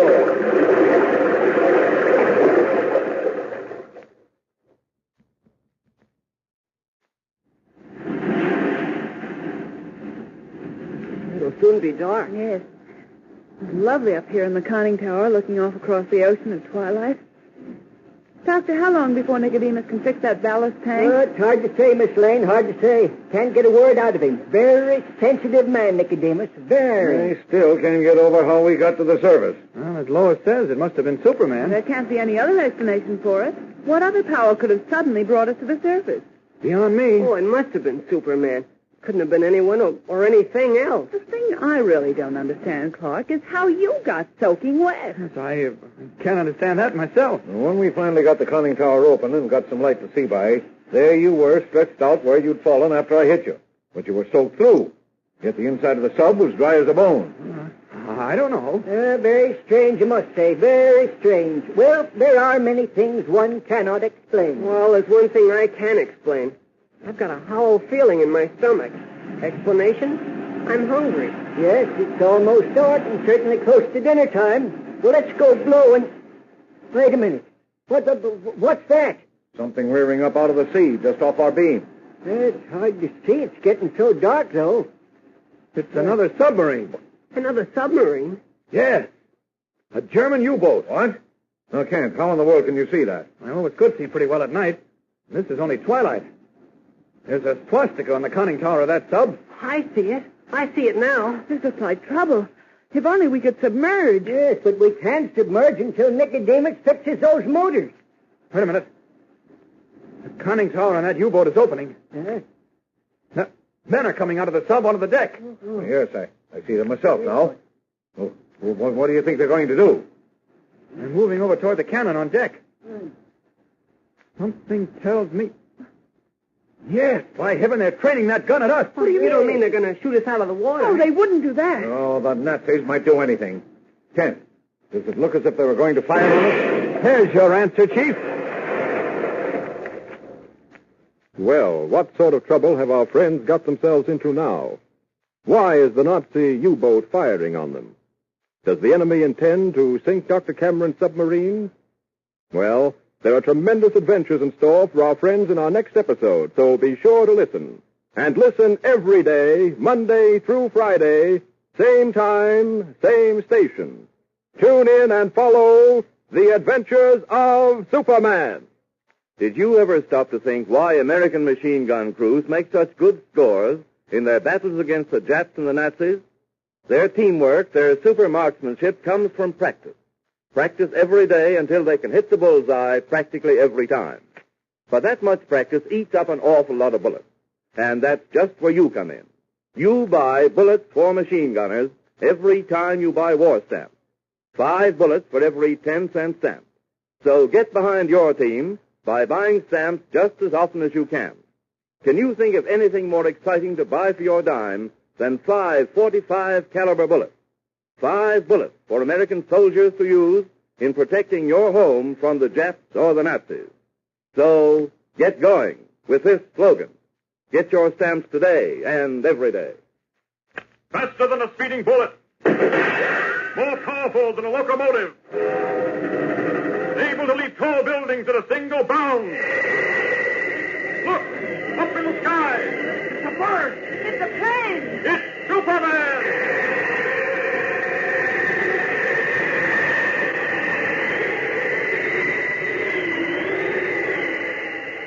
Follow The Adventures of Superman every day, Monday through Friday, same time, same station.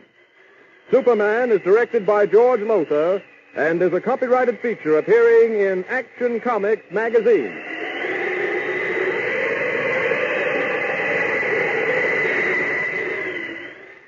This is Mutual. Faster than a speeding bullet. More powerful than a locomotive. Able to leap tall buildings at a single bound. Look, up in the sky. It's a bird. It's a plane. It's Superman. Yes, it's Superman, strange visitor from another world who came to Earth with powers and abilities far beyond those of mortal men. Superman who can change the course of mighty rivers, bend steel in his bare hands, and who, disguised as Clark Kent, mild-mannered reporter for a great metropolitan newspaper, fights a never-ending battle for truth, justice, and the American way. But before we join Superman, here is an important message. Fellows and girls, somewhere in the Solomon Islands, there are a lot of big, tough fighting Marines. And they're carrying guns that you may have helped to buy for them. That is, if you've been buying your share of war-saving stamps for victory.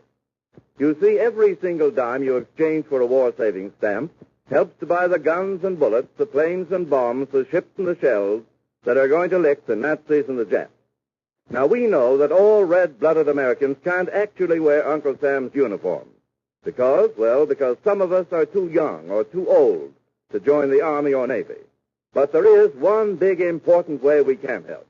We can buy war-saving stamps and bonds. We can lend our money to Uncle Sam and put weapons into the hands of American fighting men. Why, do you know that your dime spent for a war stamp is the same dime used to buy 5 .45 caliber bullets?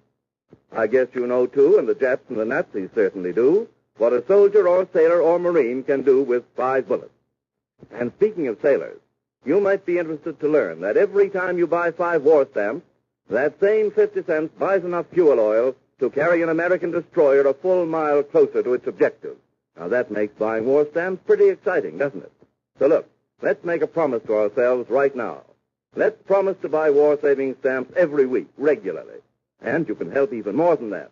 You can get your friends and your mother and father and all the people you know to buy war stamps and bonds regularly. And they'll want to help, too, when you explain to them how important it is for all of us to do our share to help our brothers and our friends in uniform. Our boys are going to win this war, and we've simply got to help them. So remember this slogan. Repeat it often to your family and friends. Every time that you've got a dime, buy a war-saving stamp. And now, the adventures of Superman. Superman, in his disguise of Clark Kent, and all our friends are now on an expedition to find the mysterious lost continent of Atlantis, a legendary land believed to lie at the bottom of the Atlantic Ocean. They are making the hazardous trip in the multi-depth submarine and bathysphere of Dr. Leander Cameron, a strange and eccentric explorer. In our last episode, we heard how Superman saved our friends from death when their crippled submarine submerged out of control. Brought to the surface by Superman, they were standing in the conning tower at twilight, waiting for Dr. Cameron's sub to be repaired, when suddenly Perry White spied something coming up out of the water. Listen. Well, look off there. Something's just come up out of the water. Golly, what can that be? It's another submarine. A German U-boat. Clark, how can you tell it's a German U-boat? It's getting so dark, I can just about see the sub myself. Well, it could see well at night. Now, look hard. See there? Yeah? Swastika on the conning tower of that sub. I see it. I see it now. This looks like trouble. If we could only submerge, Leander. But you know we can't submerge until Nicodemus fixes those motors. Look. The conning tower on that U-boat is opening. Men are coming out of the sub onto the deck. I see them myself now. Well, what do you think they're going to do? Well, they're moving over to the cannon on deck. Something tells me that... Yes, by heaven, they're training that gun at us. Golly. You don't mean they're going to shoot us out of the water? Well, there's your answer, Chief. Why, the filthy rat! Those were just warning shots, just in case we had any ideas about trying to escape. Uh-oh, they're going to board us. They are. Golly, what do you think will happen to us now? Hard to say, Jim. But we're in for trouble. That I can tell you. Oh, it never fails. Out of the frying pan into the fire. That reminds me. Didn't you say you were hungry, Jimmy? Are you kidding? I'm afraid we've all lost our appetites, Doctor. Oh, nonsense. We're not going to let a few Nazis ruin our dinner, are we? Perry? Yes, Leander? You take care of those Nazis, will you? Find out what they want and send them about their business. What? While I go below and prepare dinner. You all like anchovies? Oh. Yes, we just love anchovies. Excellent. I shall prepare them. If you have any artificially colored strychnine, prepare that, too. I don't think I have any of that, but I'll look. That man's crazy. Uh-oh. Here come the Nazis. Ahoy! Ahoy yourself! We are coming aboard. Nothing much we can do about that, I suppose. Wouldn't do anything if you could. Look, they're putting off in a small boat. 3 of them. It looks like the commander of the sub and 2 of his aides. Gosh, why didn't we realize something like this might happen? We did, Jim, but we thought if we met up with any of the enemy, we could just submerge and get away from them. The trouble is, our motors are out of commission. And there's nothing we can do until Nicodemus fixes them. Nothing we can do now, even after he fixes them. Look, they're coming alongside. Gosh, that commander looks tough. Lend me a hand here. No, go jump in the nearest ocean. Good for you, Mr. White. Give me a hand. I need to come aboard. You, take me here. Yes, sir. Yes, of course. Clark! They've got guns with them, and we're unarmed. I'm not taking any chances. Really, I always thought you Oh, stop it, Lois. You do not help us aboard. No. This is the multi-depth submarine in bathysphere I have heard so much about. And who is this strange-looking monstrosity? Sir, I'm Dr. Leander Euthanasia Cameron, owner of the multi-depth submarine bathysphere and leader of this expedition. Oh. Then you are just the man I'm looking for. You were looking for me? What for? To tell you this, Herr Doctor. Up to now, your expedition has been sponsored by your own government. Or should I say sponsored by a newspaper with the approval of your government. From now on, however, your expedition will be controlled by the German government. There is a word I rarely use, Commander, because it is a very strong word, and I need it only to express the greatest distaste. I say that word to you now. I say to you, nuts. Do not follow your meaning. However, it is no matter. I am taking command here. You will continue with your expedition. And if you succeed in finding the lost continent of Atlantis, you will do so in the name of the Führer. Not to the Führer. Jimmy. Oh, you young Schweinhund. You insulted our Führer. Perhaps your filthy mouth will be silenced by this. Oh, get it. You despicable loathsome. Lois. Jimmy, all right? Clark, he's unconscious. He hit his head against that stanchion when he fell, Kent. See. I don't like this. I don't like it at all. What's that? Skull, I'm afraid. Oh, no. Jimmy. Kent, what is it? It's like a fractured skull to me. That is too bad. But he should not have insulted the Führer. Why, you dirty, low-down, filthy Nazi swine. I've a good mind. I will listen to no more insults from you. Another such word from your mouth and you die. This pistol is no toy. And now you. Me? Yes, you. Think I do not know what you did to me when I came aboard? Look at me. I'm soaking wet. Why? Because you deliberately let me fall into the water. Oh, it was an accident. It was no accident. And I will repay you for it, too.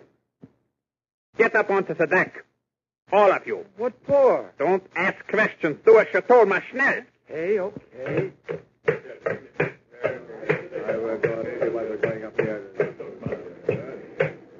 Now look here. I'm sick and tired of this. I refuse to be You ordered. do as you are told, or I will shoot you down like a dog. What about Jimmy? Yes, the boy, Commander. What about him? It is unfortunate, but I cannot waste time in pits. Now move. You filthy swine. I have heard enough from you. Mr. White! Mr. White! They shot Clark. Look, he's fallen overboard. He threw himself in front of you to save you. Good heavens. I can't see him. We've got to save him. There you are. It's his own fault. You're not more careful, the same will happen to all of you. Oh, poor Kent.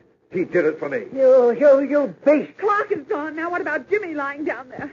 His skull's probably fractured. What about him? I cannot concern myself with his welfare. Nor have I time to get him medical aid. You can't let him die. Yes, that's what it is. Even as Lois and Editor White plead with the Nazi commander, Superman is at work under the water.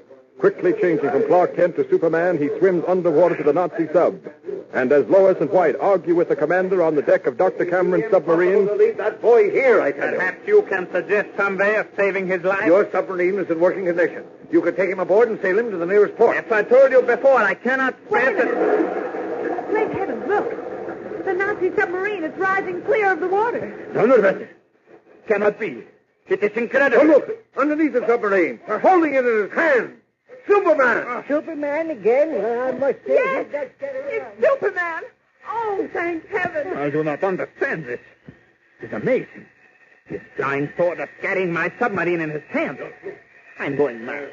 We are all mad. No, we're not mad, but... He's coming down with the submarine. Look, Mr. White, he's going to land right alongside of us. Yes. Why, we've stopped the sun back into the water. There. That's just to take you boys inside to stop up a little bit. Now then. Jimmy, I cannot believe. All right, Commander. Just give me that gun. Come on, you two, Hunt. Come on. Superman. Thank heaven you've come. Jimmy. Yes, I know. Mr. White, Dr. Cameron, bring Jimmy up on deck. Yes, of course, right away. Come on, Leon. Yes, coming, Harry. While they're getting Jimmy, I'll take care of the commander and his aide. First, the commander. Come here, you. Come on.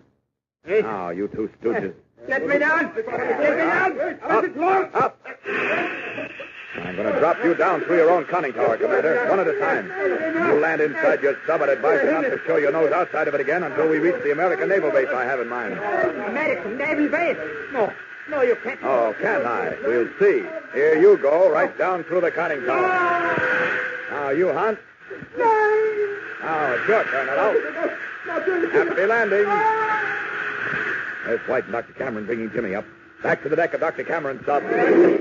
Better take it easy with the boy, Superman. He's in a bad way. I can see that. I'll handle him gently.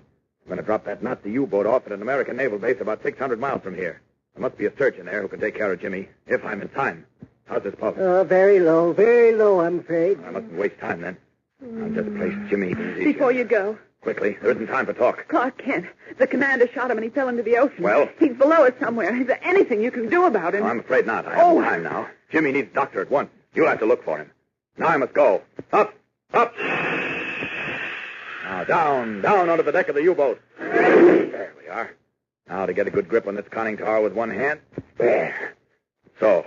And the U-boat in my grasp, I'll be in time to save Jimmy's life. I must be. I must. Up, and away! With the quickly ebbing life of Jimmy Olsen? Well, we'll know in tomorrow's episode.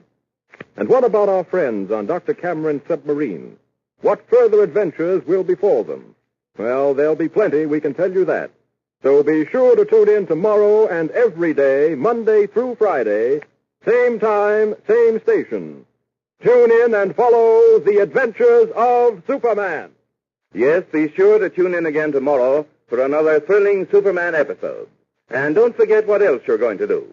You're going to buy war stamps as often as you can get Mother or Dad to give you a dime. Now, you know when you see that big capital S on a three-cornered shield, you recognize it as the emblem of Superman, and you know at once what it stands for.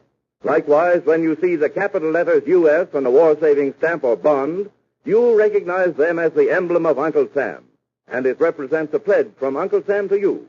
His pledge to use every dime you lend him for more bullets and guns and planes, and all the other things the American armed forces need to win a smashing victory from the Nazis and the Japs.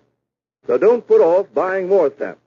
Buy one every time you've got a dime. Remember, Uncle Sam is depending on you. Faster than a speeding bullet. More powerful than a locomotive. Able to leap tall buildings at a single bound. Look! Up in the sky! It's a bird! It's a plane! It's Superman!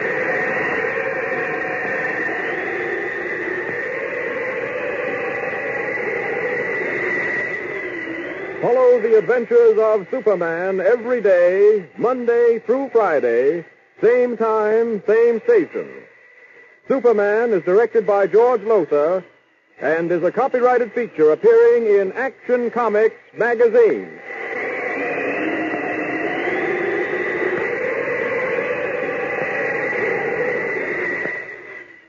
This is Mutual.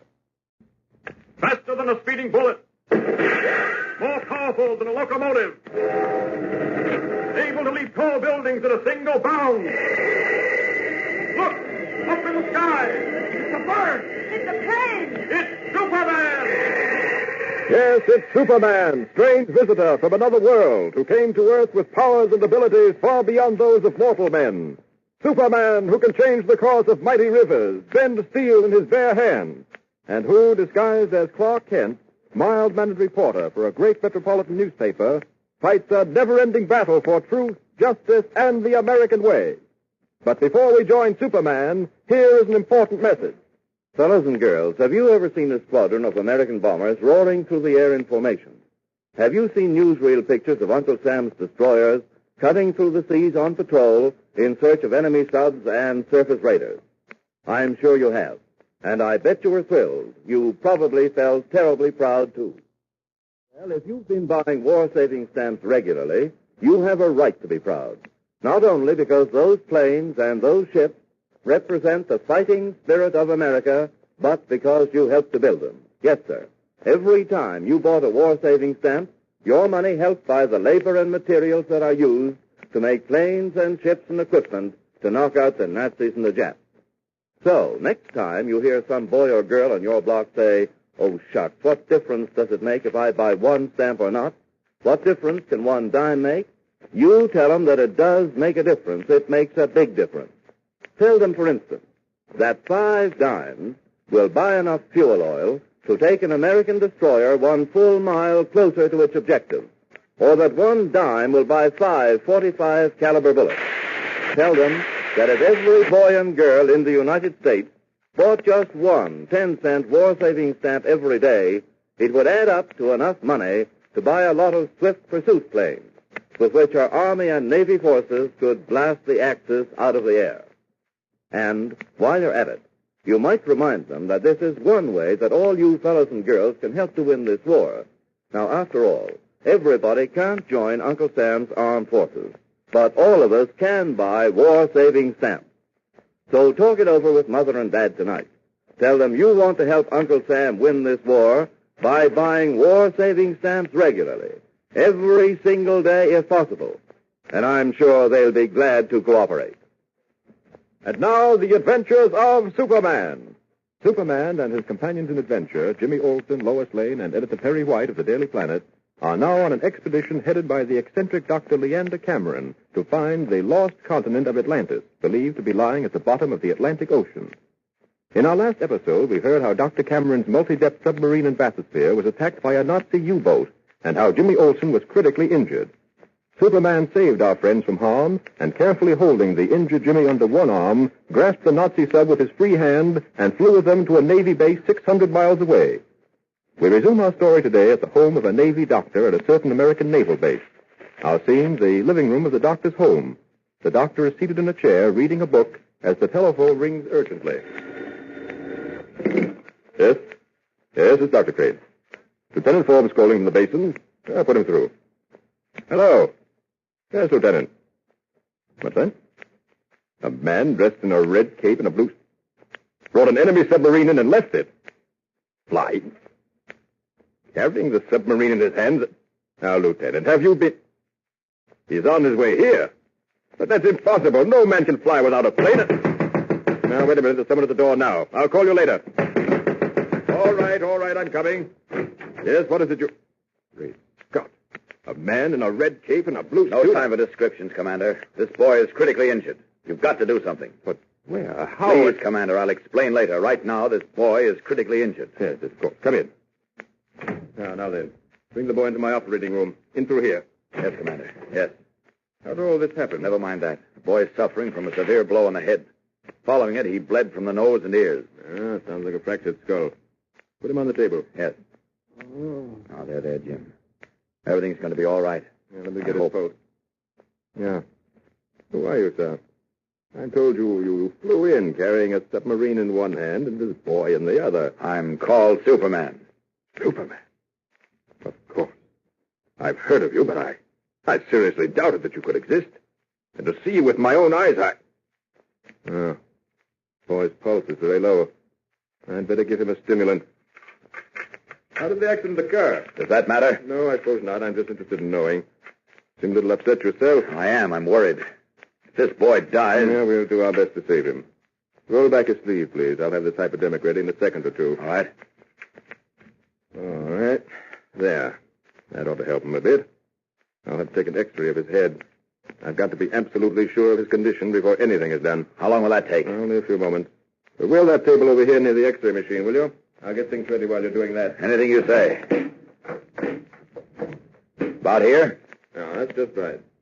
Now, let me move the camera over above his head. All right. There we are. Now I'll have the picture in no time at all. There. Now, if you'll excuse me, I'll develop these in that dark room there at once. Right. I couldn't see any broken bones in Jimmy's head, but then I may be wrong. No, I hope I haven't come too late. If I have, if anything happens to Jimmy, I'll... Jim, boy, can you hear me? Jim, you've got to pull through, you hear? The doctor's going to do everything he can for you, but you've got to help him. Can you hear me, Jim? Can you? I don't know whether he can hear me or not. Pulse is getting a little stronger, though. Stimulant's beginning to work. Only... Doctor? I think the boy's going to be all right. What? You mean... The x-ray shows a near fracture, but it's not as serious as we thought. Oh. A week or so ought to see him out of the hospital. Thank heaven for that. Now, look here, man. What about yourself? You must be exhausted. Me? Oh, no. I've got to get back to... Yes? Oh, never mind. Doctor, I'm leaving this boy in your care. I'm sure I can depend on you to see him through this until his friends come to take him home. I'm a Navy man, sir. You can depend on any Navy man. Good. And I won't spend any more time here. I have other work to do. Yes, but just a Take moment, good man. care of that boy. Up, and away! Meanwhile, aboard Dr. Cameron's multi-depth submarine in bathysphere... But can't we wait until, well, maybe just until morning? No, I'm sorry, Miss Lane, we can't. I've got to reach the spot where I believe Atlantis is located on schedule. I can't risk changing weather conditions and all that sort of thing. But why, Leander? We have a supply problem, you know, enough food for just such and such a length of time, oil for so many running hours, and so on. Minutes are precious to the success of our expedition, and we must not waste them. I was hoping Nicodemus would take another day to fix those electric motors. Fortunately, he located the trouble a lot quicker than we expected. Wonderful man, Nicodemus. Sensitive, but wonderful. No, I suppose you're right. But somehow I hate to leave this spot. So do I. It was here at this spot that Clark was shot and fell overboard. Yes, he threw his life away to save mine. Somehow it's like tearing yourself away from the grave of a close friend. I didn't realize that Kent meant so much to you, Lois. I didn't either. He's gone now, and I miss him. You miss him, don't you? Yes, very much. He was a real man, Lois. I regret the many times that I misjudged him. Oh, another thing. I wonder if Superman reached a doctor before it was too late for Jimmy. Don't worry, Lois. He didn't fail. He never does. No, not with something he can control, but Jimmy might have died seconds after Superman left. Well, all we can do now is hope for the best. How far are we, Leander, from the spot in the Atlantic where you believe we'll find the lost continent? Well, as I figured, Perry, we should reach there in another 20 hours. Then, of course, our real work, I should say the real exciting part of our work, will begin. I see. And how far down below the surface do you figure that Atlantis lies? Well, I don't know exactly. The Atlantic Ocean in spots is over 6 miles deep. What? Well, you certainly don't expect to go down 6 miles into the ocean. Oh, dear me, how silly women can be at times. I resent that. Now, Lois. I didn't mean to insult you, but really, Mr. Lane, such remarks. Of course I don't expect to go down 6 miles below the surface. That would be impossible. Oh, excuse me. I didn't think there was anything you couldn't do, Doctor. In fact, I'd begun to think of you as a sort of scientific Superman. Have you really? Well, I suppose I might be called that. My work is certainly superior to all others, and if I succeed in finding the lost continent of Atlantis... Never mind all that chatter now, Leander. Now, get back to the subject. How far below the surface do you think we'll find the lost continent? According to my reckoning, based on many years of scientific research, I would say we shall find Atlantis about 2 or 3 miles below the surface. Now, wait a minute, Leander. Wait a minute. That's impossible. 2 or 3 miles below the surface? Why, we'd never be able to withstand the pressure. No, of course not. Not if we were in an ordinary submarine, but in the Cameron multi-depth submarine in bathysphere, that will withstand water pressure to 3 miles, and perhaps more. What about us? Will we be able to stand it? With ease, as long as we remain in the compression tank. Well, how does that work, Leander? Very simple, Perry. Elementary, in fact. When the time comes to submerge to that tremendous depth, we shall all get into the compression tank. There we shall be perfectly comfortable and at our ease, so long as the pressure is maintained inside the tank that the human body can stand. You've probably noticed that one wall of the tank is the submarine itself, and that in it is set a large pressure-proof window made of specially designed glass through which we shall be able to see all that lies about us 2 or 3 miles below the surface. Well, I'll say one thing, Leander. You convinced me you were right when we were in Metropolis, but there's a great difference in listening to you expound your theories in the safety of my office from listening to you inside this submarine of yours.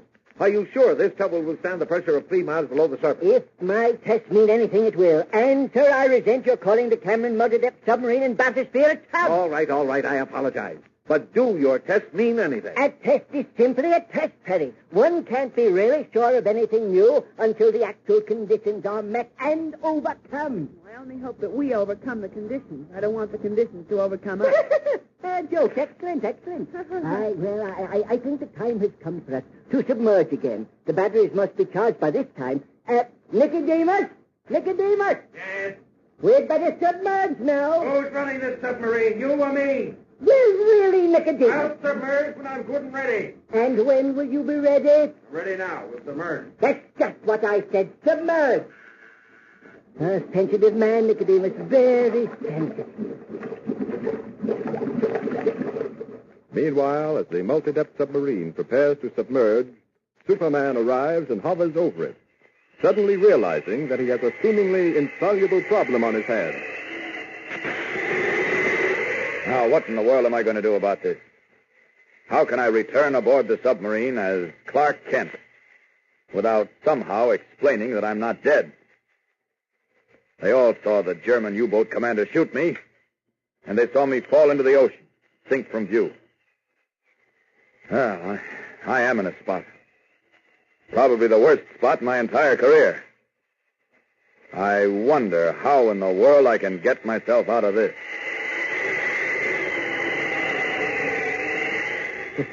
Yes, how is Superman going to get himself out of this one? How can he possibly arrive aboard the submarine as Clark Kent when the others saw Kent topple from the deck and sink beneath the waves, apparently shot dead? Well, let's leave it to Superman to figure out, and let's be with him tomorrow to see how he does it. And be sure to listen every day, Monday through Friday, same time, same station. Tune in and follow The Adventures of Superman. By all means, don't forget to tune in to Superman tomorrow for another thrilling and exciting episode. And don't forget to talk to Mother and Dad before you go to bed tonight about making arrangements to buy war-saving stamps regularly. Start the day off right tomorrow. Buy at least one 10-cent war-saving stamp first thing after breakfast. And remember what I told you at the beginning of this program. Every single dime is important because all our dimes put together can go a long way to help pay for the guns and tanks and planes and ships we need to knock out the Nazis and the Japs. And here's an idea. Why don't you get together with your friends tomorrow and make a joint pledge to buy war-saving stamps every time you've got a dime? See which of you can buy the most war-saving stamps every week and every month. In that way, you'll be doing your share to win this war. Faster than a speeding bullet. More powerful than a locomotive. Able to leap tall buildings at a single bound. Look! Up in the sky! It's a bird! It's a plane! It's Superman!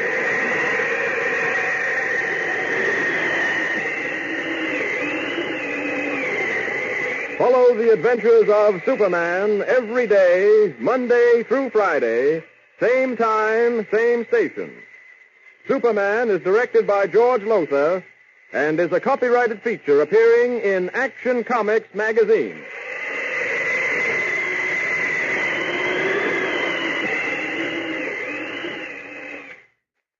This is Mutual. Faster than a speeding bullet. More powerful than a locomotive. Able to leap tall buildings at a single bound. Look!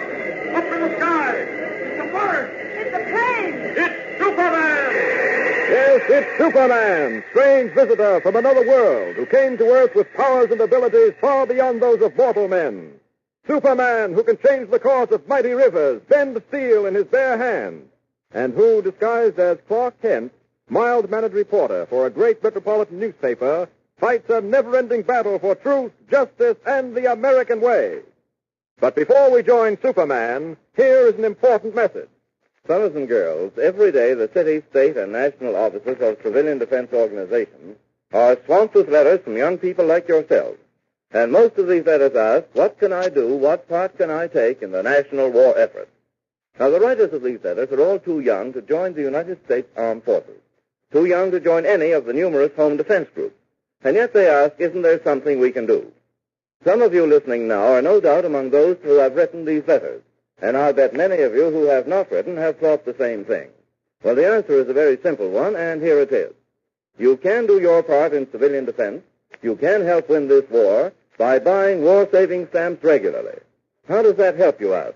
How can my dime or 20 or 40 or 50 cents help to win this war? That's easy, too.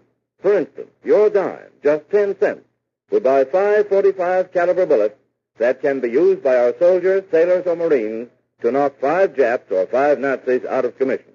And believe me, it's going to take a lot of those bullets to knock them all out and win this war.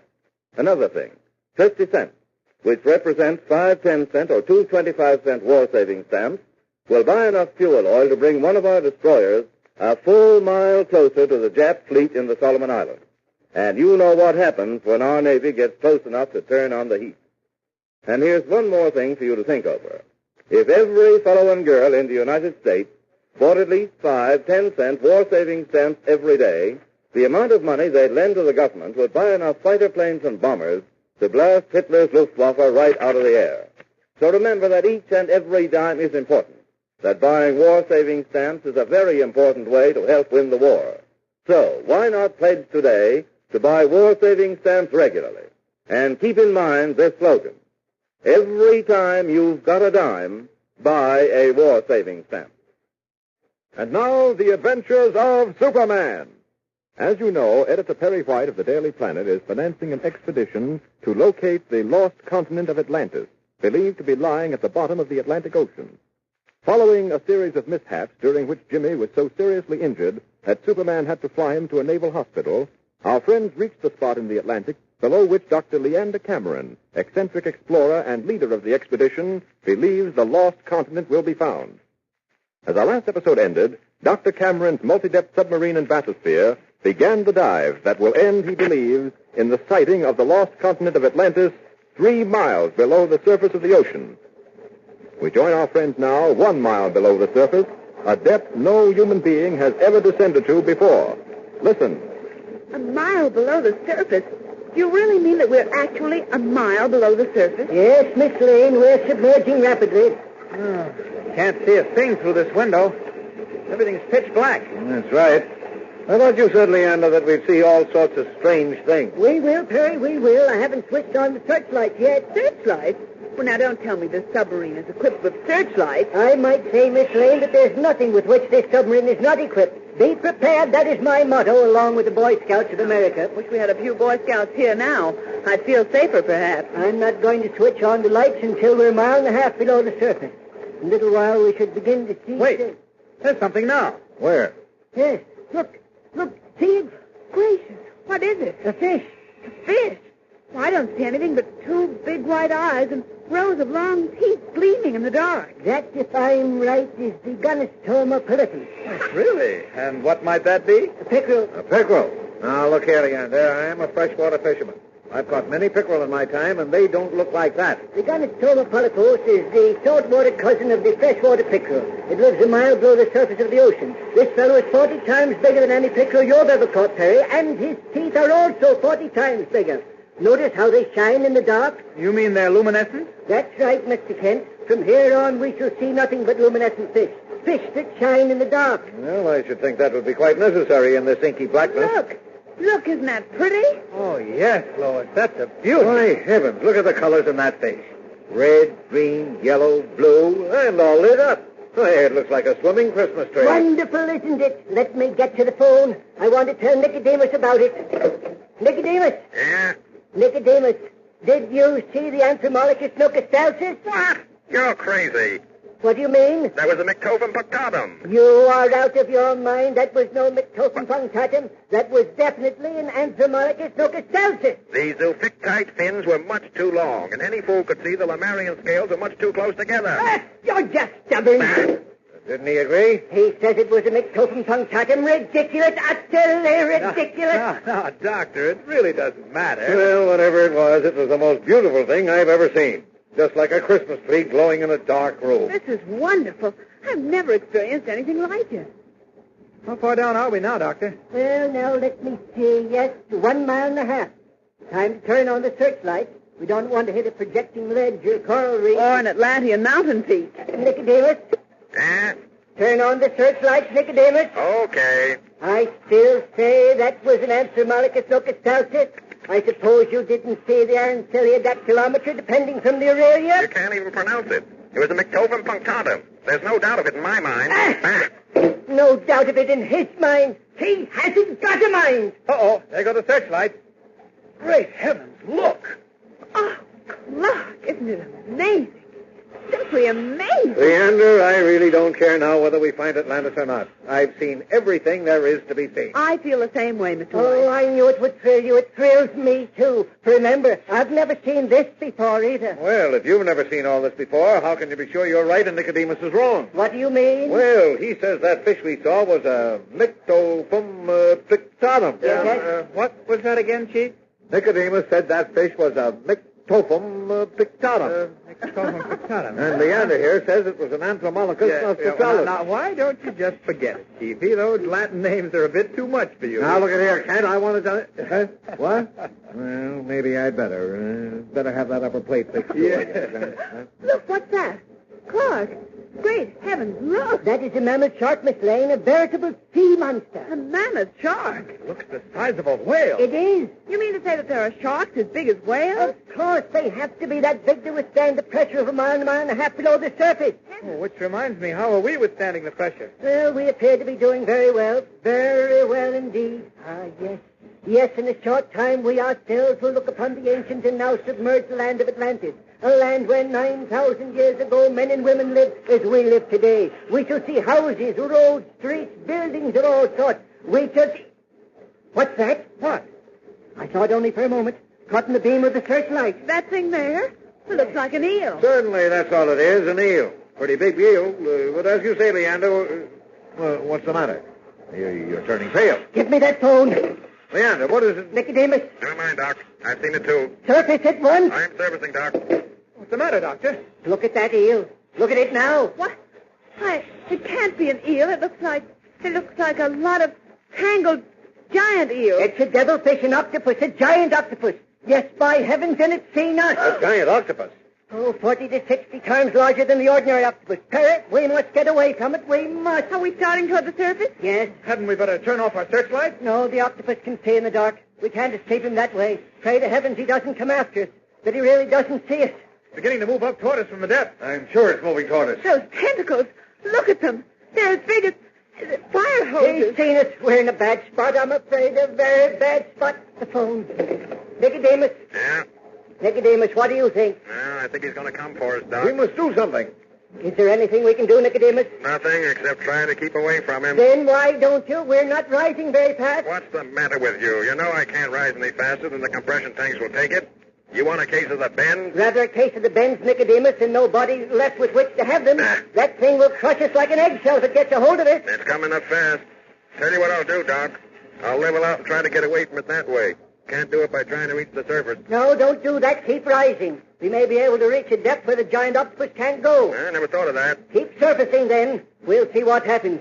What did you mean, Doctor, when you said we'd reach a depth where the octopus can't go? Well, you see, Kent, these fish live at great depths because they're accustomed to them. They build up an internal pressure that reacts against the external pressure. In brief, they can only live at tremendous depths. Once they reach a normal pressure, the internal pressure blows them apart because there's nothing to hold it in. How far do we have to go yet before we reach that point? Just a moment. I'll check the gauge. Oh, it's horrible. Look at that thing swimming up toward us. It's like a huge head with tremendous arms attached to it. It's gruesome. Yes, isn't it? Look at those big suction cups on its arms. We're moving away from the thing, but it's coming on fast. The question is, will it overtake us before we get too high for it to follow? Oh, we just got to wait and see. Oh, if only Superman were here. I doubt if there's anything he could do. Oh, of course you doubt it. If Superman were here, he'd get out through the escape chamber and kill that thing. Oh, I've been wondering about that. He could get out through the escape chamber, of course, but how would he get out of this compression chamber? Well, what do you mean, Kent? Well, it seems to me if the door of the compression chamber was open, we'd all die. There's a tremendous pressure outside there. A pressure you wouldn't be able to withstand for more than a second or two. What do you think this compression chamber is for, anyway? You're right. I never thought of that. What the devil are we discussing Superman for, anyway? He's not here, and he can't help us. Yes, I'm afraid you're half right, anyway. The suspense is awful. Look, that horrible octopus is gaining on us. That tremendous head, those long, horrible tentacles. Hold on to yourself, Lois. What's the point of holding on to myself when we haven't a chance? We're going to be crushed by that huge and disgusting thing. Easy, Lois, easy. Nothing's happened yet. We may get away from it. Leander, can't we rise any faster than this? Well, Nicodemus is doing the best he can, Perry. Well, then his best isn't good enough. That thing is going to catch us, so is shooting. Well, the gauge is reading miles below the surface. We can rise to 3/4 of a mile before the devilfish reaches us. I think we may be safe. What do you mean you think we may be safe? It's impossible, Mr. Kent, to gauge the pressure accurately. I don't know just how much or how little pressure that octopus can stand. Lois, what? Look, against the window. A suction cup. A suction cup from one of those tentacles. Leander, it's reached us. We're caught in its tentacles. Not yet. No, not too quickly. Look for yourself against the glass. It's as big as a platter. Yes, I see it. There's nothing I can do now. Nothing anyone can do unless there's one last chance. Nicodemus! Yes? Can we rise no faster than this? No, Doc. We're rising just as fast as we can. It's impossible to go any faster. But we've got to go up faster. The octopus has one arm around us already. There are more now. We've got to reach a pressure he can't stand. Wait a minute. What's that? It's the motor. The octopus has wrapped his arms around us. He's pulling us down, and the motors can't pull against him. The gauge. Look at the gauge. We're going down again. We're sinking. I'm afraid there's nothing we can do now. Nothing at all. Is there really nothing that can be done to stop the monster of the deep, the mammoth octopus whose many powerful tentacles are wrapped around the submarine, dragging it and our friends down into the bottommost depths of the Atlantic? Superman, it seems, is helpless, for he cannot leave the compression chamber without killing the others in it. What can Superman do now? How will he resolve this situation? Well, be sure to listen Monday and every day, Monday through Friday, same time, same station. Tune in and follow the adventures of Superman. Well, there goes Superman until Monday. Meanwhile, don't let the weekend go by without buying your share of war savings stamps. And remember what I told you at the beginning of this program, you fellows and girls who are too young to join the armed forces or any of the national defense organizations. You can do your part. You can help win this war by buying war savings stamps. So let's make a pledge right now to buy war savings stamps regularly. Talk it over tonight with Mother and Dad. Ask them to give you a dime every day or even every other day for war savings stamps. And then buy some extra ones out of your regular weekly allowance. And see if you can't get your friends to buy stamps regularly, too. Or better yet, why not organize a war savings stamp club right in your neighborhood? And make this your club slogan. Every time you've got a dime, buy a war savings stamp. Faster than a speeding bullet. More powerful than a locomotive. Able to leap tall buildings at a single bound. Look, up in the sky.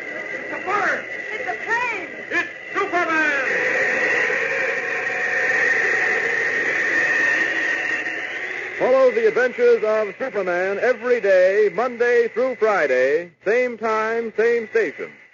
Superman is directed by George Lothar and is a copyrighted feature appearing in Action Comics magazine.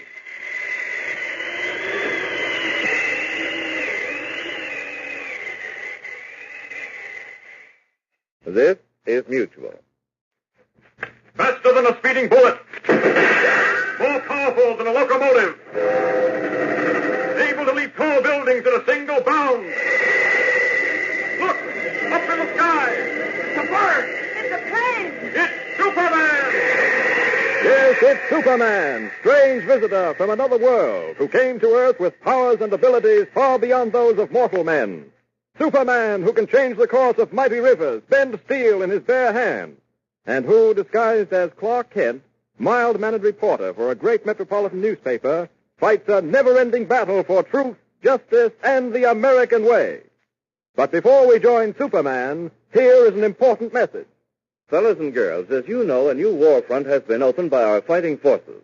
Welcome newspaper headlines every day shout the thrilling news made by our soldiers, sailors, and Marines. American troops are now in the picture with every ounce of their combined strength. They're in there punching for all they're worth, fighting, slashing straight through to victory. And back here at home, we're cheering them on, giving them moral support. But cheers and congratulations are not enough. We've got to see that the government has the money with which to finance these victories. How? Simply by buying all the war-saving stamps and bonds we possibly can. By doing without things we would ordinarily want to buy so that the money we'd spend may be used for war-saving stamps. And don't ever think that each and every dime isn't important. Remember that 10 cents will buy 5 .45 caliber bullets for our fighting men. 5 dimes will buy enough fuel oil to carry one of our destroyers a full mile in chase of Jap or Nazi South. And just think, if every fella and girl in the United States were to buy a 10-cent war-saving stamp every day, the total amount would soon buy enough bombers and fast fighter planes to blacken the skies over Germany and Japan. And here's another thing we can all do. As you probably know, the Treasury has asked us to put back in circulation all the pennies and nickels we've been saving, because the metals used in making these coins is vital to the war effort. And if the mint were to make more pennies and nickels, it would result in the manufacture of less guns and tanks and planes. So tonight, ask Mother and Dad for permission to break open your penny and nickel bank. Then take all these coins and turn them in for war-saving stamps. So remember this. Every time that you've got a dime, 2 nickels, or 10 pennies, remember that a stamp a day will pave the way to victory. And now, the adventures of Superman. Our friends are now in the midst of one of the most exciting adventures of their career, on a search for the lost continent of Atlantis, an ancient civilization believed to lie at the bottom of the Atlantic Ocean. In our last episode, we heard how they began the descent in Dr. Cameron's multi-depth submarine, which they hoped would end in locating the lost continent. But terrible dangers were in store for them. As they reached the depth of 1.5 miles beneath the surface of the Atlantic, a mammoth octopus, 40 times larger than an ordinary octopus, attacked the submarine. Our friends were helpless, because for once it seemed Superman could do nothing. Listen. Oh, it's horrible. Look at that hideous thing swimming toward us. It's like a huge head with tremendous arms attached to it. Arms as big as fire hoses. Oh, Mr. White, if only Superman were here. What could Superman do? If Superman were here, he'd get out through the escape chamber and kill that horrible and disgusting thing. I've been wondering about that. Superman could get out of the escape chamber, but how would he get out of this compression tank? You're right, Kent. If the door of this compression tank was opened, we'd all die. There's a tremendous pressure outside there. A pressure none of us would be able to withstand. That's exactly right, Perry. If the door of this compression tank was opened, we'd die almost instantly. Lois, up against the window. A suction cup. A suction cup from one of those tentacles. Leander, it's reached us. We're caught in its tentacle. What's that? It's the motors. The octopus is dragging us down into the depths. He's wrapped his arms around us and is pulling us down. The motors can't pull against it. The gate. Look at the gate. We're going down again. There's nothing we can do now. Nothing at all. Great heavens, we've got to do something. If we're dragged down beyond the 3-mile point, the submarine will begin to crack up. Crack up is hardly the phrase, Miss Lane. If we go down beyond 3 miles, the reaction on this submarine will be similar to a sledgehammer hitting an egg crate. The pressure will smash us into a pulp. Well, what are we going to do? Yes, Doctor, isn't there anything we can do? Nothing but await our end quietly and with fortitude. Oh, no, there must be something. You're a scientist. You ought to have made some preparations for an emergency like this. Please, Mr. Kent, we mustn't lose control. Yes, for heaven's sake, control? Who can control himself at a time like this? I gotta get out of here.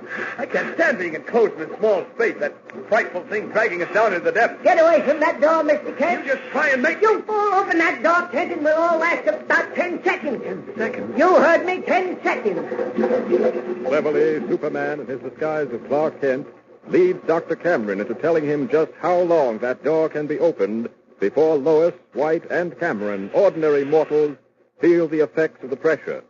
Instantly, as Superman, he makes his decision. And as Clark Kent begins to act the part of the coward. I'm frightened. I'm scared, I tell you, scared. Kent, for the love of heaven, stop it. We're all scared. But we're doing our darndest not to show it. I'm not built that way. I'm frightened. I'm frightened, and that's all there is to it. Oh, look! Look! What is it? That octopus. Wrapping more and more tentacles around the sub. See there. The suction cups against the window. Oh, it's horrible. It's revolting. Oh, Clark, please. I can't die like this without a chance to save myself. I can't just stand here waiting. And for heaven's sake. I can't stand it, I tell you. I can't stand it another minute. Catch him, he's fainting. Oh. The lights have gone out. Yes, Clark's hand must have caught on the light switch as he fell. Well, I know where the switch is. I'll snap the lights on again. Yes, Perry, and hurry. Oh, wait a minute. Here Leander. Hey, what is it? Why, the switch has been ripped out of the wall. I can't turn the lights on. Oh, fudge. Kent must have held onto it as he fell, and the weight of his body ripped it out. Well, since we're going to die, I suppose it don't matter much. Oh, dear, if only Superman were here. He couldn't do a thing, Lois, and you know Oh, it. yes, he could. I don't know how, but Superman could find a way. Superman has found a way, Lois. You and the others think that Clark Kent is lying at your feet in the dark. But actually, Clark Kent has become his real self, Superman. Slowly, carefully, stealthily in the dark, his hand reaches toward the handle of the door that seals our friends in the compression chamber. He turns the handle. What was that noise? Sounded like the handle of the door, but it couldn't be that. No, of course not. But it is, Lois. And now Superman's job lies before him. He has got to open and close the door of the compression tank in less than 10 seconds. He has got to open it against the tremendous pressure that exists outside. Can he do it? He must do it. And he does. And even though the entire operation has taken only 2 seconds, Lois, Editor White, and Dr. Cameron gasp for air and feel their heads growing dizzy from the effects of the pressure. What happened? You know, I feel dizzy. My head is swimming. Pressure. Feels to me like pressure.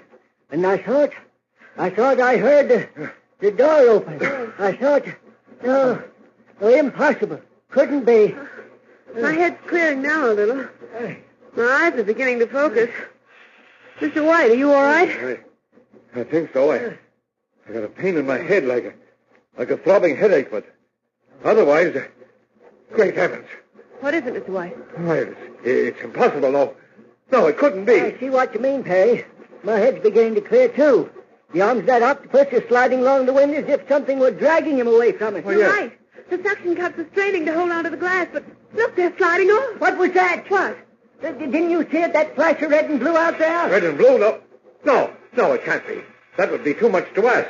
It is, Mr. White, it is. Look through the glass. It's Superman. Superman? Yes, I see. He pulled that monster octopus away from the sub. And now they're both getting ready to do battle. Oh, I can't watch. It's horrible. Well, I'm going to watch it, but I can tell you that. There's never been a battle like this in the world before. Oh, you're right, Perry. Absolutely right. Look there. The octopus coiling its many arms, getting ready to attack. Oh, no. Superman is treading water, waiting for it. There it goes for it. If Ken could only see this. Oh, poor Clark. Isn't there something we can do for No, him? Lois, no. He's better off as he is. He'll come around all right. The octopus, it's wrapped every one of those powerful arms around him. It's going to try to crush him. Those tentacles are like fire hoses. What strength there must be in them. Oh, no, Superman or not, he can't withstand anything like that. But he is, Perry, he is. Look, oh, great Jupiter, look. He's starting to tie those arms in knots. Why, heaven, you're right. He's having a tough time doing it. In fact, I'm not sure that he can. He must. Leander, what's that black stuff filling the water? It looks as if somebody poured a huge bottle of black ink into the water. It's the black liquid the octopus throws off the smoke screen, Perry. It's a horrible choking sort of substance. Great heavens. Superman's having a tough enough time as it is. He no longer gets one arm from around him, and the octopus wraps another's around him. Why, this is terrible. The water's getting inkier. It's almost impossible to see, but I believe Lois, it's the way. Lois. They're sinking down out of sight, Superman and the octopus, fighting each other and sinking further into the depths. They're not sinking down. The octopus is dragging Superman down, dragging him down into his den. Oh, no. I'm afraid that's what's happening, Perry. It looks as if your friend Superman has met more than his match at last in a monster of the ocean depths. I can't believe it. He was still fighting. I could see that. Fighting courageously. Perhaps he'll win through after all. What was that? Nicodemus calling us by phone from the other compression chamber. Yes, Nicodemus? Trouble. What? We've got trouble. Don't I know it? We've been watching that fight going on out there between Superman and the giant octopus. I don't mean that. We've sprung a leak. With what? According to the gauges here, we've sprung a leak. What is it, Leander? Wait a minute, Perry. Nicodemus, what you say is impossible. The motor-depth submarine in bathysphere will withstand pressure to 3 miles below the surface of the Atlantic Ocean or any ocean. It isn't the pressure alone, Doc. It's that octopus. The crushing power of those tentacles must have weakened one of our plates. Water is pouring into the sub outside these compression chambers, and, well, take a look at your gauge. The gauge? The gauge? Oh, yes, Nicodemus. We can't see the gauge in here. The lights are out. Well, my gauge reading is almost 2 miles below the surface, and we're sinking all the time. Leander, what is it? In the name of heaven, man. Oh, we're in a bad way, Perry, Miss Lane. Doctor, what is... You might as well know the truth. We're finished. The submarine has sprung a leak, and we're descending fast. Sprung a leak? Why, that means... Well, it means a number of things. We may sink below to the 3-mile limit and be crushed like an eggshell by the pressure, or we may never reach that 3-mile limit, and the sub's been weakened, and the pressure may crush us in any moment. What was that? The motor's stopped. Oh. Nicodemus. The water's got to the batteries, Doc. The motors have gone dead. You know what that means, don't you? No, not exactly. The compressors sending air into these compression tanks work off separate batteries, but they're going to go any minute. Great Jupiter! What is it now? We can't have any more trouble than we've got. Oh, can't we? Nicodemus tells me that the batteries controlling the compressors will be the next to stop working. Well, what are the compressors? The compressors are the machines that shoot compressed air into these tanks. Once they stop working, we'll all die of strangulation in less than 5 minutes. If we're not crushed to death before that happens. Yeah. Isn't there anything we can do? Must we just sit here in the dark, just waiting, doing nothing? Oh, if only Superman knew what has happened now. Well, he's got his hands full out there with that octopus. Yes, that's right. Nicodemus. Yes? Gauge reading. Gauge reading. 2 miles, 12 fathoms. Sinking fast. What did he say? We are now 2 miles and 12 fathoms below the surface of the ocean and sinking fast. There's no doubt whatever in my mind that there's nothing we can do now. This is the end. Never before have our friends been in such a dangerous and futile position. There is literally nothing they can do. And what of Superman? Dragged down into the ocean depths by the fearful mammoth octopus, will Superman overcome the monster, or has even he at last met his match? Be sure to be with us tomorrow for one of the most exciting episodes you've ever heard. Listen every day, Monday through Friday, same time, same station. Tune in and follow The Adventures of Superman. Don't forget, fellows and girls, as you read the thrilling stories of American victories on land, at sea, and in the air, just cheering our fighting forces isn't enough. We've got to give them more support. We must show them we're behind them by buying all the war-saving stamps and bonds we possibly can. We've got to sacrifice some of the things we'd like to have so that the money we'd spend can be loaned to the government through purchases of more and more war-saving stamps and bonds. So let's show the boys on our fighting front that here, back home, we're doing our share to win this war by buying a war-saving stamp every time we've got a dime, and by telling our family and friends that this Christmas we'd rather have war-saving stamps and bonds as Christmas gifts than things we can do without. Keep in mind that a stamp a day will pave the way to victory. Faster than a speeding bullet. More powerful than a locomotive. Able to leap tall buildings at a single bound. Look, up in the sky. It's a bird. It's a plane. It's Super.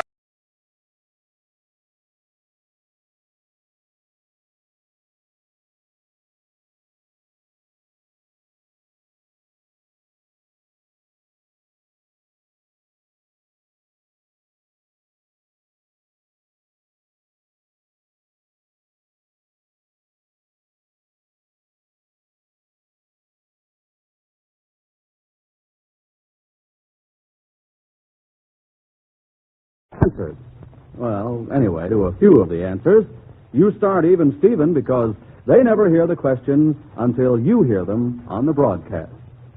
And now here's our schoolmaster, the chief quizzer himself, Joe Kelly.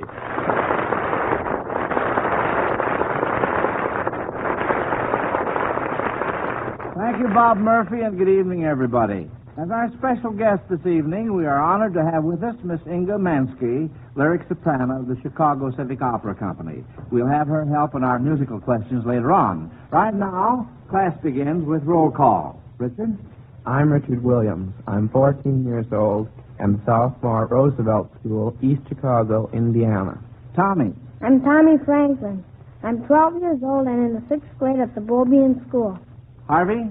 I'm Harvey Bennett Fishman. I'm 14 years old, and I'm a freshman at the South Shore High School. Patrick? I'm Patrick O'Connor. I'm 7 years old, and I'm in 2nd grade at the 4th year of school. Well, good for you, Patrick. And last but not least, Maureen. I'm Maureen Buckley. I'm 10 years old and in the 7th grade at Resurrection School. Folks, National Education Week starts tomorrow, and parents all over the country are being urged to visit their schools. We're going to invite the Quiz Kids' parents to visit our classroom next Sunday. And more than that, we're going to put them right on the spot and see how they are at answering questions. Yes, sir, we'll ask them to trade places with their own children for the last half of next week's program. Of course, just who the parents will be depends on which 3 of you 5 children win tonight. So, on your toes for the first question, because here it is. Virginia Connolly, an officer now stationed at San Francisco, wears black stockings. What branch of the service is she in? Maureen? The Waves. The Waves? Harvey? I think it's the Spars. The Spars? We have another hand up, Richard. I was going to say the Waves, too. You were going to say the Waves, Harvey? Well, in any case, she's in the Navy. That's right, but what is she in the Navy? Maureen? To be a Navy nurse. That's right, a Navy nurse. Miss Connolly is a Navy nurse. She's an ensign at the United States Naval Hospital on Mare Island. Now, Catherine Draper of New York City is reminded that anything may happen in an American presidential election, and often has. What presidential candidate went to bed on election night thinking he had been elected, only to learn the next morning that he hadn't been? Maureen? Hughes, and that was in 1916 between Hughes and Wilson. That's right. Good girl. What president was kept in suspense for 4 months as to the outcome of the election? Harvey.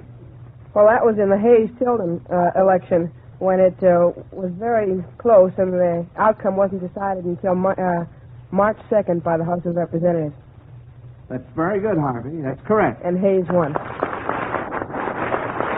What president slept through his entire term of office? Harvey? Well, that's a man named David Rice Atchison. And I believe it occurred just after Zachary Taylor's assassination or death in office. And he was President Pro Tem of the Senate. And because of that, he was president during the time that the president died and the vice president took office. Well, now, Harvey, I'm afraid you're slightly off the beam. You gave me the right name. President Polk's term expired on March 4th, 1849. Zachary Taylor took the oath of office on March 5th, since the 4th was on Sunday. In the meantime, David Rice Atchison, as President Pro Tem of the Senate, became Chief Magistrate of the nation. Since it came after a trying Senate session, he slept through the entire term of office. John A. Hanson of Morristown, New Jersey, sends this question, kids. If you were a detective, you could find all these criminals inside the covers of Dickens. What teacher, in what book, would you arrest for being mean to Smike? Pat? Mr. Squeers. That's Nicholas Nickleby. That's right, Patty. Good boy. Whom would you arrest for stealing from Mr. Whitfield? Maureen? Well, it was in Oliver Twist. He went to school for pickpockets. I think that was it. And they trained one of them, I can't remember his name, and they were trained to pick pockets, and they picked a man's pocket, and they blamed it onto David Copperfield. Oliver Twist. Well, now, wait just a minute. You're partly right, Maureen, but you will remember I said for stealing from Mr. Wickfield. So that definitely takes it out of the book Oliver Twist and puts it in another book. What book would that be? Mr. Wickfield. Harvey? Yes, this is just a stab, but I think that in David Copperfield he steals from an elderly gentleman who befriends him and takes him in. Who steals? David Copperfield. No. At least he's... Well, I'll tell you, Maureen gave me the name of the book when she was giving me that other information. Uriah Heep in David Copperfield is the character we were talking about. All right, who would you arrest for the murder of Nancy? Harvey? Oh, that's Bill Six. There's Sykes. Sykes in what book? In Oliver Twist. Oliver Twist, that's right. August Wedler of Peru, Illinois, knows, of course, that all children love to go to bed. So he thought you quiz kids would like this one. Can you think of 3 popular expressions which mean to go to bed or to get some rest? 3 popular expressions. Richard? Hit the hay. Hit the hay. Or, that's a very good one. Pound your ear. Pound your ear is another one. Let's have some more. Tommy? Count some sheep. Count some sheep, yes. Harvey? Well, in the Army, they call it blanket drill. Blanket drill. That's very good. Any more, Richard? You could saw some wood. Saw some wood. Uh-huh. Those are all cute, kids. Maureen? Well, maybe jump in the lake, because if you jumped in the lake, you'd probably be committing suicide, and then you'd be dead, and you'd be sleeping then. Yeah, well, you're right, Maureen. Of course, that's the tough way to get some sleep, isn't it? Life is really sweet. Well, kids, we've dabbled around quite a bit on this program with square root and cube root. And now, Mr. C.P. Lawson of New York City gives us a problem in the 5th root. He admits this sounds impossible, but he says the problem can be done mentally if you know enough mathematical tricks. To raise a number to the 5th power, you multiply the number by itself 4 times. Thus, the 5th power of 2 is 2 times 2 times 2 times 2 times 2, or 32. And the figure 2 is the 5th root of 32. All right, what is the 5th root of 4,984,209,207? Richard? That'd be 87. 87 is right.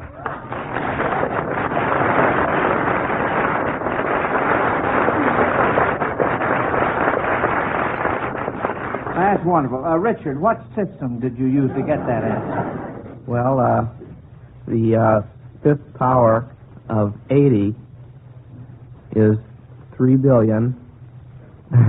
is 3,276,800,000, and the 5th power of 90 is 5,904,900,000, and the number was between those two, so I knew it was in the 80s.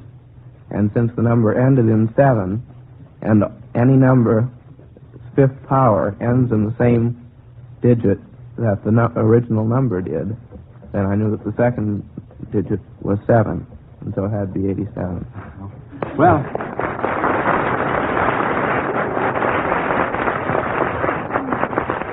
if it's as easy as all that, Richard, I guess we could all do it, can't we?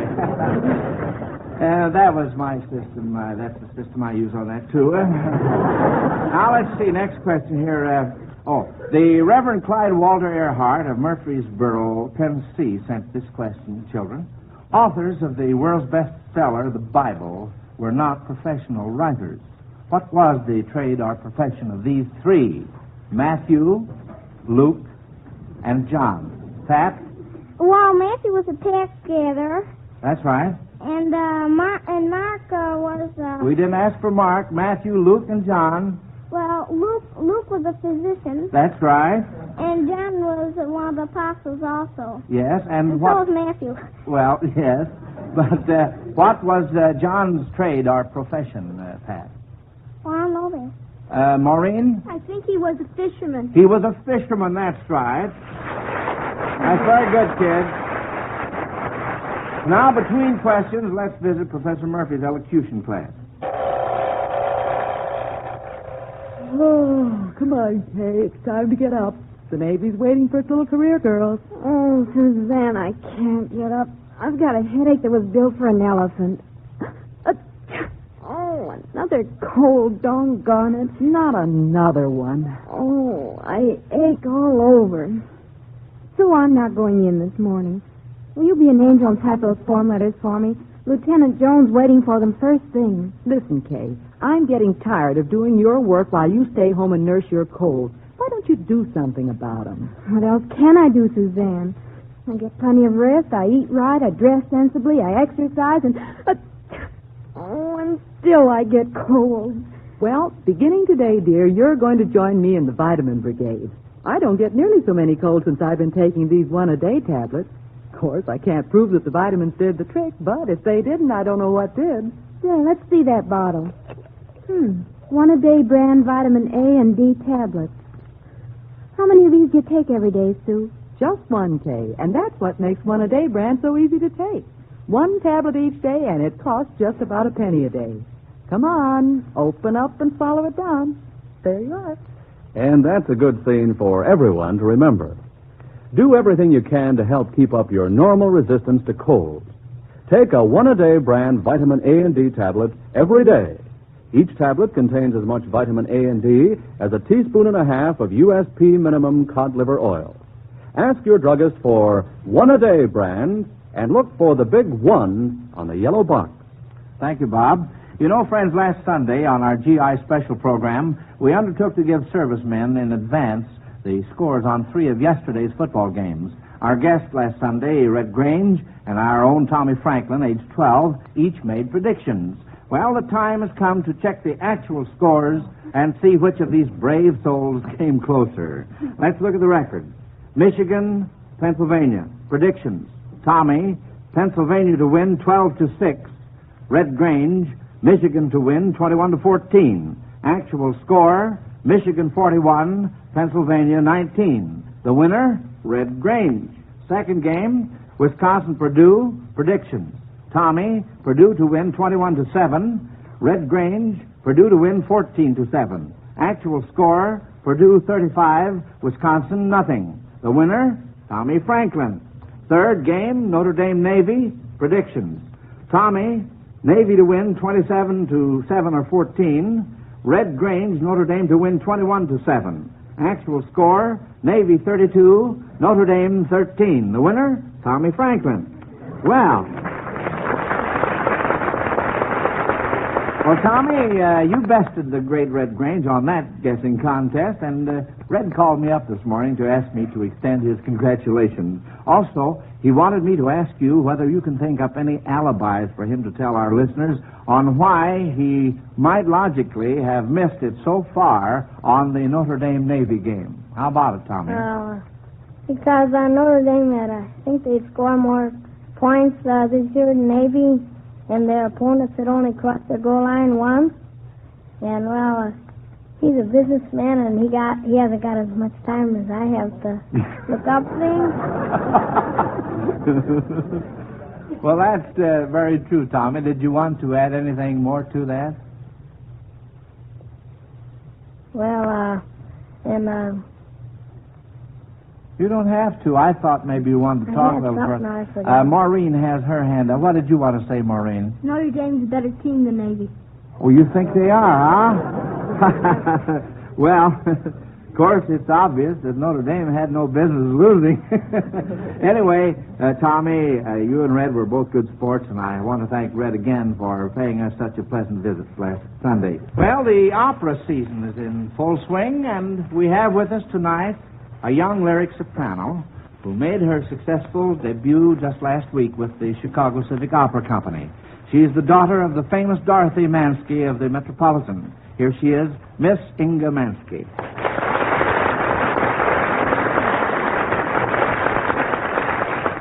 Miss Mansky, I have here an opera question from Mrs. Ann Harris of Dorchester, Massachusetts. And if you'll do the singing for us, we'll see if the quiz kids can do the answering.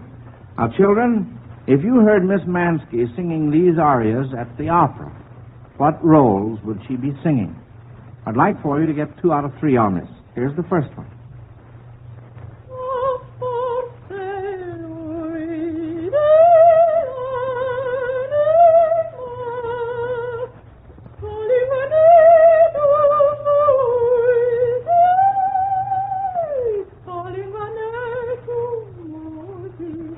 Harvey? I think that's The One of Whom I Dream. That's from Traviata. That's very, very good, Harvey. Very good. All right, now let's listen to the next one.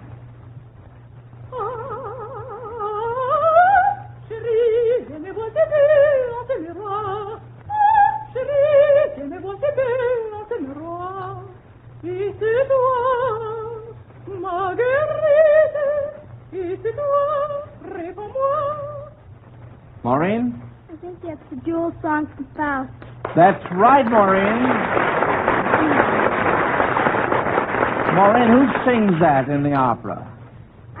I think, I can't think of his name, the one that's under the power of the devil. Well, Pat? Faust. Who? No, Mephistopheles. No, now, wait a minute.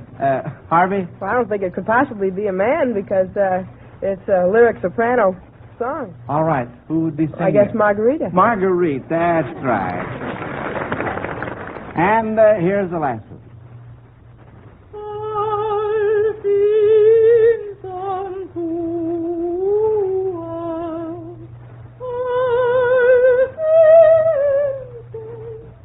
Harvey? That's the mad scene from Lucia de Lammermoor. That's right. Very good. And thank you very much, Miss Mansky. Now, don't go too far away because we have something else up our sleeve here. Here's an interesting question from Mrs. Bert Hughes of Buffalo, New York. Everyone is talking about all the new gadgets there will be when the war is over and industry turns back to civilian production. Can you think of any new gadgets you personally would like to see somebody invent and put on the market? You kids ought to have some very modern ideas along those lines. A new gadget of some kind. Maureen? Some kind of a roller that you set it some way, and then when you roll out your pie, it'll fit the pan exactly. Well, now, say, there is an angle. And I would suggest that they sort of make that out of this sponge rubber, too. Wouldn't you, Maureen? All the jokes go around about the rolling pins. Richard? Well, I'd like to have some sort of a special type of shoe, sort of possibly like a roller skate, and that you just might have some way of running so that you just turn it on and you go running down the street. You mean motorized feet, huh? Yeah. That's a good idea, all right, Richard. Harvey? Well, I'd like to have a magnetic bowling ball so that it went right into the 1-3 pocket every time you threw the ball. Well, say, now, you're not alone on that, Harvey. I'd go for that myself. Tommy? Well, they ought to have a machine that could pull your house up to, high enough so that you could see a football game. Over the fence. Oh, man. Now, that is a dandy, Tommy. I'm heartily in favor of that. Maureen? They should have some kind of a gadget that makes salt in the summertime so it won't get clogged up in the bottom of the salt shaker and you can't get any salt out to put on potatoes. Well, now, all you have to do is to put a little rice in there, you know. That is I know, my but grandmother. that doesn't work very good. Oh, it doesn't? Used to work for my grandmother. Harvey? Well, I think they've already done that. I'm not going to give any plugs or anything, but when it rains, it pours. Now, of course, we never give any plugs on this show, do we, Harvey? Tommy? Well, they ought to have a gadget that makes the cigar last for a long time. It never goes smaller because, if you run out of cigars, then you can't always go to the store and buy another one. Oh, who smokes cigars in your family, Tommy? No one. Huh? Oh, No you're one. just thinking about the cigar smoker. I see. Yes. Pat, how about you? Can't you think of any new gadgets that might help things along? Well, you could, I have a gadget that, something that Go down and get the groceries and carry them home.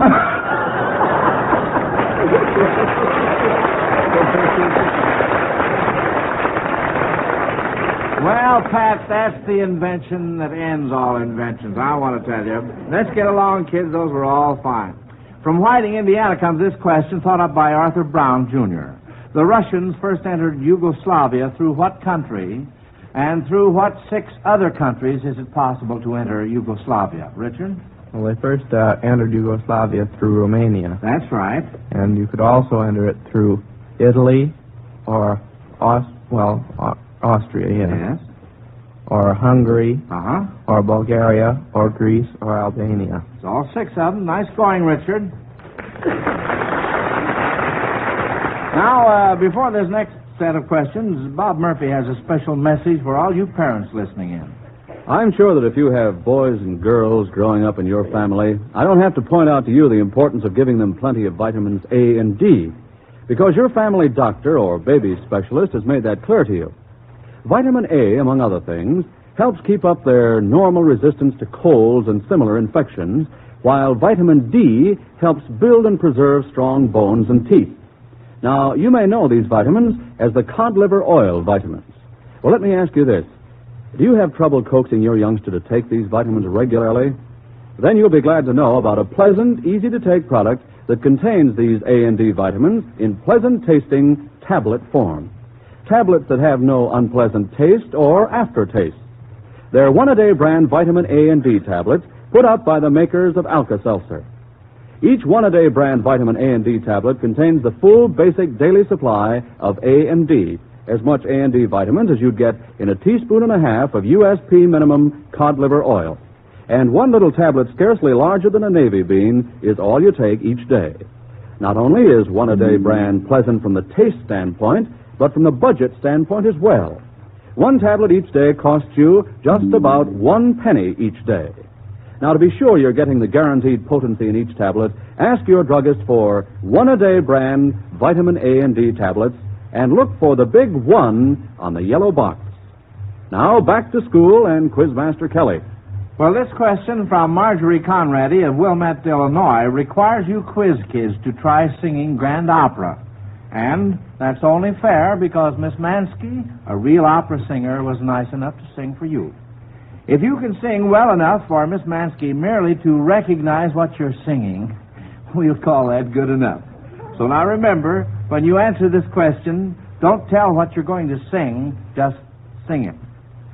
What would you sing if you were a bullfighter? Harvey? Well, I don't know the real words, so I'll just kind of have to dot it out. All right, Harvey. Da da da da da da da da da da da da. How about that, Miss Mansky? Could you tell what that was?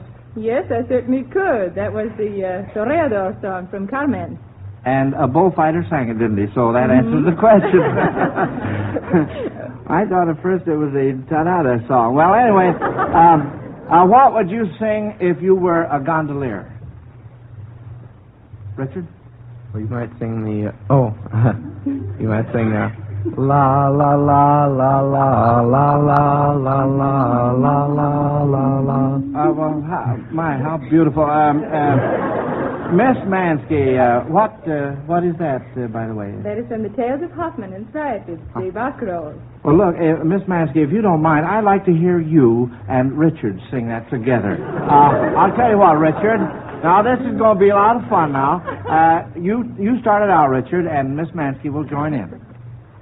La la la la la la la la la la la la la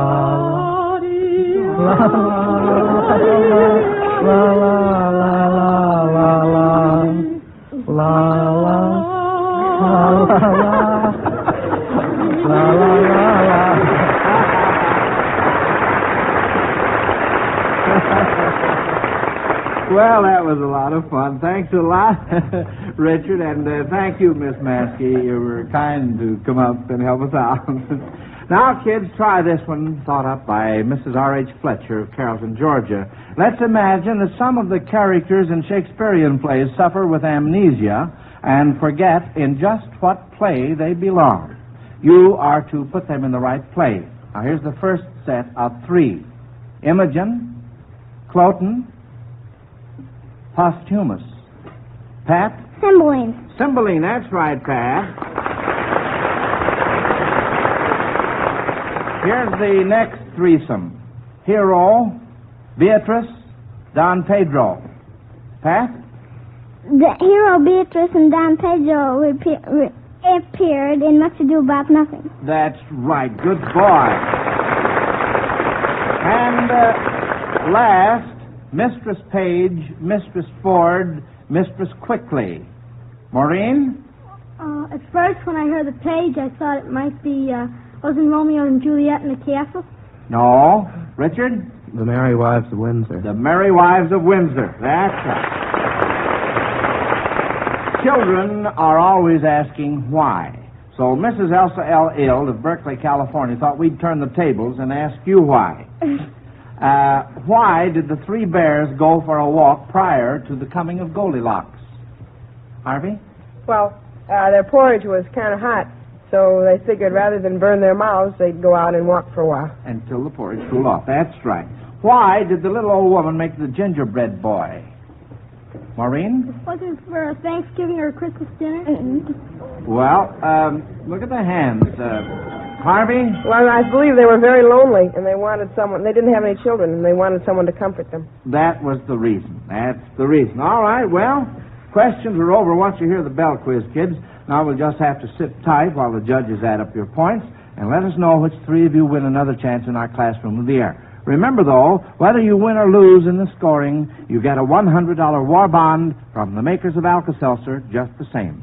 Bob Murphy, while we're waiting, will you tell the folks about our questions, please? Why, sure, Mr. Kelly. The questions are sent in by you folks listening in. For each one we use on the broadcast, the makers of Alka-Seltzer give a priority certificate good for one of the first post-war Zenith portable radios. It will be a Zenith radio of the future, complete with shortwave and the latest improvements in radionics. However, if you prefer, instead of the post-war radio, you may have a $50 war bond now. Just think up a question and mail it to Quiz Kids, Chicago. Well, Joe, do you have the report cards yet? Well, the judges aren't quite ready, Bob, so I'll fill in with a reminder for all grade school and high school students. It's time to join the American Junior Red Cross. Junior Red Cross members, among other worthwhile projects, make articles of comfort like ashtrays, sewing kits, and games for our servicemen in camps and hospitals. Ask your teacher to enroll you. Well, the judges have handed me tonight's verdict, and here's the news. As a class, you quiz kids missed 1 question. Harvey was first, Richard second, Pat and Maureen tied for third. So, you 4 quiz kids will be back again at your desks a week from tonight, and you'll defend your scholastic honors against Joel Superman Copperman, age 8. And remember now, bring your parents along because they're going to change places with you during the last half of the examination next Sunday. I see most of them here in the audience tonight, and I hope they aren't as nervous next Sunday as they look right now. Meanwhile, this is Joe Kelly dismissing the Quiz Kids class until the same time next week when the Quiz Kids' parents will visit our classroom. Good night, kids. Good night, Mr. Kelly. And, folks, isn't it about time to check the supply of Alka-Seltzer in your home? Remember, for the ache-all-over feeling and the headache of a cold, Alka-Seltzer's comfort is worth its weight in gold. This is the Blue Network. This is ChestertonRadio.com. Jack Armstrong, the all-American boy. Wave the flag for us in high voice. Show them how we stand. Ever shall our team be champions, known throughout the land. Wheaties, breakfast of champions, bring you the thrilling adventures of Jack Armstrong, the all-American boy. Here's an imaginary incident which might take place almost any day at any of these airports. A small yellow training plane had just glided into a perfect 3-point landing. taxis up the runway, and as it stops in front of the hangars, Fred Hale and its pilot steps out. Johnny Terry goes over to the plane to congratulate Fred on his first solo flight. Congratulations, Fred. That was a swell landing. Oh, thanks, Johnny. Boy, what a thrill. How bad it was. Hey, where's your parachute? I thought you were going to solo today, too. I guess I won't. Well, how come? I just don't feel up to it. You know. Oh, yeah. Yeah, I know. Same way you felt when we tried to get you to go out for football last year. Oh, it isn't that. It's just... Listen, Johnny, you're not fooling me at all. You're not in good condition. Oh, I'm not sick or anything like that. But you just haven't got what it takes. Look, you want a good piece of advice? Sure. Get yourself a good year-round training program and stick to it. One like Jack Armstrong's personal training rules. So what are those all about? Well, they're one of the best ways I know to help a guy get into good shape and stay there. I follow them right to the letter the year round, and I think they're tops. Well, what are they? Well, they're easy. Get plenty of fresh air, sleep, and exercise. Keep clean. And eat a breakfast of champions every morning. Hey, that sounds pretty simple. Sure, it is simple. And believe me, there's nothing like a big bowl of Wheaties with milk and fruit in the morning to help you get off to a swell start. Why, those Wheaties taste like a million. Say, that breakfast of champions idea sounds all right to me. All right, nothing. It's doggone near perfect. Say, why don't you start training Jack Armstrong's way? Yes, no matter what you're doing, playing football, going to school, enjoying a vacation, or flying, you'll get more out of it if you're in shape. That's why I suggest you start training Jack Armstrong's way just as soon as you can. Stock up on the makings of a breakfast of champions by getting Wheaties, fruit, and milk right away. Then make a keen-tasting, nourishing breakfast of champions your regular breakfast treat. And now, Jack Armstrong, the All-American Boy. Jack, Billy, Betty, and Uncle Jim have recovered the lost uranium-235 from Professor Loring's sunken yacht in the Sulu Sea and have sailed to Zamboanga in Mindanao to put the precious uranium in the safekeeping of the United States Army troops stationed at Pettit Barracks. Their schooner Spindrift is tied up at the Army wharf, and while Michelle stays aboard the schooner to guard the uranium, Jack and the others are walking up the hill to Pettit Barracks to see the commanding officer. Listen. Oh, Uncle Jim, everything around here looks so civilized. Well, it's not at all like the part of Mindanao we were in before. That's the U.S. Army for you, Betty. Look at those trim barracks and that neat parade ground ahead of us. Everything looks ready for inspection, and that's a sure sign that the troops are ready for anything. But jumping crickets, Uncle Jim, you don't mean to say that the Mindanao tribes around here give any trouble? You wouldn't think so to look at this orderly town, Billy. On the surface, everything's peaceful. But look at that range of hills beyond the parade ground. They're only a few miles away, and yet once you get on the other side of them, you're in a wild and savage country. But there aren't many First Moro tribes up here, are there, Uncle Jim? There are a few when you get into the interior, Jack. But many of the natives around here are the Visayans, and there are First Manobos also. When I served in the Philippines years ago, they gave all sorts of trouble. I came down here once to help put down an uprising. There's the entrance for the post ahead of us, Billy. And look, there are 2 sentries at the sentry box. They're going to stop us. Do they always have 2 sentries together, Uncle Jim? No, they don't, Betty. Evidently, there's been some trouble around here. Trust us to arrive when there's some trouble in the air. Never a dull moment. That's our motto. Well, I guess there's always trouble in Mindanao, Billy. Especially when half of the Moros are banding together to fight the other half. Look, the sentries are coming down to Port Arms. One of them's going to challenge us. Well, I want to see the commanding officer of Pettit Barracks, my lad. Is it all right to go on in? Yes, all right, sir. If you'll give me your name, I'll telephone it ahead. I'm James Fairfield, captain of the schooner Spindrift. The Spindrift? Oh, begging your pardon, sir, but isn't that the schooner that was supposed to be lost in the typhoon? Yeah, that's the one. But say, how did you know we were supposed to be lost in the typhoon? Oh, we got a radio report from Manila to question all incoming vessels about you. Jack, I knew that steamers were on the lookout for us, but I didn't know that the Army was looking for us, too. Colonel Brewster, he's the commanding officer, sir. We'll be glad to know that you're safe. His headquarters are in the first building to the right. I'll telephone him from the sentry box right away. Thank you. But tell me, why are the sentries doubled up now? Oh, there's a lot of unrest in the tribes up in the hills, sir. Somebody's been working among them lately and stirring them up. But no tribe had come down and attacked the United States Army. They better not try it. But some of them are trying to steal arms and ammunition. 2 or 3 of them will come on the post in the daytime, just as though they were on regular business, and they'll hide somewhere and break into a building at night. Oh. Have they stolen any rifles yet? Somebody stole a few rifles one night last week. And a few nights later, we caught a couple of the hillsmen trying to steal some more arms. But who on earth would want to stir up trouble among the tribes? Well, there's a lot of talk about that, too, miss, but no one knows for certain. Well, come along. We'd better get on and see the commanding officer and get our cargo put away safely. You'll telephone him, will you? I'll do it right away, sir. Oh, that's right. That must be the headquarters building ahead of us, Uncle Jim. Look at the funny-looking iron cannon in front of it. Here comes a soldier down the steps, Uncle Jim. Why, he's coming to meet us. I bet the commanding officer sent him to meet us when the sentry telephoned, Jack. Here he comes. Colonel Brewster asked you to come right into his office, sir. It's the first door to the left. Oh, thank you. I guess he expects us, Jack. We'll go right up these steps and see him. Well, I hope it's cool in the colonel's office. This hot sun's terrific. Gosh, yes. Say, it looks pretty cool in there. This must be the door here, Uncle Jim. I'll knock. Come in. Well, so you've escaped the typhoon, Captain Fairfield. Congratulations.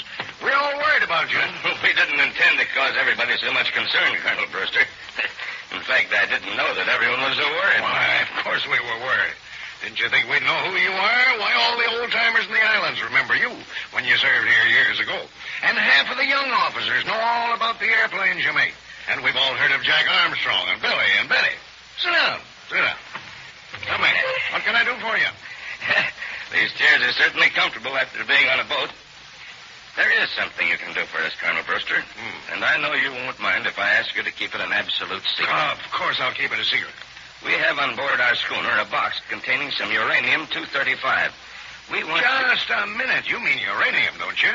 Well, you couldn't possibly mean uranium-235. I mean uranium-235, Colonel Brewster.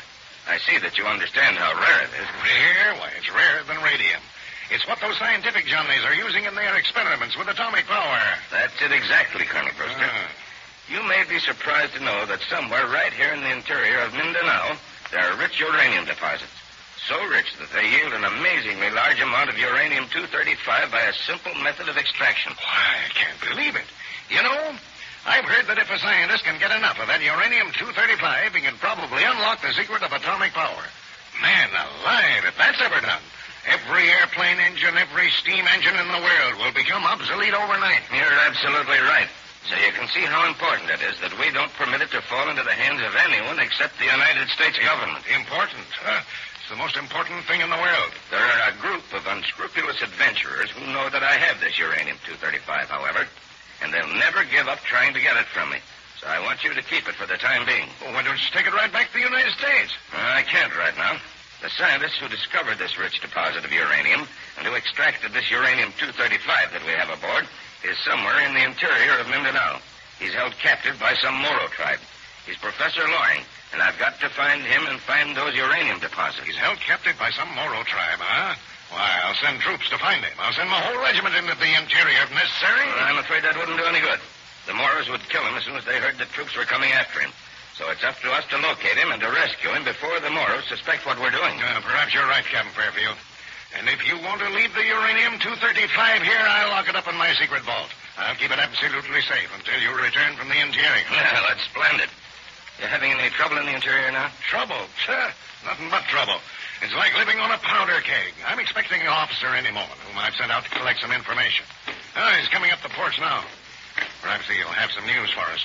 Didn't I tell you, Jack? Didn't I tell you there's never a dull moment? We don't live on a powder keg. We carry the darn thing around with us. Come in. I thought it was you, Lieutenant. Captain Fairfield, this is Lieutenant Rawlings. How do you do, Captain? What's the bad news today, Rawlings? More unrest, sir. There's trouble fermenting somewhere near here. But I haven't a clue yet as to who's causing it. Yeah, but you found out something, Rawlings. I can see it in your face. I think I've located the village where the trouble starts, Colonel. After I confirm some rumors I've heard, I'm going back to it. Yeah, but what's the village? Where is it? It's called Mulita.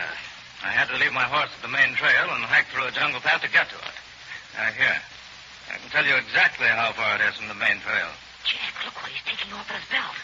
What kind of a watch is that? It's not a watch, Billy. I don't know what it is. But he's reading the dial. My pedometer says exactly 4 3/4 miles, Colonel. That's the distance because I stopped it registering after I mounted my horse. Yeah, we'll have to investigate this village of Mulita more thoroughly, Rawlings.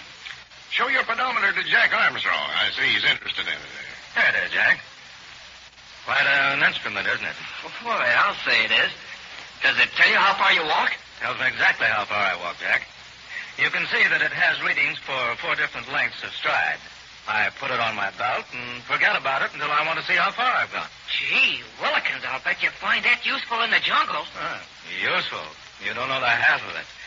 On those trails, I'd be lost a dozen times a week if I couldn't keep track of exactly how far I've walked. It must be lots of fun to always know how far you've gone. Now, this is something developed especially for hiking, Betty. It's called the pedometer. Say, Uncle Jim, we ought to have something like that when we go into the interior. It'd certainly help us to know where we are. It certainly would, Jack. But we'll look into that later. I want to get that uranium safely ashore. Let's see what time it is. It's now... Say, where did you get that? Get what? Oh, my wristwatch. Why, it was a present from a scientific society. Why are you so interested in Captain Fairfield's wristwatch, Rawlings? I can hardly believe it. It's an amazing coincidence. Coincidence? What do you mean? I mean, I saw one exactly like that just a few minutes ago. You saw one just like... Wait a minute, Lieutenant. Are you sure? I'm absolutely positive. There's no mistaking that peculiar shape. It had a stop second hand on it, too. I could swear it was the same watch. Oh, but you must be mistaken, Rawlings. Pardon me, Colonel Brewster. There's just one chance in a million that he's right. And if he is, it's of the utmost importance to me. But could there be another watch in Mindanao just like yours, Captain Fairfield? There could be, Colonel Brewster. A watch like this one was presented to the missing Professor Loring at the same time mine was presented to me. Holy smoke, Uncle Jim.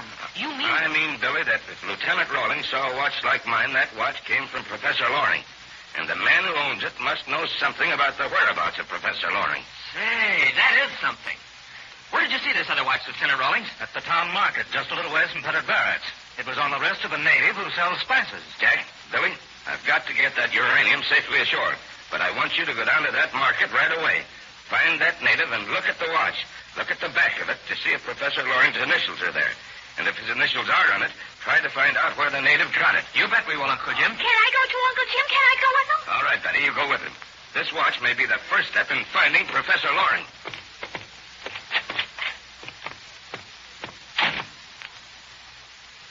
Say, if that watch really is Professor Loring's, it looks as though Jack and Uncle Jim have picked up a red-hot trail. But where will the trail lead? If it leads into the interior right away, well, you've heard of what's going on behind those distant hills. Unrest, threats of uprising, and arms and ammunition stolen from the government. You just know there's plenty of excitement, and you'll certainly want to be in on it. So listen in, all of you, at the same time tomorrow for another thrilling episode of the Zamboanga Adventure with Jack Armstrong, the All-American Boy. Look, I'd like to have you do this for me right now. Hike out into the kitchen and take a look at the supply of Wheaties. If it looks to you like the supply is getting low, remind Mother tonight to get you a couple of packages of Wheaties the very next time she shops. Check up on those Wheaties right now, won't you? Have you tried Wheaties? They're whole wheat with all of the bran. This is Franklin McCormick saying goodbye until tomorrow for General Mills, makers of Wheaties, Breakfast of Champions, who have just presented another episode of Jack Armstrong, the All-American Boy. So just 5 Wheaties, the best breakfast food in the land. Wave the Piper Hudson high, boys. Show them how we stand. Ever shall our Jack Armstrong! Jack Armstrong! Jack Armstrong, the All-American Boy. Wave the Piper Hudson high, boys. Show them how we stand. Ever shall our team be champions, known throughout the land. Wheaties, Breakfast of Champions, bring you the thrilling adventures of Jack Armstrong, the All-American Boy. Look, remember the story about a fellow named Diogenes who went around with a lamp looking for an honest man? Well, right now I'm looking for a fellow or girl who wants to have some real fun, but I'm doing my looking with a microphone. Now, here's the idea. Printed on the back of each Wheaties package now on sale is a set of 3 large champ stamps. They carry pictures of some of the greatest champions of all time, big colored drawings of your favorite outfits. But that isn't all. No, sir. Right alongside every Wheaties champ stamp are printed a number of interesting and unusual facts about these great champions. little-known facts that you'll be proud to know and tell your friends. For instance, did you know that Joe DiMaggio once had his mind made up to be a fisherman instead of a ball player? Did you know that Bernie Bierman, football coach of the great Minnesota Gophers, has coached his team into 5 Big Ten championships? And did you know that Jimmy Fox started his major league career as a catcher and is now a first baseman? Well, those are just a few of the interesting facts you'll find on your Wheaties champ stamps. Remember, there are 13 sets of these stamps. That makes 39 champ stamps in all. And believe me, when you got them all bound together, you'll have a mighty fine collection of stamps. So if you haven't started your Wheaties champ stamp album already, I suggest you get busy right away. Ask Mother to get you a couple of packages of those extra satisfying Wheaties the very next time she buys groceries. And now, Jack Armstrong, the All-American Boy. While Uncle Jim arranges for the safekeeping of the precious uranium with the Army authorities at Pettit Barracks, Jack and Billy and Betty are on their way to the native market in the nearby town of Zamboanga in Mindanao. They're looking for a native who was seen wearing a wristwatch which they think may have belonged to the missing Professor Loring, who is held captive by some Moro tribe in the interior of Mindanao. They're walking toward the busy marketplace down a street lined with coconut palms, and the inhabitants of the town, Moros, Manobos, and Visayans, watch them with suspicious curiosity. Listen. Say, Jack, do you think Lieutenant Rawlings was right? Do you think he really saw Professor Loring's wristwatch? That's what we've got to find out, Billy. Professor Loring's watch was just like Uncle Jim's. And Lieutenant Rawlings was certain that the watch he saw on the wrist of that native was identical with Uncle Jim's. But how on earth could he have gotten it, Jack? We're so far away from the central part of Mindanao, and that's where we think Professor Loring is being held prisoner. I can't imagine how he got that watch, Betty, if it really is Professor Loring's watch. But if we can discover where he got it, it'll certainly help in finding out just what tribe of Moros is holding Professor Loring. But, Jack, how are we going to find out anything? We can't talk any of the native dialects, and I'll bet this native can't talk a word of English. Well, we'll find out somehow, Billy. The first thing to do is to see if it's the same watch. Oh, that'll be easy, Jack. If it is his watch, Uncle Jim said it would have his initials on the back of it. Maybe it won't be so easy to find out, Betty. The native has it on his wrist. We've got to persuade him to take it off so that we can look at the back of it. And if he doesn't understand us, how are we going to get him to take it off? I hadn't thought of that, Billy. If we aren't careful, he'll think we're trying to steal it from him. Oh, that'd be too funny. He'll call for the police, or whatever they use for police here, and Uncle Jim will have to come and bail us out of jail. That'd be a good joke on us, Betty. Say, that must be the marketplace ahead. See that long, low shed with the thatched roof? Oh, it sure looks like a marketplace, Jack. Look at all the natives gathered around it. It's divided into stalls, too.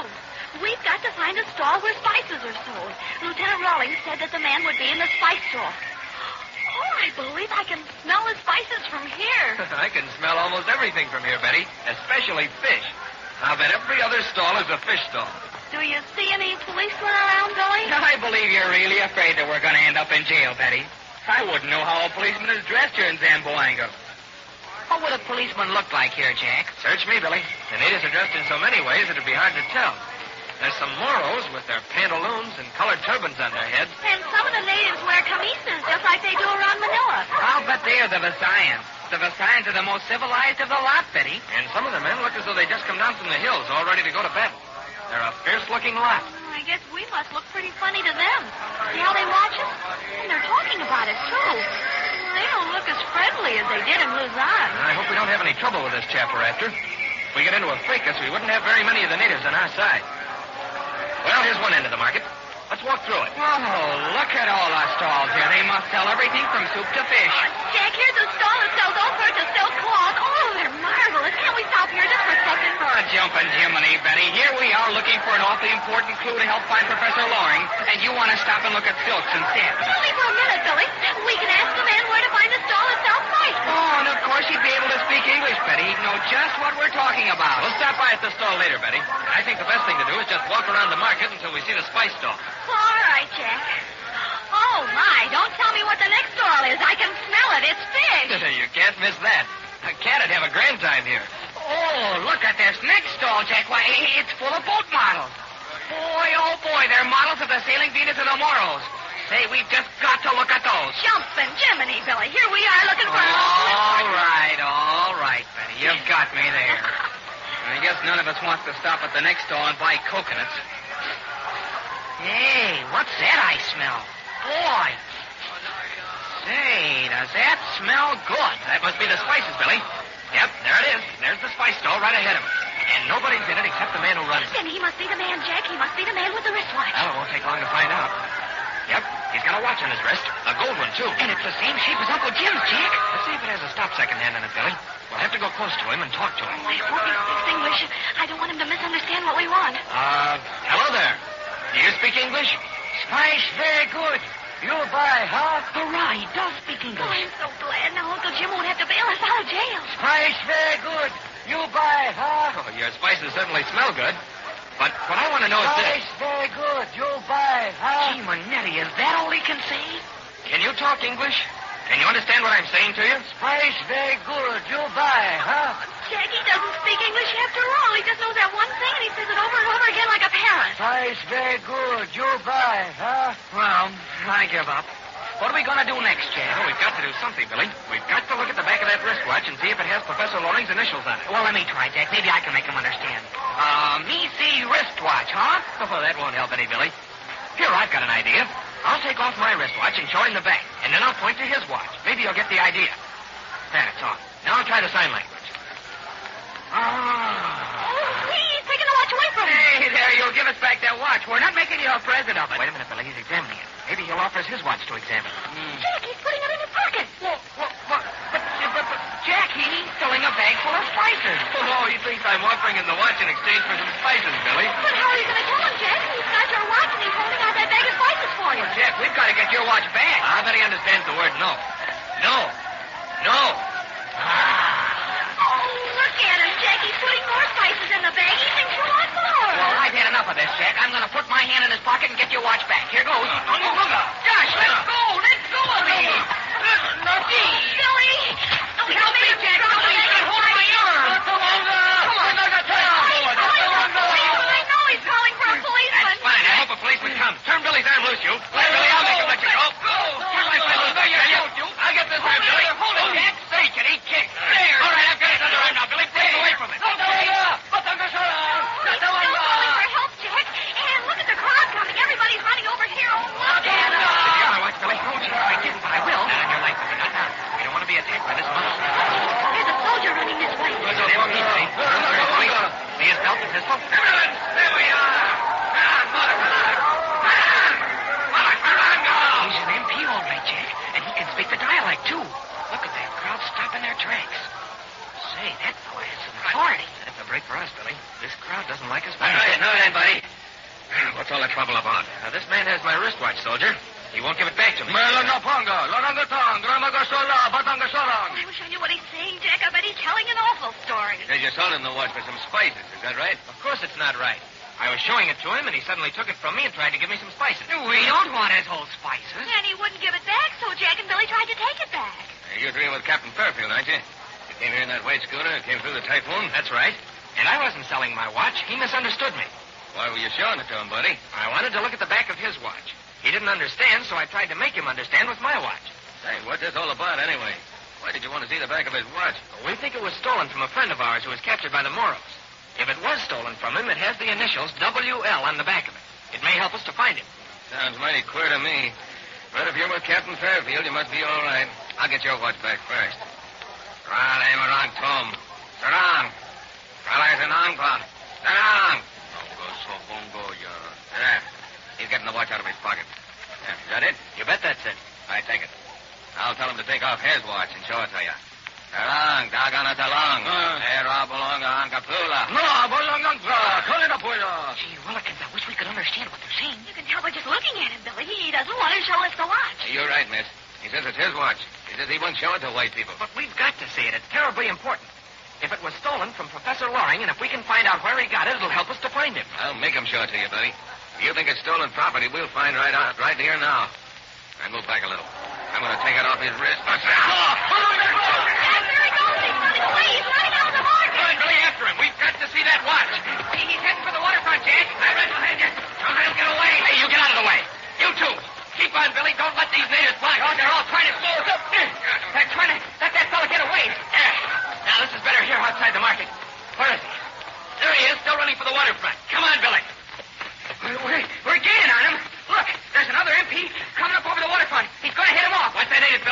turned into this alley here between these shacks. Here we are.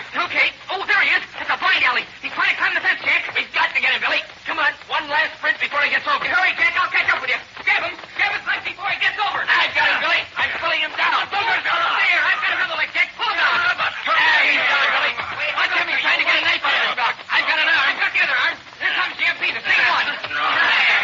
Now we got him. Now you can let him go. I'll handle it if he gets tough. Yeah, there's something funny about that watch. He'll let you see it now. Oh, goodness, so long. There. He's taking it off. Here, take a look at it. That's the one, Billy. See the initials? W.L., William Loring. But where did he get it? Ask him where he got it. I'll find out. Agapula, Tagalanga, Agaray Batun. No pagana sa bula. Ratanga magamola. Ang mabatang Molita. He says he got it from an old Moro peddler at Melita. A Moro peddler at Melita? Say, Billy, that's the same village where Lieutenant Rawlings went to. Oh, jumping Jiminy, Jack, you're right. Rawlings thought that was the village where somebody was stirring up all this unrest among the tribes. That's straight, buddy. Well, I'm going to take this man up to commanding officer for investigation. Maybe he knows something about this trouble up in the hills. Come on, Billy. We've got to tell Uncle Jim. And I'll bet $1,000,000 we're going up into the hills to Melita to find that old Moro peddler. He knows something about what happened to Professor Loring. Come on. Things are beginning to happen in a big way. There's some mighty good reason why that native spice seller didn't want Jack to see the initials on that watch. When they find that old Moro peddler in Melita. But wait a minute. Don't forget that that's the village where Lieutenant Rawlings suspects. Maybe Jack and Billy and the others are going to get into more than they bargained for. You'll certainly want to get in on it, too, so listen in, all of you, at the same time tomorrow for another thrilling episode of the Zamboanga Adventure with Jack Armstrong, the All-American Boy. Now, here's a swell piece of advice in just 53 words. Right now, before you do another thing, ask Mother to get you a couple of packages of Wheaties. Then remind her to serve you those extra good whole wheat flakes every morning with milk or cream and your favorite fruit. That's a real breakfast of champions. Have you tried Wheaties? They're whole wheat with all of the bran. This is Franklin McCormick saying goodbye until tomorrow for General Mills, makers of Wheaties, Breakfast of Champions, who have just presented another episode of Jack Armstrong, the All-American Boy. So just buy Wheaties, the best breakfast food in the land. Wave the flag for Hudson High, boys. Show them how we stand. Jack Armstrong! Jack Armstrong! Jack Armstrong! Jack Armstrong, the All-American Boy. Wave the flag for Hudson High, boys. Show them how we stand. Ever sure team be champions, known throughout the land. Wheaties, Breakfast of Champions, bring you the thrilling adventures of Jack Armstrong, the All-American Boy. Look, if I were to step up to you tomorrow morning at school or on the street and ask you just what you wanted in a breakfast dish, you might give me any number of good answers. But I'm willing to bet that one of the first things you'd say to me would be, Mr. McCormick, the most important thing about a breakfast dish is its flavor. You know what I'd say to that? Well, it would be something like this. Look, I'd say, I've got just the dish for you. It's a breakfast of champions. You see, this combination of Wheaties, milk, and fruit or fruit juice gives you two extra good flavors. First, you get all of the keen, malty flavor of those crisp, crackling Wheaties. And, boy, it's the kind of flavor that really hits the spot every morning. But that isn't all. No, sir. Added to the extra good flavor of Wheaties, you get the fresh, satisfying flavor of the fruit you like best. Yes, a breakfast of champions really tops them all in the flavor department. Try it tomorrow morning and see if I'm not 100% right. Now, that's exactly what I tell you on the flavor question. But then, you might say you wanted a breakfast dish packed with a lot of good nourishment. Well, I'd sort of smile and hand you a package of Wheaties and say, well, you asked for champion nourishment, and there it is, all bundled up in that big orange and blue Wheaties package. Now, you may not know it, but Wheaties give you every bit of the well-known essential nourishment of choice whole wheat. And in addition to the good bodybuilding nourishment of Wheaties, a breakfast of champions gives you all of the important nourishment of milk and fruit. Yes, that's exactly what I tell you every time. If you ask me for a breakfast dish that furnishes you with plenty of keen, satisfying flavor and bodybuilding nourishment, make sure there's a good supply of Wheaties in the house. Then see to it that you have a big breakfast of champions waiting for you at the table every morning. And now, Jack Armstrong, the All-American Boy. An army truck is backing up to the schooner Spindrift, tied up at the dock at the town of Zamboanga, Mindanao. Uncle Jim and Michelle are on the Spindrift, preparing to load on the truck a heavy box containing some precious uranium-235, which they're going to leave for safekeeping with the Army troops stationed at nearby Pettit Barracks. Jack and Billy and Betty have just turned in from the dock the tall palm trees that line the waterfront. They've come back from the native marketplace at the Philippine town, and they have some important news for Uncle Jim.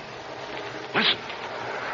Look, Billy, we're just in time to help Uncle Jim load the box of uranium on the truck. Oh, he and Michelle won't need any help, Jack. They've got the photo bag rigged up as a gin pole to swing the box over the side of the Spindrift. Oh, but that's a heavy box, Billy. Don't forget that it's lined with lead to protect everybody from the uranium-235. I'll bet he and Michelle will be glad to get some help. And Uncle Jim will be glad to get our news, too. It's the first real clue we found concerning Professor Loring. But it doesn't prove that Professor Loring is still alive, Jack. Gosh, he may have been killed by the Moros who were holding him prisoner. Yes, but it proves that he's actually been somewhere in Mindanao, Billy. And if we can find that old Moro peddler, we'll get some real news about him. Uncle Jim sees us now. Say, look how he's perspiring. He and Michelle have really been working with that box of uranium. Hello, Jack. You've come just in time. We certainly can use you and Billy. We're coming right aboard, Uncle Jim. That's a whopping big truck the Colonel sent down for the uranium. He sent down a couple of soldiers with rifles, too, Jack. See? They're just getting out of the truck. Oh, I know who they are. They're an armed guard. Uncle Jim told Colonel Brewster how valuable that uranium was. That's right, Betty, he did. He told him that Geppetto and his gang were after it, too. Well, Geppetto will have a merry time trying to get it after it's locked away in that big vault.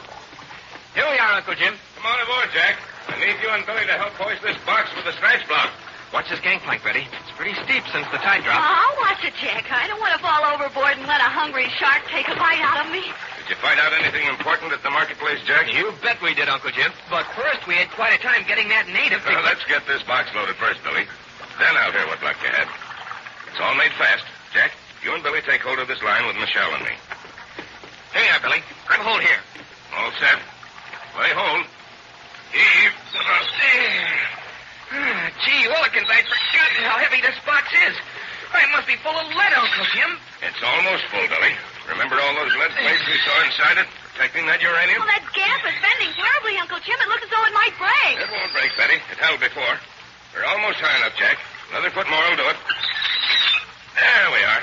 I'll belay the line, and we'll swing the box right over the truck. I'll belay the line, Billy. There it is.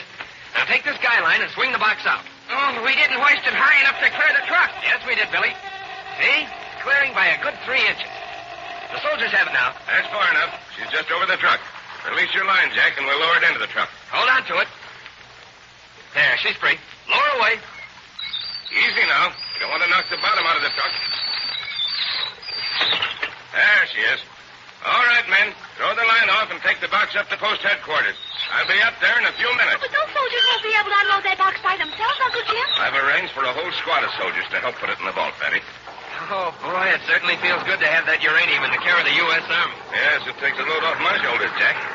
And now, tell me what you found out in the marketplace. Did you find the native who had the wristwatch? We found him, all right. And what a time we had with him. He couldn't speak English, and when so Jack I tried to explain what he wanted by using his wristwatch, the native took it from him. He thought Jack wanted to swap it for some of his spice. And then I tried to get Jack's watch back, but the man called for the police. Wait a minute. This sounds like a riot act. You're telling me everything except what I want to know. Suppose I ask questions. In the first place, did you see the watch? We saw it, Uncle Jim, and it's exactly like yours. Good. Did you see the back of it? We saw the back of it, too, after a chase and a fight. And it had Professor Loring's initials on it, W.L. So it did have Professor Loring's initials on it. That means a great deal.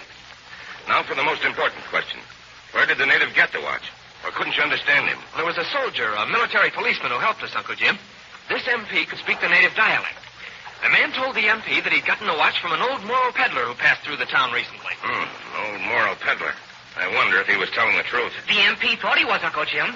He said an old Moro peddler had been in town only a day or so ago. Where's this peddler now? We've got to get hold of him and find out where he got the watch. The man said that the Moro peddler had gone up to Melita, Uncle Jim. Melita? That's the village up in the hills. The one that Lieutenant Rawlings thinks is stirring up all this unrest among the tribes. That's the one, Uncle Jim. And there's another queer thing about this native on the watch. He didn't want us to look at the back of it. He tried to run away, and then he tried to fight. And so the military policeman took him to the Army headquarters to investigate him, Uncle Jim. So he tried to run away. It's interesting. Very interesting. It's interesting, all right, but jumping Jiminy, it's so scrambled. Doesn't make any sense to me. It could make sense in one way, Billy. But it sounds so fantastic. Whatever do you mean, Jack? Just stop and think, Betty. We know that the Moro Sultan, what's his name, Baloa, wasn't it? Yeah. We know that Sultan Baloa is trying to unite all the Moro tribes to fight against the government. But, Jack, Sultan Baloa is way down south and in the interior of Mindanao. I know, Billy. And that's where we think Professor Loring is held prisoner, too. But Professor Loring's watch appears here, brought by a Moro peddler. And the peddler is now up in the hills at Melita. I follow you exactly, Jack. And on top of that, Lieutenant Rawlings thinks that someone in Melita is stirring up the present unrest among the tribes. Sure, it all ties together. Don't you see, Billy? Wow, my head is getting dizzy. But go on, Sherlock Holmes. Well, what else do we know? Oh, yes, somebody's been trying to steal rifles and ammunition from the Army at Pettit Barracks. That means that somebody in Zamboanga must have a hand in it. And here's this native with Professor Loring's watch who didn't want us to see the initials on the back of it. Oh, but maybe that's just because he knew the watch was stolen, Jack. Maybe, Betty. And maybe it's because he knew it came from that Sultan Baloa. If Baloa's back of all this, that watch would link the Moro peddler with it, too. I see it now, Jack. It had proved that the peddler was the agent who was stirring up all this trouble. Well, it wouldn't prove anything, Billy. Maybe I'm letting my imagination run away with me. But it's worth thinking about. It certainly is worth thinking about, Jack. But we know one thing for sure. What's that, Uncle Jim? We know that this old Moro peddler probably knows something about Professor Loring. So we've got to follow him up to Melita and find out what we can from him. Didn't I tell you, Billy? Didn't I tell you we'd be going up to Melita? Jiminy crickets. Now we'll probably get all mixed up with those tribes. Well, perhaps we can get some valuable information for the Army, Billy. Now look sharp, everyone. I'm going up to Pettit Barracks to see that the uranium gets safely put away. I'm also going to tell Colonel Brewster about this affair of the wristwatch.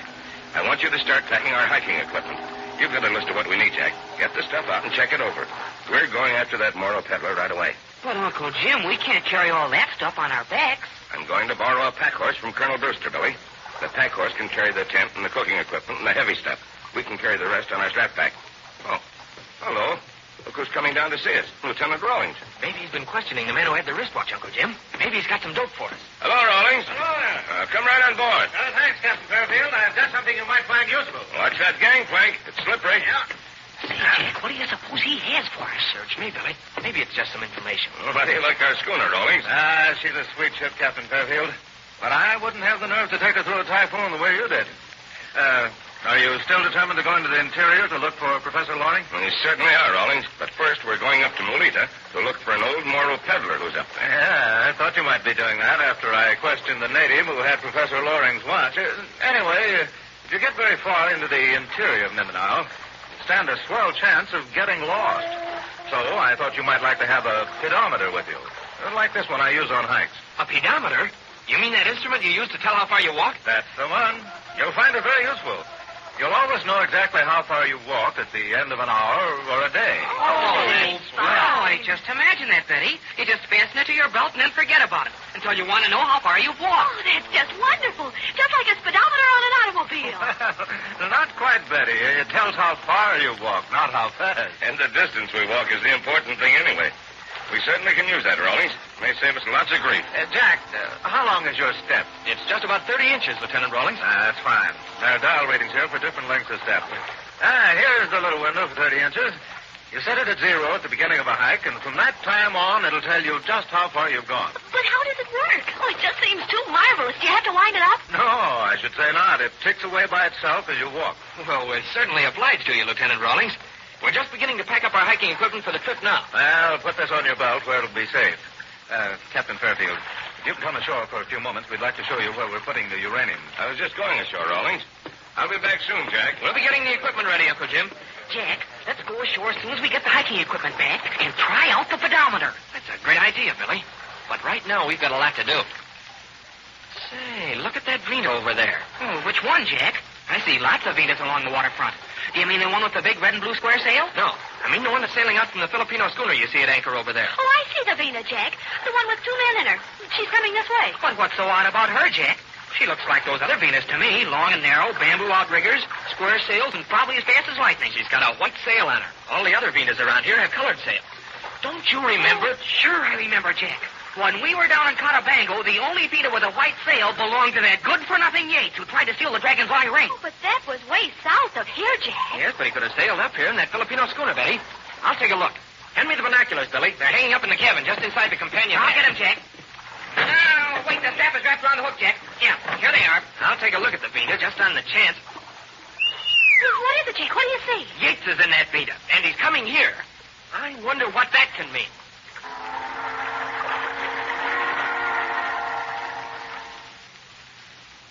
Well, what can that mean? Yates certainly has his nerve coming over to the Spindrift after all he did down in Cotabango.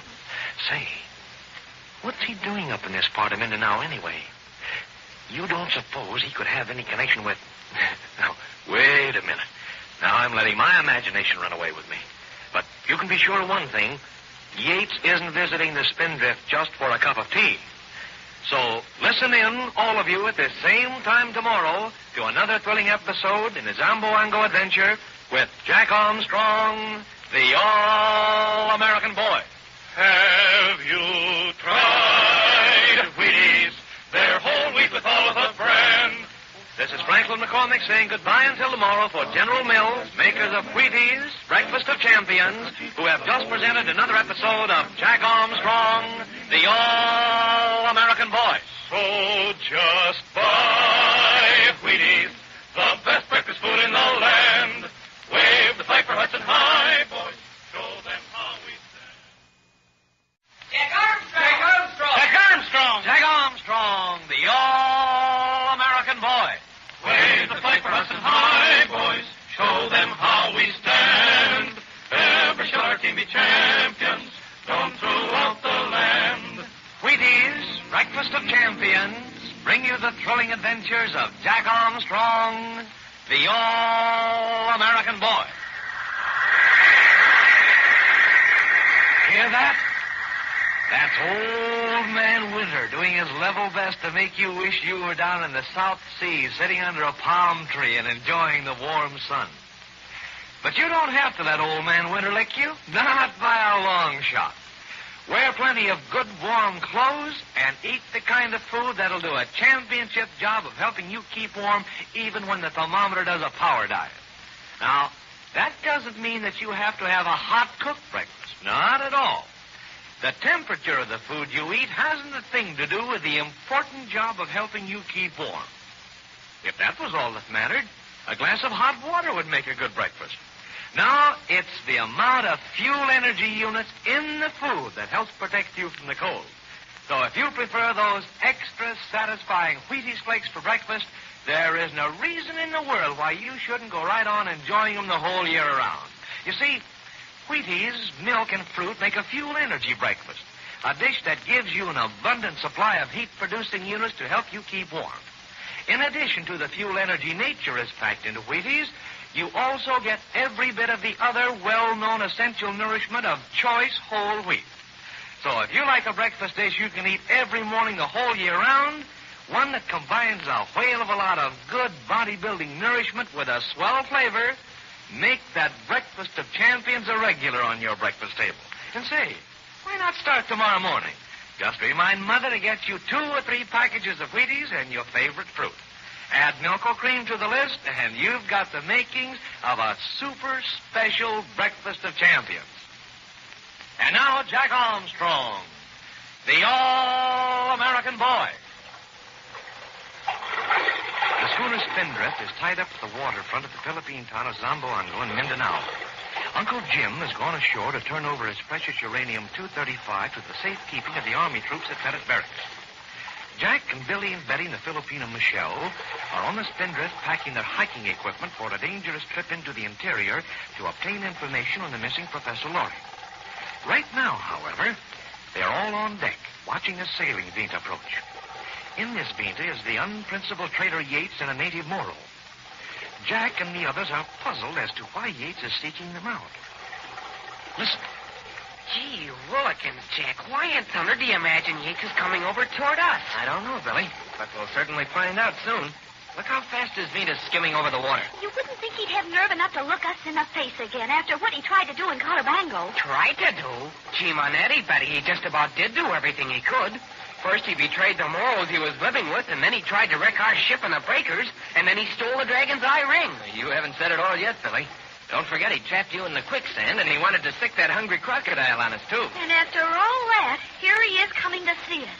We'll have to keep our eyes open when he's around, Jack. I wouldn't trust him as far as I could throw a hippopotamus. He's coming to us from that Filipino schooner anchored over there, Billy. I wonder if that's his schooner. He's in the trading business, you know. But he didn't have that schooner in Catabango, Jack. He must have picked it up since then. Oh, I wish Uncle Jim were here. If Yates is up to some mean trick, Uncle Jim would soon find out about it. Oh, of course, we wouldn't find out about it, too, Betty. We haven't got eyes, and we haven't got ears, and we're so dumb. Well, anyway, we've got Michelle. He's our prize secret. What do you mean, Jack? Maybe I didn't tell you, but Michelle can speak the dialect around here. Is that right, Michelle? Can you understand these Moros and Visayans and whatnot? Me understand them, Senor Billy, but they not think so. That's where the secret comes in, Billy. Everyone can see that Michelle comes from Manila, way up to the north. He's a Tagalog. And no one here would ever think a Tagalog could speak the local dialect. It's so different. Say, we've got something there.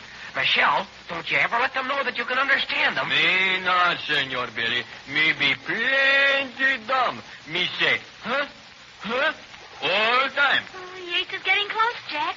Look, he's letting down that sail. He is going to come aboard. We'll let him come aboard, Billy.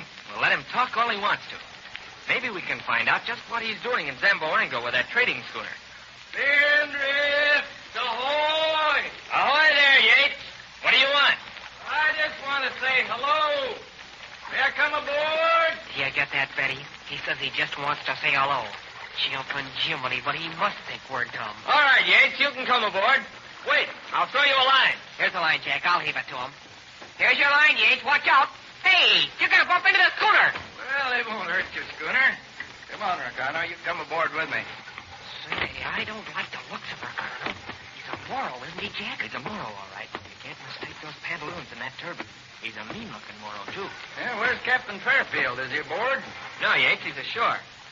Now, what's your business? Wait a minute there, young fella. You don't have to look so grim and unpleasant. Can't we let bygones be bygones? Jumping crickets. You want us to forget all the things you tried to do to us in Catabango? Well, that's all over now. You got the best of me, I'll admit it. I don't hold any hard feelings. After all, we white men have to stick together in this wild country of Mindanao. We don't want to stick with you, Yates. I'll say we don't. Now, suppose you tell us just what you want on board the Spindrift. Why, I don't want anything especially. Just want to pass the time of day. Who's this Filipino? What's he doing here? This is Michelle. He's part of our crew, if you must know. Comes from Manila, doesn't he? Some part close to Manila. Michelle, ne parang estagal mula, parang, pare la vida, ara kang ka. Huh? What you say? Kuli mula sage. Ang mula wa, sa ra kagara. What you say, huh? So your friend Michelle doesn't talk the dialect. Too bad. You could use him as an interpreter if he did. You still haven't told us your real reason for coming aboard, Yates. You're too suspicious, young fella. Didn't I see an army truck leave this dock just a few minutes ago? Maybe you did, Yates. So what? Sort of funny, isn't it, to unload your cargo on an army truck? You haven't anything to do with the army. That's our business, Yates. Well, no use acting uppity about it. I was just wondering. What did you unload on that truck? You can just keep on wondering, Yates. You're pretty good at that. Oh, it's something you want to keep secret, huh? Well, I'm not interested. It's no business of mine. Suppose I ask a few questions, Yates. I don't mind answering questions. I haven't anything to hide. Is that your trading schooner anchored over there? Why, sure, that's my trading schooner. You didn't have that schooner when we saw you in Catabango. What's that to you, Billy Fairfield? Oh, nothing. I was just wondering, too. Well, if you want to know, I'm in a little different form of trading now. I collect stuff up and down the coast and sell it here in Zamboanga. What kind of stuff do you collect, Yates? What's that? What business is it of yours? You said you were willing to answer questions, but that question seems to upset you. Upset me? Well, of course it didn't upset me. I don't mind telling you. I haven't anything to hide. I collect and sell spices. Spices? Well, what's so funny about that? Why are you staring at me so? What's so strange about collecting spices? Well, what do you know about that? Spices of all things. Why, isn't that odd, Jack, after what happened in the marketplace to find... Never mind about that, Betty. If Yates says he's trading in spices, then maybe he really is trading in spices. Of course I'm trading in spices. What's that on your belt? Isn't that one of those pedometers some of the soldiers use around here when they go up in the hills? Sure it is. Tells how far you walk. Well, if you haven't anything to do with the Army, it's mighty queer that you have one of those pedometers on your belt. Those aren't for sale. Why do you want to see how far you walk? We like to walk around and around the deck of the schooner, Yates, and see how many laps to a mile. All right, don't tell me. I'm trying to be friends with you. If you don't want to be friends, well, that's your lookout. You mind if I take a look around deck? Go right ahead, Yates. Look all you want. Maybe you can figure out what we loaded on that Army truck. Come on, Ricano. I heard this ship went through a typhoon. Let's see how well it stood it. I don't believe him one bit. He wants to find out something else. Of course he does, Betty. We'll keep an eye on him and try to figure out what he's looking for. Jack, he was certainly interested to know what we put in that Army truck. Do you suppose he knows anything about the uranium? I don't believe he does, Billy. If he knew we'd recovered that uranium from the sunken ship, he could have guessed what was in that truck. Jack, wasn't that a funny coincidence that he's trading in spices? I'm wondering if it isn't more than just a coincidence, Betty. That's why I stopped you before you could tell him what happened at the market.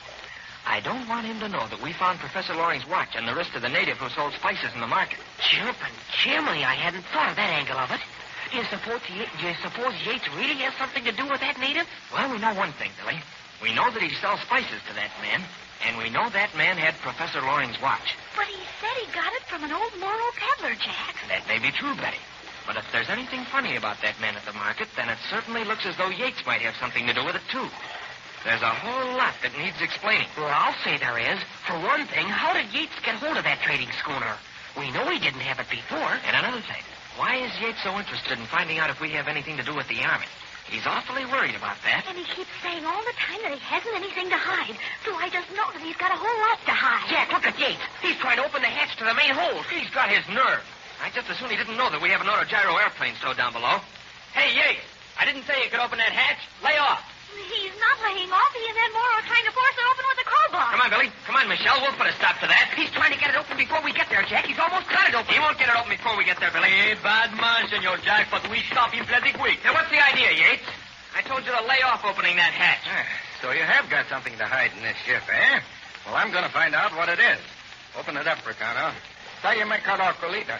Lay off that, Ricano. Boy, he's still trying to open it, Jack. Shall we jump him? Just a minute, Billy. Yates, I'll give you one last warning. Tell that Moro to leave that hatch alone, and both you and he get off this ship. Tell him yourself, young fella. We'll see if he obeys you. All right, then we're going to throw you off the ship. You and who else? Boy, you don't think we can do it, do you? You don't think that Jack and Michelle and I can do it? Stop talking, Billy. That Moro will have this hatch cover off in a second. Michelle, can you handle the Moro? Me handle him very good, Senor Jack. Good. Billy and I will take care of Yates. Well, that blast your hides. I'll knock your heads together for this. I'll teach you to interfere with me. Look out, Jack. Watch out. Take this, you Look, young... Jack. There, boy. I'll give you a tackle. That's it. Grab his leg, Billy. I'll get his arm. Now. Yeah, boy. Go. Here's Fire. I get him down. There. Now, we've got him, Billy. Where's Michelle? How's he getting on with that Moro, Betty? He chased the Moro back into the Venus, Jack. He took the crowbar from the Moro and chased him back into the Venus. See, he's standing on deck to keep the Moro from coming back aboard. That's great. Let Yates up, Billy. Yeah, I guess he'll leave the ship now. I'll get you for this, Jack Armstrong. I won't forget. I don't care what you don't forget. Will you get back, or shall we throw you overboard? Yeah, I'll get back. But you'd better keep out of my way hereafter, young fellow. We ought to throw him overboard anyway, just for good measure. I would if it weren't for the sharks. All right, Yates, get back to your Venus. Quick, on the run. Come on, Jack. Let's see that he does shove off. There he goes over the side. He must think we'll change our minds and really throw him to the sharks. No, tula, no panga me, cigar. What's he saying to the Moro? I wish I knew. Look at him shove off. Here comes Michelle. Maybe he could understand them. How about it, Michelle? Do you know what they were saying? Me know, Senor Jack. Yates say we come back later and see if rifles on schooner. Rifles? Why does he think we have any rifles on board? Billy, that gives me an idea. I think I know what Yates is up to. Come on, we're going to see Uncle Jim. Say, Jack really thinks he knows what Yates is up to. And Jack must think it's pretty important, too, because he's going to see Uncle Jim right away. There's something mighty mysterious about Yates and that trading schooner of his. You'll certainly want to follow this through and see what it's all about. So listen in, all of you, at this same time tomorrow for another thrilling episode of the Zamboanga Adventure with Jack Armstrong, the All-American Boy. Look, how would you like to have a standing date every morning with one of the best-tasting breakfast dishes you ever discovered? You would? Okay, then, here's what to do. Ask Mother to get you 2 or 3 packages of those extra good Wheaties flakes the next time she gets the groceries. Then tell her you want a breakfast of champions, that year-round training breakfast of great athletes every morning. Why, say, once you've tried Wheaties with milk and your favorite fruit, I'm willing to bet you'll be one of our best Wheaties boosters. And I'll bet, too, that you'll agree with millions of other fellas and girls that Wheaties taste like a million. Try them tomorrow morning, won't you? Have you tried Wheaties? They're whole wheat with all of the bran. This is Franklin McCormick saying goodbye until tomorrow for General Mills, makers of Wheaties, Breakfast of Champions, who have just presented another episode of Jack Armstrong, the All-American Boy. So just buy Wheaties, the best breakfast food in the land. Wave the flag for Hudson High, boys. Show them how we stand. Jack Armstrong! Jack Armstrong! Jack Armstrong! Jack Armstrong, the All-American Boy. Wave the flag for Hudson High, boys. Show them how we stand. Ever shall our team be champions, known throughout the land. Wheaties, Breakfast of Champions, bring you the thrilling adventures of Jack Armstrong, the All-American Boy.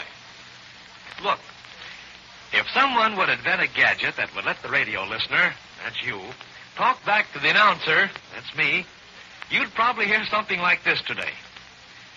Fellows and girls, if you'd like to get in on one of the best-tasting breakfast dishes I know... You better try Wheaties. Right, Mr. McCormick? Who said that? It's me, Larry. I'm sitting right here at home. I'll be doggoned. Okay, Mr. McCormick, go right ahead with your announcement. Thanks, Larry. Well, as I was just about to say, that combination of Wheaties, milk, and fruit is a real champion for flavor. That's for sure. Why, I say when you taste the key malty flavor of Wheaties and milk and the flavor of the fruit you like best, you've got a dish that tops them all in the taste department. That's putting it mildly, Larry. A breakfast of champions, fellows and girls, gives you the kind of extra good flavor that ought to make second helpings just about a regular thing at your breakfast table. What's more... I agree, Mr. McCormick, but time's a wasting. And flavor is just one of the reasons why so many fellas and girls eat a breakfast of champions every morning. That's right, Larry. There's another point that ought to make a big hit with every one of Jack Armstrong's friends. You see, a breakfast of champions gives you the kind of nourishment that helps make an athlete a real winner. And that means... That means all the well-known essential nourishment of real whole wheat. Right. In Wheaties, you get every bit of the well-known essential nourishment nature packs into the whole wheat berry. Well, Larry, that's about all I've got to say. Anything you want to add? Just one thing, Mr. McCormick. I think it'd be a great idea if every one of Jack Armstrong's friends had a big breakfast of champions tomorrow morning. Hey, that's an A1 suggestion, Larry. How about it, fellows and girls? Join Larry and millions of Jack Armstrong's friends in a keen-tasting, nourishing breakfast of champions tomorrow morning for sure. It's a date, Mr. McCormick.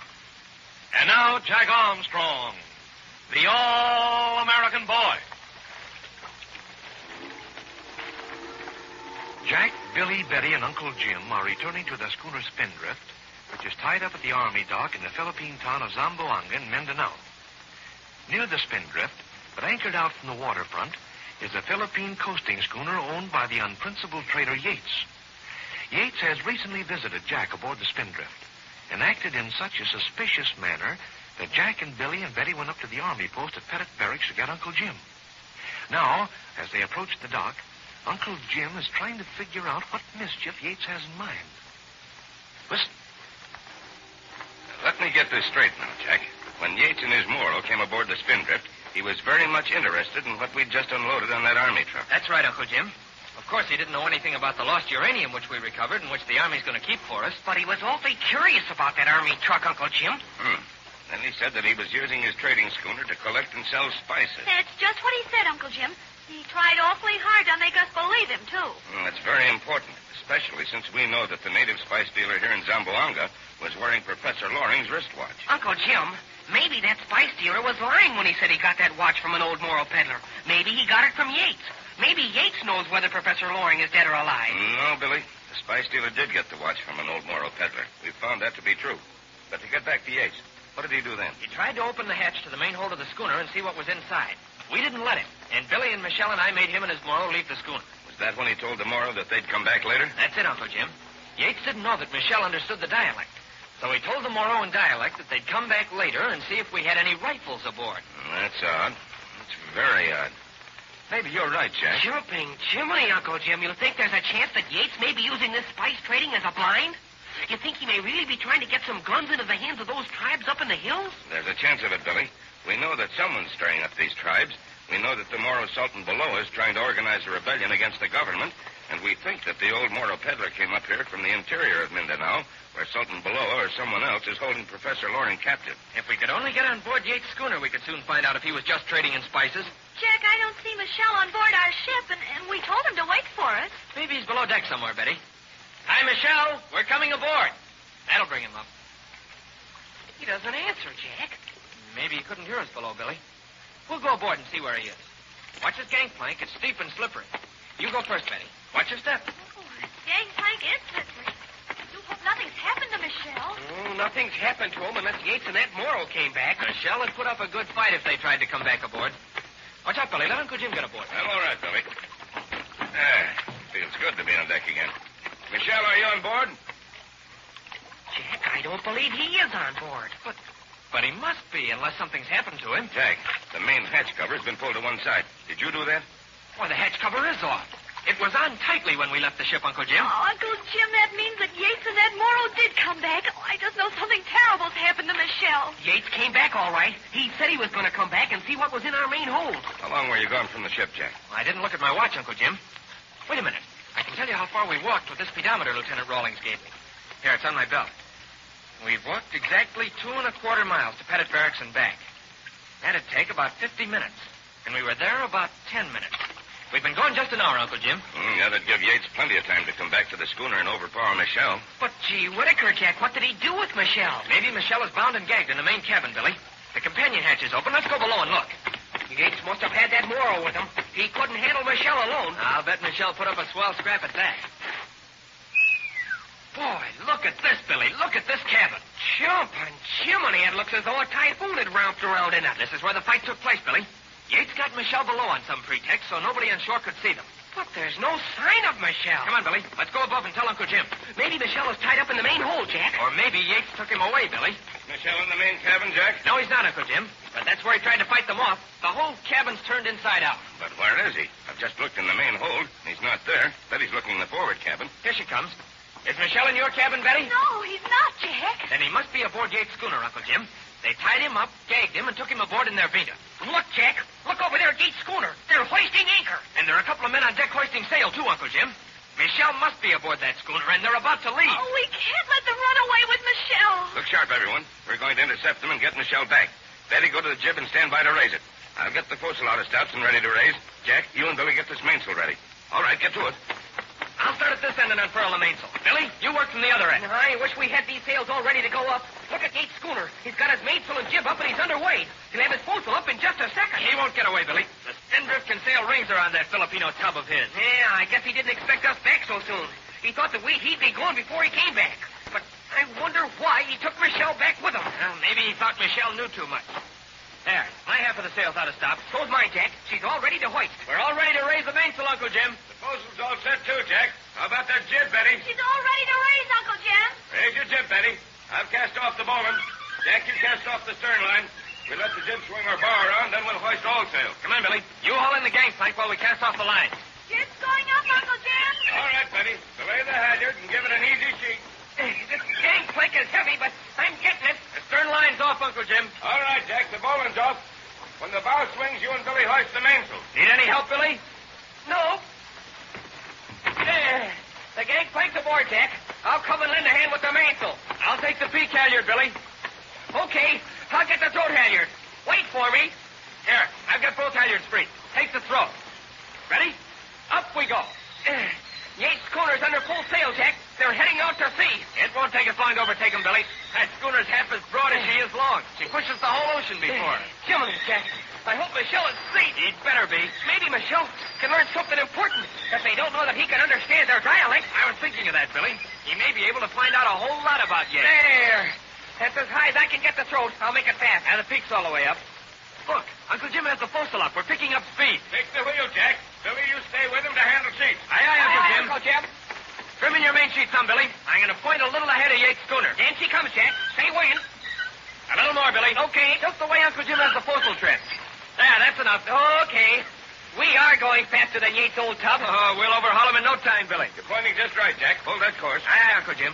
Watch your step, Betty. Did I trim the jib sheet all right, Jack? It's trimmed just right, Betty. We'll overhaul that antique barge before you know it. Oh, I hope they haven't hurt Michelle. I hope we get him back all right. We'll get him back all right, Betty. Look at the excitement on the deck of Yates' schooner, Jack. Some of the Moros are arguing with Yates. They know what we want. I bet they're trying to persuade Yates to let Michelle go. But, Uncle Jim, aren't you going to board the schooner and see what Yates is up to? Not unless we have to save Michelle, Billy. That'd be piracy. We'll let the proper authorities handle Yates. Look, Jack. Aren't they bringing Michelle up on deck? Isn't that he? It certainly looks like him. What's going on aboard that schooner? Why, they're making Michelle jump overboard. Oh, he's jumped. He's swimming. He's swimming toward us. Won't the sharks get him? There's a chance of that, Betty, but Michelle's one man who's not afraid of a shark. Change your course a little, Jack.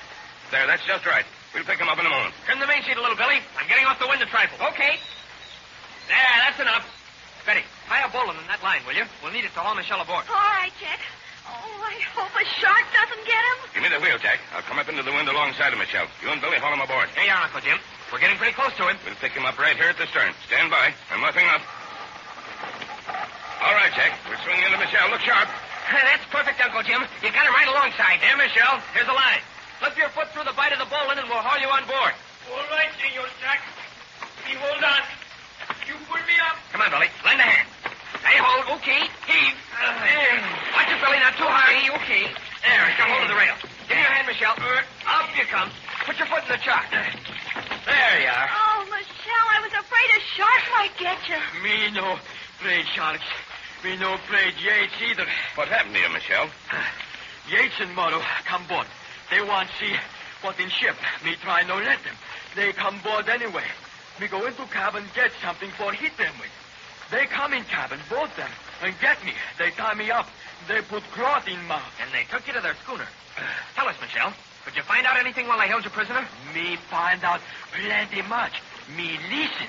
They no think me understand, but me understand whole lot. But jumping giraffe, Michelle, tell us what you learned. Is Yates really in the spice business? He got spice on board. He sells spice. But is that all he has on board, Michelle?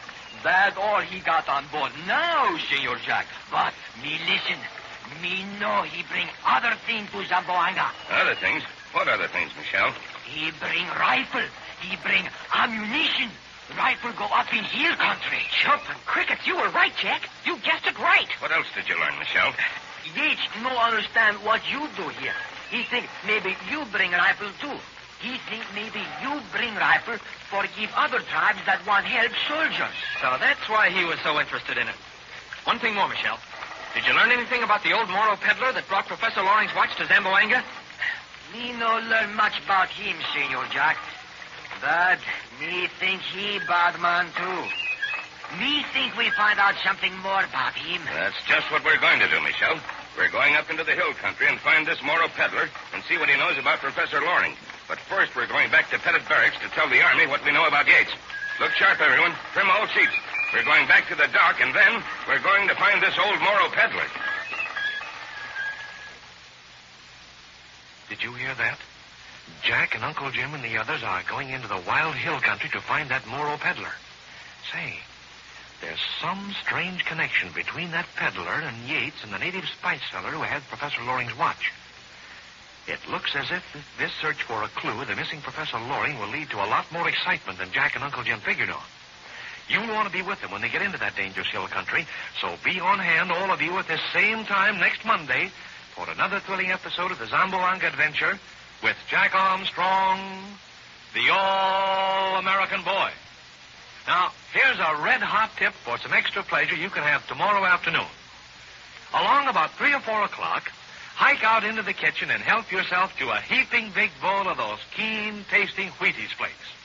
Those good whole wheat flakes pack a flavor wallop that just hits the spot in the afternoon. Try Wheaties tomorrow in the middle of the afternoon, won't you? Have you tried Wheaties? They're whole wheat with all the bran. This is Franklin McCormick saying goodbye till Monday for General Mills, makers of Wheaties, Breakfast of Champions, who have just presented another episode of Jack Armstrong, the All-American Boy.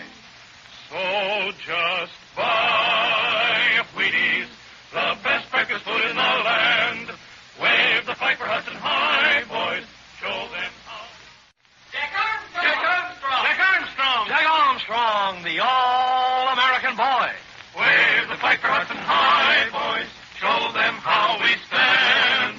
Ever shall our team be champions, known throughout the land. Wheaties, Breakfast of Champions, bring you the thrilling adventures of Jack Armstrong, the All-American Boy. Okay, you table tennis shark. Let's see you get this one.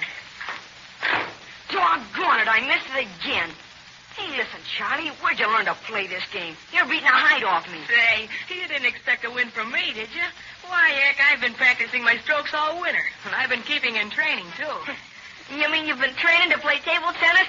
Oh, that's the funniest one I've heard all week. Cheapers, I'll bet you'd want to get in training before you shovel the snow off the front steps. Oh, you're the trainingest guy I ever met. Listen, I didn't get in training especially so I could play table tennis with you. I just naturally am in training, and, well, I think it helps me play a better game. You see, I've got a training program I follow all year round, and that way I'm always ready to play any game that comes along. Yeah, but training is hard work. Not the way I do it. Listen, Joe, did you ever hear of the 3 training rules of Jack Armstrong? They're a swell system to follow, and it's easy as anything. You mean that training program they tell us about on the radio? Oh, those Jack Armstrong rules sound too doggone easy to me. They can't be much good. Well, any training program that's okayed by athletes like Bob Feller and Gene Sargent is good enough for me. Maybe a good training system would help me if I gave it a chance. What do you have to do, Charlie? Well, it's just like Franklin McCormick tells us on the Jack Armstrong broadcast. I'm sure that every fellow and girl will get real benefit from following the 3 training rules of Jack Armstrong.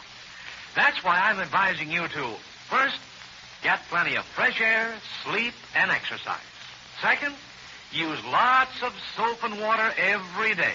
And third, eat a genuine athlete's training breakfast in the morning. Lots of those crunchy, toasted whole wheat flakes called Wheaties with plenty of milk and your favorite kind of fruit. Yes, sir, that's a breakfast of champions you should be eating regularly. It's brimming with keen flavor, the extra special Wheaties kind that makes you want to come back for more and more Wheaties. It's packed with real get-up-and-go nourishment to help you get a champion start for the day. I'm telling you, the sooner you get in training and eat Wheaties for breakfast, the more fun you're going to get out of life. Be sure to ask for some Wheaties right away, will you? That's swell. And now, Jack Armstrong, the All-American Boy. Jack Armstrong is about to leave his horse escort and start on foot into the wild hill country, the Zamboanga Peninsula, in Mindanao in the Philippines. With him are Billy, Betty, Uncle Jim, and the Filipino Michelle. Jack and the others are in search of an old Moro peddler whom they think knows something of the missing Professor Loring. They followed the main trail on horses loaned by the Army troops stationed at Pettit Barracks on the coast. But now they're leaving the main trail and starting off on foot along a rough, narrow trail that leads to the village of Molita. Right now, they're saying goodbye to Lieutenant Rawlings, who, with a squad of soldiers, will take the horses back to Pettit Barracks. Listen. Oh, listen to those horses neigh and whinny, Lieutenant Rawlings. I think they're glad they're not going any further into this wild country. Jack. I think they smell the wild boars that roam around through the thick underbrush. Jumping Jiminy, Lieutenant Rawlings. Don't tell me that there are wild boars in this country. There certainly are, Billy. And they have long tusks. Don't ever dispute the right-of-way with one of them. They're mean customers. I understand they attack horses sometimes, Rawlings. That's right, Captain Fairfield. You have to keep an eye on that pack horse of yours. You mean a wild boar will actually attack a horse? He will if he gets the chance, Betty. Take that pack horse of yours. He's got a heavy pack strapped to each side of the saddle. He could keep one wild boar away with his heels. But if 2 or 3 of them attacked him, he couldn't fight them off. And he couldn't run away very fast. We'd better let Michelle and the pack horse go in front of us, Uncle Jim. Then we can keep an eye on the horse. We'll do that, Jack. And I'll keep my hunting rifle ready for action. Are there any other wild animals that are dangerous, Lieutenant Rawlings? There's just one other wild animal you'll have to be careful of. That's a tamaro. Oh, I've heard of them. They're like rather small buffaloes. Yes, but there's nothing small about their horns. They're wild and dangerous, and they'll charge you without warning. Holy smoke. In the jungle swamps, it's crocodiles, and up here it's wild animals with horns. Not to speak of the natives. You'll find the natives safe enough, Billy, if you don't antagonize them, and if they haven't started their uprising yet. Well, Rawlings, we'll try not to antagonize them. But we're going to find that old Moro peddler. And don't forget that you're going to keep an eye open for any sign of gun smuggling in the interior. They won't suspect you of being interested in that. All the hill tribes know me by this time. You bet we will, Lieutenant Rawlings. It looks as though this Moro peddler's mixed up in that, too, as well as with the disappearance of Professor Loring. Well, except for one thing, I guess you're all set to start off. You've got your equipment on the pack horse, and you've got that pedometer I gave you on your belt, haven't you, Jack? I'll say I have. See it? I've set it at 0, and from this moment on, I'll know exactly how far I've walked. You certainly will. If you use that pedometer with that map I gave your Uncle Jim, you won't get lost. You said that we were all set to start off except for one thing, Rawlings. What is that one thing? That's a little surprise I have for you from Colonel Brewster. Black, bring those walkie-talkies here. Chupin, Jupiter, what on earth is a walkie-talkie? A walkie-talkie is the Army slang name for a little portable radio set we use. It only weighs a few pounds. You strap it on your back. You mean you can actually talk to someone at a distance with a set as small as that? You certainly can. You can talk from 10 to 15 miles, depending on atmospheric conditions. Here, Clark's bringing them now. See how light and portable they are? That's mighty kind of you, Lieutenant. Those sets ought to prove mighty useful. I hope they will. Clark, give one set to Jack and the other to Billy. Now, sling them over your back and buckle those straps in front. Here. That's the way you do it. This is a mighty light radio set. I'd hardly know what's on me. They look like toys, don't they? I just love the name, walkie-talkie. The soldiers gave them that name. They walk with them, they talk with them, so there you are. They're run by batteries, of course. And there's no tuning dial since they broadcast on just one wavelength. Oh, where's the microphone, Lieutenant Rawlings? The mic's in that canvas pocket on the right side. Pull it out. That's the way. And that little steel telescopic rod extends upward as an antenna when you want to use it. Let's try them out, Jack, just to make sure they're all right. Okay, Billy. Pull the antenna rod out. Now, I'll speak into this little mic. Hello, Billy. Oh, nothing happened. Hey, you both forgot to turn on the switch. Oh, gosh. Reach back. It's at the bottom of the pack. Here it is. Turn your switch on, Billy. Now we'll see how it works. Hello, Billy. Jumping Jimmy, it scared the daylights out of me, Jack. The voice is coming from my undershirt. I'll try mine now. Can you get this, Jack? I'll say I got it. Hey, this is marvelous. If we have to be separated and get into any trouble, we can yell to each other about it. And here's an extra set of batteries. See, they're quite small. I'll take those, Rawlings. It was very kind of Colonel Brewster to think of lending us these little radio sets. Colonel Brewster thinks that you may bring back some very important information for him, Captain Fairfield. That's why I want you to have everything he can spare. If someone is really smuggling rifles to the hill tribes, you'll be able to get information better than any of us. They won't suspect you. They'll think you're just after some news of the missing Professor Loring. Well, that's my real mission, Rawlings, but you can trust us to keep our eyes open. This little trail goes directly to the village of Molita, doesn't it? Yes, it does, but there are several forks. Now, the first fork is 1.5 miles from here. Take the left-hand trail there. Now, keep to the left for 2 miles more. At that point, they're right. You'll have to keep track of these distances with your pedometer, Jack. I'll watch it closely, Uncle Jim. And the natives of Molita won't be friendly to you, but I don't think they'll give you any real trouble. Well, now, I'll take my horses and men back to Pettit Barracks. Goodbye, and good luck to you. Goodbye, Lieutenant Rawlings. Come on, men. Back we go. Steady there, Black Star. There we are. Goodbye. Goodbye. Well, here we are, alone on the Zamboanga Peninsula of Mindanao. Hardly alone, Billy. There are many thousands of natives scattered through these hills. Moros, Visayans, Manobos. And some of them are pretty fierce, too, Billy. Oh, but they can't be as fierce as the Moros around Cotabango, Jack. Some of them are, Betty. The tribes around Lake Lanao are the fiercest tribes in the islands. So let's get going. Michelle, you lead the pack horse in front of us. If any wild boars try to attack him, I'll take care of them with my hunting rifle. Me lead pack horse, Captain, very fierce. But if you shoot, you make sure you hit wild boar. You no hit me. Oh, you don't have to worry about Uncle Jim's marksmanship, Michelle. He can drill a dime at 50 yards. Me not worry. Me just careful, that all. Come on, horse. We go.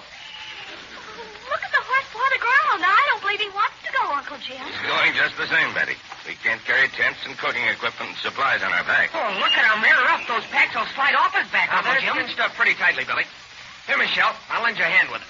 Hey, steady there, Seabiscuit. That good, Senor Jack. You know how I handle horses. He gone now. Me lead him. Good work, Jack. Now, let's get going. We've got quite a hike ahead of us. This isn't much of a trail, Uncle Jim. Kind of hard to follow it along the trees of this hillside. It's a lot better than no trail at all, Billy. We may find ourselves going across country with nothing to guide us but a compass and Jack's pedometer. It's climbing uphill, isn't it, Uncle Jim? That's right, Betty.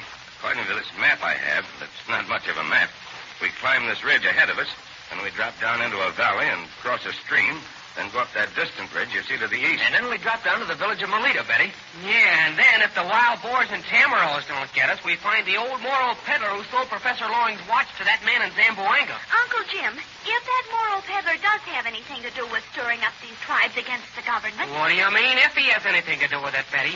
We know darn tootin' that he has got something to do with it. No, we don't, Billy. We just think that he may be stirring the tribes up. But, Uncle Jim, we know that Yates is smuggling in rifles to them, and Yates is tied up with that spice dealer in Zamboanga, and that spice dealer got the watch from the Moro peddler. You'd never convict the Moro peddler on those grounds, Billy. Most of that's hearsay and guesswork. But there's one thing we do know for sure. We know that the peddler must know something about Professor Loring. Well, at least we know that he somehow got hold of Professor Loring's watch. Look at the pack horse ahead, Uncle Jim. He stops. He won't go any further. Oh, look at his ears go back, and look at him sniffing the air. I'll bet he sees something or smells something in the bushes. Well, watch Michelle, Jack. He's looking at something in the bushes. He sees something. Maybe he sees a wild boar or a tamarill. Stand to one side, Betty. I'll get this rifle ready, just in case we need it. Look at the horse. He's rearing up again. Look out. He's broken loose. He's galloping this way. He's running away. He's running toward us. Whoa there, boy. Watch him. Don't let him run over you. I'll try to grab the rein, Uncle Jim. There, I got it. He's dragging Jack along the trail. Hold on to him, Jack. Oh, Anna, boy, you're stopping him. He's slowing down. Oh, look at him. He stopped. Jack stopped him. I've got him. He won't get away. Oh, look how that horse quiets down when Jack speaks to him.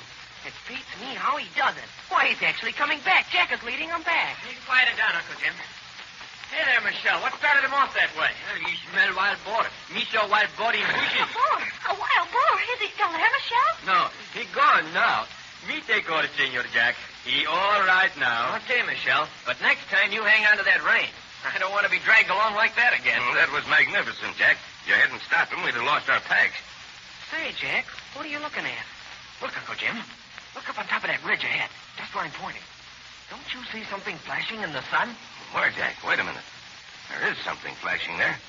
It's gone now. No, it's back again. Jumping Jiminy, you don't suppose... I'll take a look through the binoculars. Let's see now. It's just to the right of that distant tree. There, I'm on the spot. Yes, by Jove, there is something there. What is it, Uncle Jim? What is it? It's a man, Betty. Maybe a Moro. He's signaling something to the valley beyond. He's signaling by waving his barong about. That's where the flashes of sunlight come from. Well, what do you suppose it means, Uncle Jim? It means that this trail is being watched, Billy. It means that when we arrive at the village, they'll be expecting us. But there's nothing we can do about it except be doubly on our guard. So, let's get started.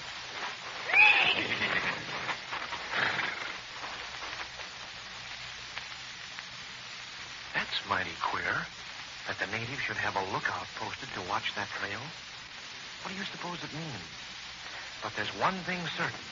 There's something very odd going on in that village, or they would never have a sentry posted.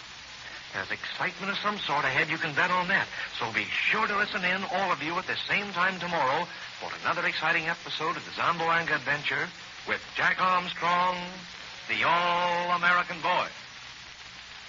Now, there's a world's champion breakfast waiting for you every morning this week if you'll get some Wheaties in a hurry. Eat those toasted Wheaties flakes with lots of milk and fruit, and you're having a genuine breakfast of champions.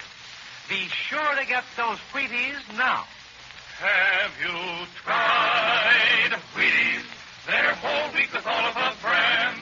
This is Franklin McCormick saying goodbye until tomorrow for General Mills, makers of Wheaties, Breakfast of Champions, who have just presented another episode of Jack Armstrong, the All-American Boy. So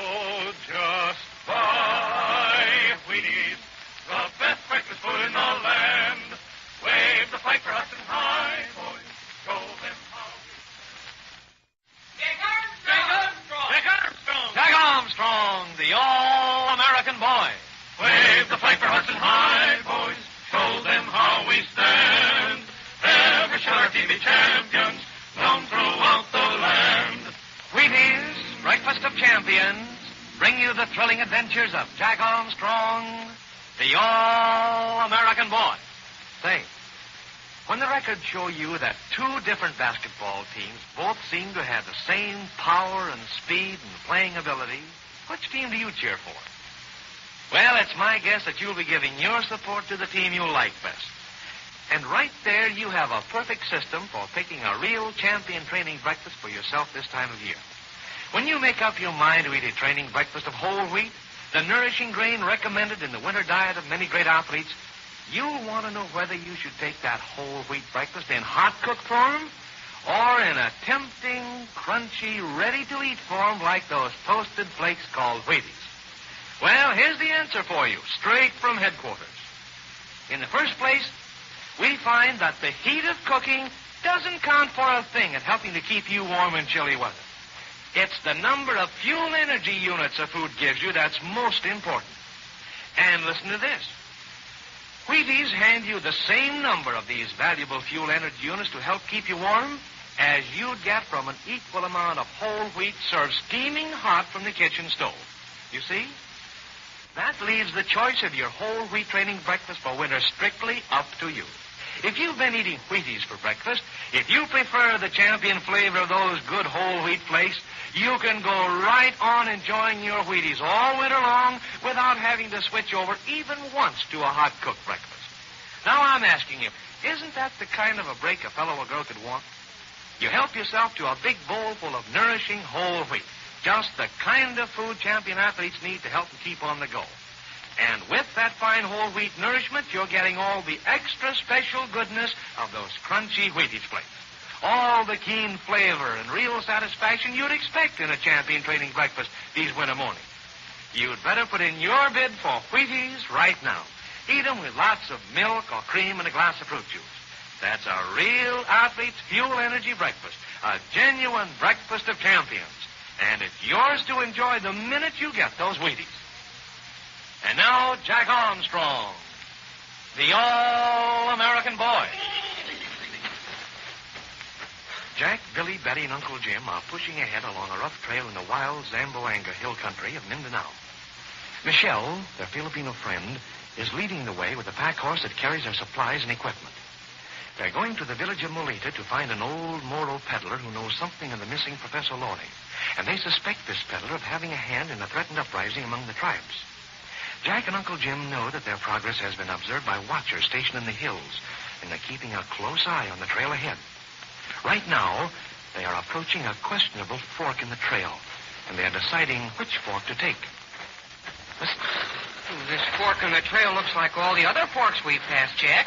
Which one do we take, the right or the left? Wait a minute, Billy. I'll unhook the pedometer from my belt and see what it reads. Here. It says exactly 3.5 miles. Then we bear right here, Jack. Take the right fork, Michelle. You can persuade the pack horse to go that way. All right, Captain Terryfield. We go right. My guess that we'd be in a pickle if we didn't have that pedometer. It certainly helps, Betty. Of course, if we didn't have it, we could figure out some way to know where we were. But, Chet, we might figure wrong. We might have turned to the right on the wrong fork and be really lost. With the pedometer, we know exactly where we are. That's right, and I'll bet the natives who are watching this trail know exactly where we are. They ought to. We've seen 2 or 3 of them on the hilltop signaling down to the village. But, Jack, why should they keep such a close watch on this trail? I can make a pretty good guess, Betty. If the natives of Molita are stirring up all this unrest among the tribes, they'd want to be mighty careful as to who came to their village. Oh, of course they would, Betty. And if any rifles and ammunition have been smuggled into this village, you can bet the natives of the village wouldn't want the soldiers to make a surprise raid on them. And they'd watch this trail especially, since it's the trail that the soldiers from Pettit Barracks would use. I wish that old Moro peddler had stayed in Zamboanga. Then we wouldn't have had to come into this wild country to find out about Professor Loring. But Jiminy, Betty, the fact that this Moro peddler is in Molita shows that he may have something to do with all this trouble. And that shows that he may be an agent of Sultan Balloa. And if Balloa is holding Professor Loring prisoner, then this Moro peddler may know all about Professor Loring. That's using your imagination, Billy. Anyway, we do know that this Moro peddler had Professor Loring's watch. so he must know something about Professor Loring. I shouldn't wonder if he stole the watch from the professor, Uncle Jim. It's more likely that it was given to him by the chief of the tribe that captured Professor Loring. The trail takes a sharp turn ahead, Uncle Jim. I think I'll run ahead and take a look-see before the rest of you get there. We don't want to be taken by surprise. That's a good idea, Jack. I'll go up ahead with you. Michelle, wait a minute. Billy, you wait here with Betty until Jack and I see what lies around the bend in the trail. All right, Uncle Jim. And, Jack, be careful that walkie-talkie radio set on your back. It may come off when you run. Not this set, Billy. It's strapped on too well. Come on, Uncle Jim. We'll see if there's an ambush. Move your pack horse to one side of the trail, Michelle. We're coming by. Pull over, horse. Pull over there. Where do you go, Senor Jock? We're just going ahead to see around the bend in the trail, Michelle.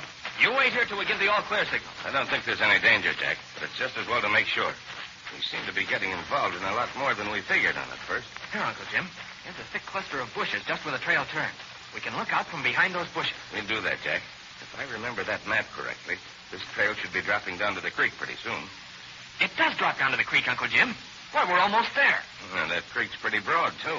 But look, Uncle Jim, there's a kind of suspension bridge across the creek.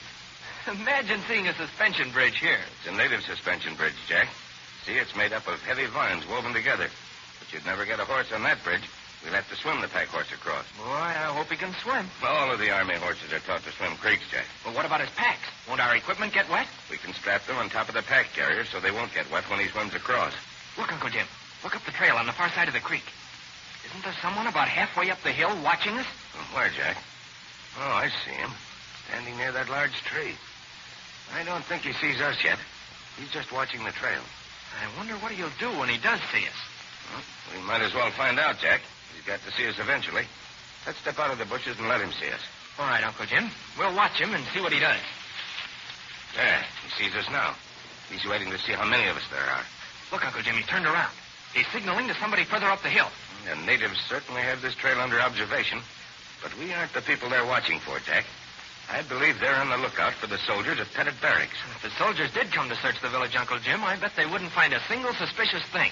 If there were any arms or ammunition there, they'd all be hidden somewhere else before the soldiers could arrive. No doubt about that, Jack. You may as well signal Billy and the others to come along. But wait, Uncle Jim. This is a dandy chance to try out that walkie-talkie radio set Colonel Brewster gave us. And wait till I get this mic out of the pocket of the set. There. Now pull out this rod antenna. Billy sees what you're doing, Jack. He's getting his set ready to talk, too. Of course, this is no real distance at all, but we'll see how it sounds. Hey, Billy, are you listening? I'm listening, Jack. What can you see around the trail? Gee, this is spooky, Uncle Jim. Billy's voice seems to be coming from the small of my back. I heard that, too, Jack. Why, I bet I can even read your thoughts with this walkie-talkie, if you think out loud. Is anybody in sight around the trail? The trail drops down to a creek, Billy. There's a native on the trail on the other side of the creek, halfway up the hill. He signaled to somebody else that he saw us. Is it all right to come ahead, Jack? Yeah, Uncle Jim says to come on ahead. And say, you'd better be prepared to get wet. We've got to swim the pack horse across the creek. Swim it feel mighty good now. I'm signing off, Jack. We'll be right along. Okay, signing off. Uncle Jim, shall we go down to the creek? We can pick out a good place to swim the horse across. We'll do that, Jack. I shouldn't wonder if we have some company before we get across that creek. Company? You mean? I mean, I saw that native wave his arm as if to signal someone to come on. Then there must be a bunch of men on the other side of the creek, somewhere up the hillside. I think there are, Jack. Remember, we're getting pretty close to the village now. If they're on the alert, they'll want to know who we are before we get across this creek. I hope that old Moro peddler doesn't learn who we are before we get a chance to speak to him. He'll certainly take to his heels if he does. I don't think he'll try to get away. If he's mixed up with this trouble, he'll be sure to stick around to see who we are. Well, there's the creek. It looks pretty swift, Uncle Jim. Do you think the horse can make it all right? He'll be carried downstream a little ways before he can get across. You and Billy and I'll have to see that he makes it somehow. There comes Michelle and the pack horse now, Uncle Jim. And there's Billy and Betty. Yes, and there's another native halfway up the hill on the other side of the creek, Jack. The tribe's beginning to assemble. Let's stop now. Well, they're not really afraid of an attack yet, or they'd have cut this suspension bridge. Hey, this is some bridge. It's darn clever the way they've used the vines to hold it up. They've made a very good suspension cable from those vines, Jack. See how they've twisted them together for the main cable? We can let Betty go across on the bridge, Uncle Jim. No use her getting all wet, too. And she can take the walkie-talkie sets and my pedometer. We don't want those things getting wet. Should say we don't. Come on, Michelle. They've got to swim that horse across. We be there soon, Captain Terry. Jumping Jiminy, Jack. Are we going to swim the horse across that creek? That's just what we're going to do, Billy. Too bad he isn't a trick horse. We could take him across that homemade suspension bridge. That bridge was put there just for Betty. Listen to the horse. He doesn't want to swim that creek, Jackie. He's telling me he doesn't want to. Yeah, he's certainly making himself heard. But he'll swim it. Jumping Jiminy. Look across the creek, Betty. Over there where the trail goes up the hillside. There are 2 natives just standing there watching. Oh, I see him, Billy. What are they going to do, Jack? I hope they're not going to do anything, Betty. Uncle Jim thinks there'll soon be a bunch of natives here. Gee willikins, I hope they're friendly natives. I don't know how friendly they'll be, Billy, but I don't think they'll try to harm us. The soldiers managed to keep these tribesmen in order in this part of the country. Here, Betty, you take this pedometer and these portable radio packs, too. You'll have to carry them across the bridge to keep them dry. All right, Jack. You and Billy take the walkie-talkies off your back. Here, I'll help you unstrap them. Michelle and I'll rearrange these supply packs on the horse while you're doing that, Jack. Here, Michelle, lend me a hand with the stir single. We've got to readjust the pack carrier. We don't want these packs to get wet when we come across. Me help, Captain Cherryfield, but me not think horse will swim cross creek. If he's been in the army long, he will, Michelle. But this deep creek, Captain Cherryfield, this very sweet creek. Me not think horse will like. Well, we'll soon find out. Are you all ready, Uncle Jim? Just about, Jack. You'd better lead the horse into the water. You made friends with him with those lumps of sugar. Billy, you swim along on the downstream side of him. If he tries to turn around, head him off. I'll try, Uncle Jim, but I'd rather try to swim the English Channel than to get this horse across that stream. Well, it may not be as hard as you think, Billy. Come on, old fella. Let's see if you'll follow me into the creek. Well, there's your answer, Jack. Look at those ears go back. Yeah, but he's coming, Billy. He's coming slowly. Watch how he tests the creek bottom before he puts each foot down. You're doing fine, Jack. You get him in, you and Billy stay on that side of him. Michelle and I'll stay on this side. He's actually going into the creek. But look, Jack, there's another native on the other side of the creek. That makes 3 of them. Never mind the natives, Billy. We've got to get this horse across. There, look at him. He's swimming. Stick with him, Billy. Put one hand on the pack carrier as you swim along. Hey, he is swimming, but this current is taking us downstream pretty fast. Watch it, Jack. He's trying to turn around. Hey, whoa there. You're going the wrong way. We're going across this creek. Now, get that head around and point right. He's coming around. Oh, yes. There. Yeah, that's more like it. He's heading right now. We'll soon be across. Watch that pack on your side, Billy. It's slipping a little. I'll try to hold it up, Uncle Jim, but it's going to get a little wet. There, I guess it won't slide anymore. Billy, this creek must come from way up in the hills. Did you ever feel anything so nice and cool? Yeah, and those natives on the other side of the creek must come from way up in the hills, too. And they may look cool, but they don't look nice. They've got barongs and all sorts of hardware with them, too. Well, that may not mean a thing. When you get up in these hills, everyone has some sort of knife on them. Hooray, it's getting shallow. Look, the horse is walking now. Yeah, we're just about across, Billy. I know it, Jack, and I wish we were back on the other side. Look up the trail. There's a whole flock of natives now, and they're coming down here toward us.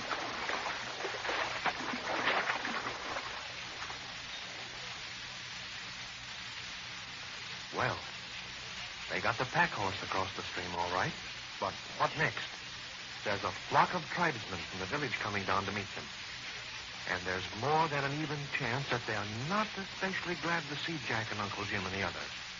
But you can bet that Jack and Uncle Jim aren't going to turn around and go back until they find that old Moro peddler. Be sure to listen in at this same time tomorrow to another thrilling episode of the Zamboanga Adventure with Jack Armstrong, the All-American Boy. Now, have you got the Wheaties all lined up for your breakfast of champions tomorrow morning? A big bowl full of those extra good whole wheat flakes, lots of milk or cream, and a glass of fruit juice. That's your all-year-round breakfast of champions. The right breakfast for you every morning. Have you tried Wheaties? They're whole wheat with all the brand. This is Franklin McCormick saying goodbye until tomorrow for General Mills, makers of Wheaties, Breakfast of Champions, who have just presented another episode of Jack Armstrong, the All-American Boy. So just buy Wheaties, the best breakfast food in the land. Wave the flag for Hudson High, boys. Show them how. Jack Armstrong, the All-American Boy. Wave the flag for Hudson High, boys. Show them how we stand. Ever shall our team be champions, known throughout the land. Wheaties, Breakfast of Champions, bring you the thrilling adventures of Jack Armstrong, the All-American Boy. You know, fellas and girls, it's fun to be a champion. A lot of famous athletes can tell you what a real kick they get out of delivering top-notch performance at their favorite sports. Yes, sir? And another thing. It's fun to eat like a champion. To start your day like a winner with a real champion breakfast that helps to set you up right for your morning's action. When you treat yourself to a heaping big bowl of Wheaties at breakfast time, lots of those toasted Wheaties flakes with milk or cream and fruit, you're enjoying the very same kind of breakfast that hundreds, yes, literally hundreds of champion athletes call for morning after morning. It's that well-known breakfast of champions. Talk about good. Say, Wheaties hand you a flavor so keen and tempting and downright satisfying, I know you can't resist it. It's the champion flavor that makes a big hit with athletes like Bucky Walters, the great baseball pitcher, the Cincinnati Reds, and Patty Berg, the famous golfing star. These champions go for Wheaties because they know those crunchy whole wheat flakes always taste good for breakfast. They're always fun to eat. But listen, don't think a breakfast dish can earn a champion rating on flavor alone.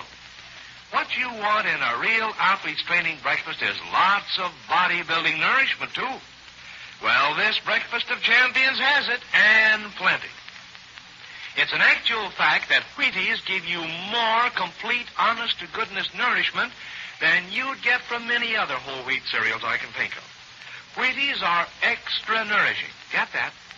Wheaties are extra nourishing because they give you all the well-known important vitamins and minerals of the natural whole wheat grain. You see? Wheaties take the honors on every single count. Keen flavor, genuine satisfaction, and an athlete's supply of get-up-and-go nourishment. No, sir.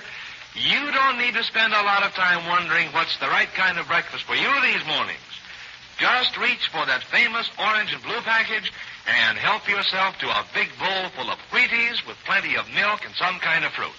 That's your breakfast of champions, and I mean champions. And now, Jack Armstrong, the All-American Boy.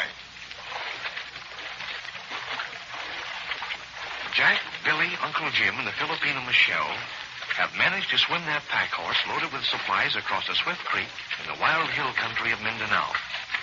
They're on their way to the village of Molita to find an old Moro peddler who knows something of the missing Professor Loring. They also suspect this Moro peddler of being involved in a threatened uprising among the hill tribes. While they're swinging the pack horse across the stream, Betty has been crossing by means of a crude native suspension bridge. Now, as they wade through shallow water to the further bank of the creek, they see several natives coming down the trail to meet them. Listen. Jiminy cricket, Jack. Look at those natives come down the trail. And they've got bows and barongs and other mean-looking weapons with them. Yeah, but they've got their knives in their belts, Billy. They're not going to start a fight now. Let's get this pack horse up to high ground. He's acting restless. Okay. I think he'd like to turn around and swim back to the other side again. Where's Betty? Is she across the bridge yet? Oh, yes, there she comes. She's loaded down with those walkie-talkie radio sets. Oh, they're light sets, Uncle Jim. I hope she hasn't let anything happen to that pedometer of ours. That's the most useful thing we've got with us. Yeah, if we have to chase that Moro peddler into the middle of Mindanao, we'll need that pedometer to keep track of how far we go. Look, Jack, those natives will be down at the creek in just about a minute. And we'll be up on high ground to meet them in just about a second. Boy, are my clothes wringing wet. But it feels good in this hot climate. Bring the horse back to the trail, Michelle. We'll stop there and see what these natives are up to. Me not like these men, Captain Fairfield. They not come here to say hello. They come here to take one big look-see. Well, we'll take one big look-see at them, too, Michelle. We've got to make friends with them.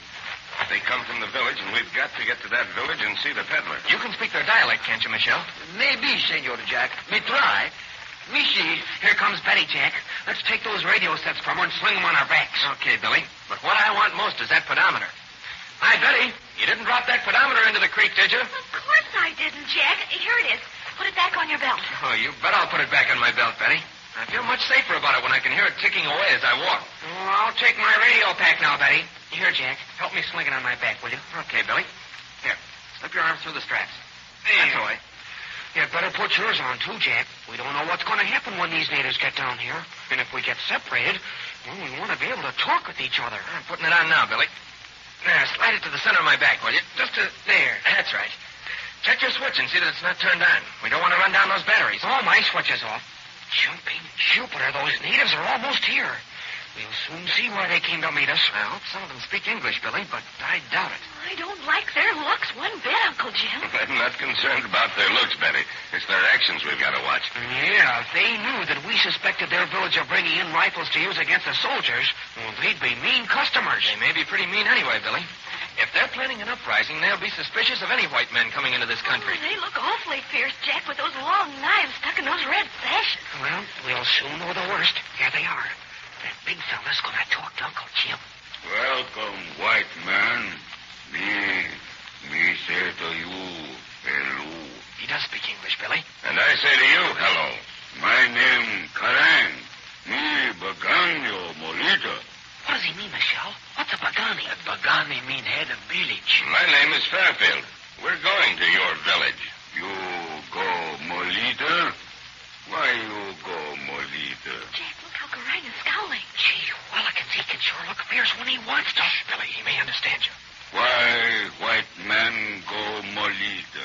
We're going there to see an old Moro peddler. We heard he was there. Jumping crickets. Look at the expression on Garang's face now. Why you go see Moro? Oh, then the Moro peddler is in Molita, is he? Maybe. Why you go see him? I've got something important to ask him. Maybe not want see you. Maybe not, but I want to see him, and I intend to see him. Why you want see him, huh? I have a friend. He's lost. He's lost in the middle of Mindanao. The Moro peddler knows something about him. That's why I want to see him. Does white man speak truth? Of course I speak the truth. What are you worried about? That's the way to talk to these fellas, Billy. Put them on the defensive. Garang looks sort of doubtful, Jack. He's going to speak to his men. Try hard to understand it. What did he say, Michelle? Did you get it? Me understand little. He tell his men, give us big looksy. What does he mean, Jack? Is he going to look us over? I guess he's curious about what we've got in those packs on the horse, Billy. Uncle Jim, they're coming toward us. What are they going to do? Keep your nerve up, Betty. They're probably just going to look at our equipment. If worst comes to worst, I've got my hunting rifle, but I don't think we'll need it. Hey there, keep away from that pack horse. We don't want you messing up our pants. Easy there, Billy. We've got to convince these gents that we're not a menace to them. Let them look our stuff over. There's nothing in there but supplies and camping equipment. We're making such a mess of our packs, Jack, and we had everything packed so neatly. We can fix those packs up later, Betty. But we want to keep an eye on them so that they don't steal anything. Jack, Garang has his eye fixed on you. Look, he's coming over. I don't like the way he's looking at you, Jack. I don't like it at all. He's not looking at me, Betty. He's looking at something on my clothes. I know what it is. He spotted that pedometer. He sees it on my belt. Gee, looking, Jack, he's coming right for it. What's this, huh? It's a pedometer, Karang. Here, I'll take it off my belt and show it to you. See it? What for, huh? It tells me how far I walk. Me like. Me walk very much. Me like see how far me walk. You give me, huh? Not on your life, Karang. I'll give you something else, but not this. I need this too much. Me like. Me want you give me. Sorry, nothing doing. That's worth its weight in gold to me. Here, I'll take it back if you don't mind. Jack, I never thought he'd give it back to you without a fight. He certainly wants it. Where's he going now? He's going back to the pack horse where his men are. He's telling them something. What's he saying, Michelle? They come here, Senor Jack. They're coming here to take that pedometer away from me. They no fight, Senor Jack. Me not know why they come here, but you be careful. Don't start a fight, Jack. I don't want to have to use this hunting rifle unless I have to. You be careful, too, Billy. Oh, Jumpin' Jimmy, Uncle Jim, I don't want to start a fight with that bunch, but we can't just stay here and see them steal our stuff. I don't intend to let them steal anything, Billy.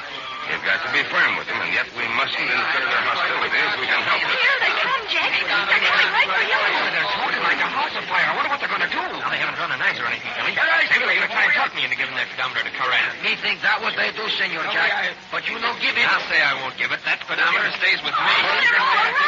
What are they talking about? What are they going to do? Hey, they're getting away from Jack. Look, Uncle Jim, they're surrounding Jack. They're just talking to him, but they're getting pretty excited. I think they've gone far enough. Karang, leave my friend alone. Tell your men to get away from him.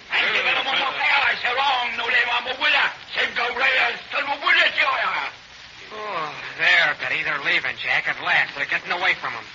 Jumping Jupiter, Jack. What were they trying to do to you? Search me, Billy. They were crowding close to me and all talking at once. And, of course, I couldn't understand what they were saying. Oh, Jack, I was so frightened. And Uncle Jim was all ready to use his hunting careful if anything happened to you. I wish I could figure out what the idea was. They didn't crowd me just... Hey, Jack, where's your pedometer? It's here at my belt. Wait a minute. No, it's gone. The pedometer's gone. Holy Jack? Smoke. The pedometer's gone. It certainly is, Uncle Jim. So that was what they were after. When they crowded around you, one of them must have slipped it off your belt. Yes, and Karan told them to do it too, Uncle Jim. He asked Jack for it just a moment ago, and Jack wouldn't give it to him. I want to get that pedometer back, Uncle Jim. I don't want Karan to get away with anything like that. Neither do I, Jack. If he gets away with stealing that, he'll steal something else. The first thing we know, we won't have a thing left. Where is Karan? Well, there he is, pretending to inspect our pack horse. Karan! Agora? What white man want, huh? Come here a moment. One of your men took that pedometer from my friend. I want it back right away. He no got pedometer. Maybe you haven't got it, but one of your men has it. I want you to get it and give it back. Me go see. Me ask men. Me no think they got it. Uncle Jim, you don't think that Karan is really going to get it and give it back? I'm going to make him give it back one way or another, Billy. This is our first encounter with these tribesmen. If we let them put something like this over on us, we might as well turn around and go back. But what will you do, Uncle Jim, if he says that none of his men have it? I don't know, Betty. But we're not going on to the village to find that Moro peddler until we get that pedometer back. Uncle Jim, we know that Karan isn't going to give that pedometer back if he can help it. And we don't want to have to fight them. So I've got an idea. Good idea is just what we need right now, Jack. Let's play a little magic on them. Let's scare the daylights out of them. But we're not magicians, Jack. Oh, yes, we are, Betty. And we've got just the magician set we need here. We've got these two portable radio sets. But how in thunder... Here comes Karan. I'll tell you quickly. You pretend to straighten out those packs on the horse's back. As you straighten them out, slip your radio set into the pack and turn the switch up. Michelle and I'll ease off to one side of the trail and pretend to look for my pedometer. I'll transmit my voice to the radio set in the horse pack. These natives have never heard of radio. They'll think the horse is talking to them. Boy, if that doesn't scare them, nothing will. Jumping giraffe. I'm talking horse, Jack. Oh, it's swell. It's a honey. Boy, oh, boy, we'll have that pedometer back in no time. And anything else we want, too.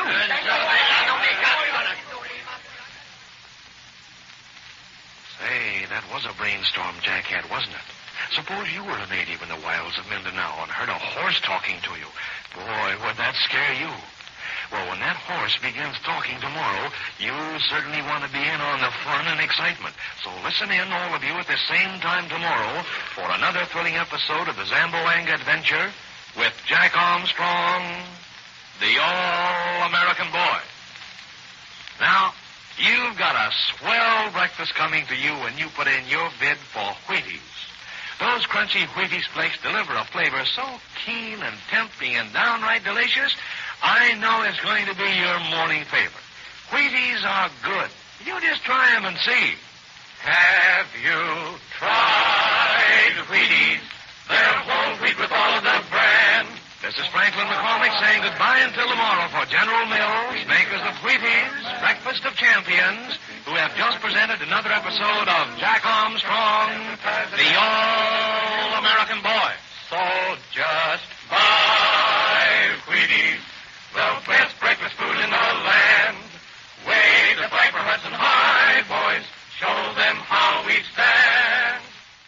Jack Armstrong! Jack Armstrong! Jack Armstrong! Jack Armstrong, the All-American Boy.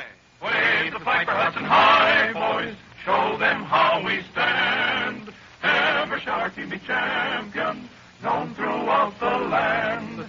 Wheaties, Breakfast of Champions, bring you the thrilling adventures of Jack Armstrong, the All-American Boy.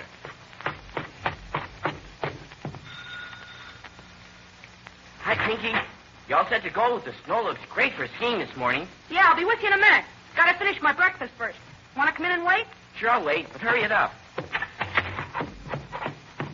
Gee, it's a swell day out. Nice and cold. You're going to need a couple of sweaters on your coat to keep you warm. And... Hey, what's that you're eating for breakfast? What do you think? It's Wheaties, of course. Wheaties? On a cold day like this? Say, you're going to freeze if you don't have something hot for breakfast. Wheaties are swell for warm weather, but lots of people say that... Yeah, I know what they say. Something about you needing a hot breakfast in the wintertime. Well, isn't that right? Listen, Don. If you want to get the straight dope on the kind of breakfast you need in cold weather, what you want to do is listen to Jack Armstrong's radio program. It's all as simple as ABC. Wheaties are whole wheat, you know. And whole wheat's the kind of food that helps keep you warm. Now, from what I learned, it doesn't make a bit of difference whether you eat that whole wheat hot or in a ready-to-eat breakfast dish like Wheaties. Yeah, that sounds all right. But you can feel the heat in a dish of hot cooked whole wheat. Sure, I'll admit that. But the kind of heat you can feel doesn't last very long. Only for a few minutes, maybe, and then it's gone. Wheaties don't need that kind of heat to make them good in cold weather. Boy, you've got the answers down pat. I'm going to listen to that Jack Armstrong radio show and get the dope on Wheaties for myself. And believe me, that's a mighty wise thing to do. Fellas and girls all over the country are learning the exciting news about Wheaties. It's a fact.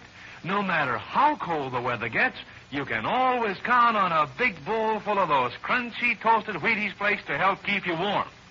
Wheaties are brimming with fuel energy units, the special kind of heat-producing nourishment we need in winter. And Wheaties give you just as many of these fuel energy units as you'd get from an equal amount of hot whole wheat. So if you prefer Wheaties, if you want to enjoy a flavor that's tops, plus a lot of bodybuilding whole wheat nourishment, here's the Champion Winter Training Breakfast for you. A good big helping of Wheaties with lots of milk and fruit. That's a fuel energy breakfast of champions. And now, Jack Armstrong, the all-American boy. Listen to those tribesmen of the wild Zamboanga Peninsula in Mindanao. They're blocking the trail that leads to the village of Melita, where Jack and Uncle Jim hope to find an old Moro peddler who knows something about the missing Professor Loring. Also, these tribesmen have just stolen Jack's pedometer, and their chief, Karang, pretends that he knows nothing about the theft. But Jack Armstrong has devised a plan to frighten these tribesmen into good behavior and to recover his pedometer. He and Billy each have a little shortwave radio pack. Right now, while Uncle Jim is talking to the tribesmen, Billy and Betty are strapping their radio pack to the back of the pack horse. And Jack and the Filipino Michelle, with their radio back strapped to Jack's back, are strolling away from the trail, pretending to look for the lost pedometer. Listen. Bill Williams. What a horse he is, Billy. Look at him paw the ground. Oh, forgive him anything, Betty, if only this plan works. I'll bet the horse will be surprised. Stop giggling, Betty. We don't want these natives to think we're doing a thing except adjusting these packs. There. I got the radio on the pack carrier. Now I'll fix the straps. Say, how are Jack and Michelle coming along? I can still see them, Billy. They're walking through the bushes near the creek, pretending to look for the pedometer. Keep your eyes down in these bushes, Michelle. If those natives watch us, we've got to make them think we're looking for the pedometer. Me look for pedometer, Senor Jack. You be careful. These bushes thick. Well, we've got to get a little further away from the natives. I don't want them to suspect that this talking horse of ours is a trick. They've got to believe he's a magical horse who can talk and read their minds. If horse talk, they believe him magic horse, all right, all right? I'll bet they will. But I've got to scare them into returning that pedometer. We'll soon be lost in this wild country if we haven't got that pedometer to show us how far we've gone. Me think that pedometer have magic too, huh? It certainly works like magic, doesn't it? Karang want pedometer very bad. He wants to see how far he walk when he go in hills for start fight. Well, he's not going to use my pedometer to keep track of his mileage. I think we've gone just about far enough now. We'll wait here until Billy and Uncle Jim are ready to put on their part of the show. What they do, huh? Uncle Jim is going to tell Karang that the pack horse is a magical horse who can talk. That make Karang give one big laugh. I guess it will. I guess Karang will almost die laughing when Uncle Jim tells him the horse can talk. And that's where you and I come in. I speak into this little mic here, and the horse begins to talk. And since Karang has never heard of radio, he's going to have the daylight scared out of it. What me do, huh? You don't know it, Michelle, but this is a very smart horse we've got. He can talk English and the native dialect. Ah, me see. You want me to talk dialect. We fool him, huh? I hope we fool him, Michelle. If we make them believe we've got a magical horse, we can go anywhere in this hell country without being bothered. Look, Uncle Jim's walking over to Billy and Betty. It won't be long now. Here comes Uncle Jim, Billy. Good. I've just about got this radio pack strapped on tightly. Hello, Uncle Jim. Is the radio all strapped on, Billy? Oh, everything is ready, Uncle Jim. Just as soon as Jack gets a signal from us, you'll hear this horse begin to talk. I wonder if Jack and Michelle are ready. Oh, yes, I see them over there in the bushes, pretending to look for that pedometer. He's ready. He just gave me the signal. But what do we do now, Uncle Jim? I'm going to take the pack horse over to Karang. Here, Billy, give me the rein. Come along, you magical horse. This is going to be a red-letter day for you. Look, Betty. Karang thinks we're going to try and get by him. He's got his men bunched on the trail. Oh, Uncle when they hear the horse talk, that they might try to kill him? Was that wrong? No, I don't think there's any chance of that, Betty. They wouldn't dare do anything to a horse they believed was magical horse. They'd be too afraid of what might happen. Have you told him yet, Uncle Jim? Have you told him that the horse can talk? Not yet, Billy.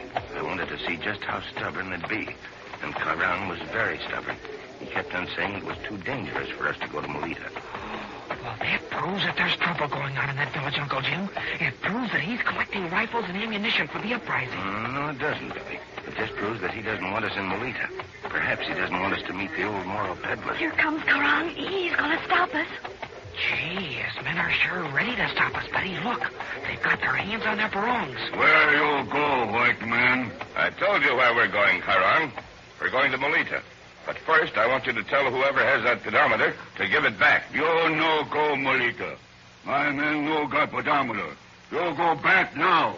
You go back to Zamboanga. Carang, I know that one of your men has that pedometer. How you know, huh?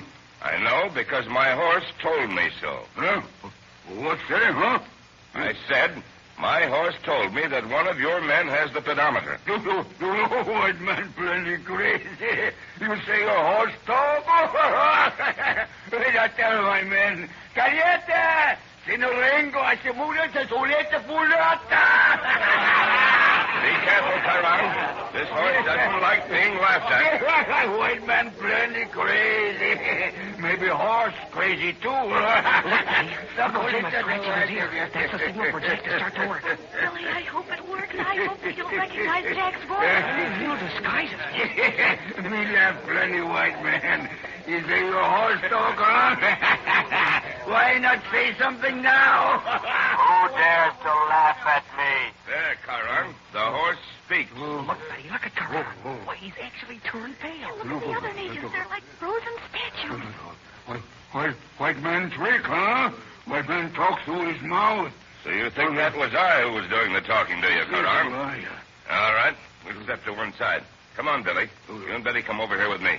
We'll let the horse stand by himself. He'd rather be by himself anyway when he talks. Look, Betty. Watch how Carang is looking at the horse. He doesn't know what's going to happen next. I'm looking at Jack, Billy. He's watching Uncle Jim for the signal. Yeah, this is far enough away.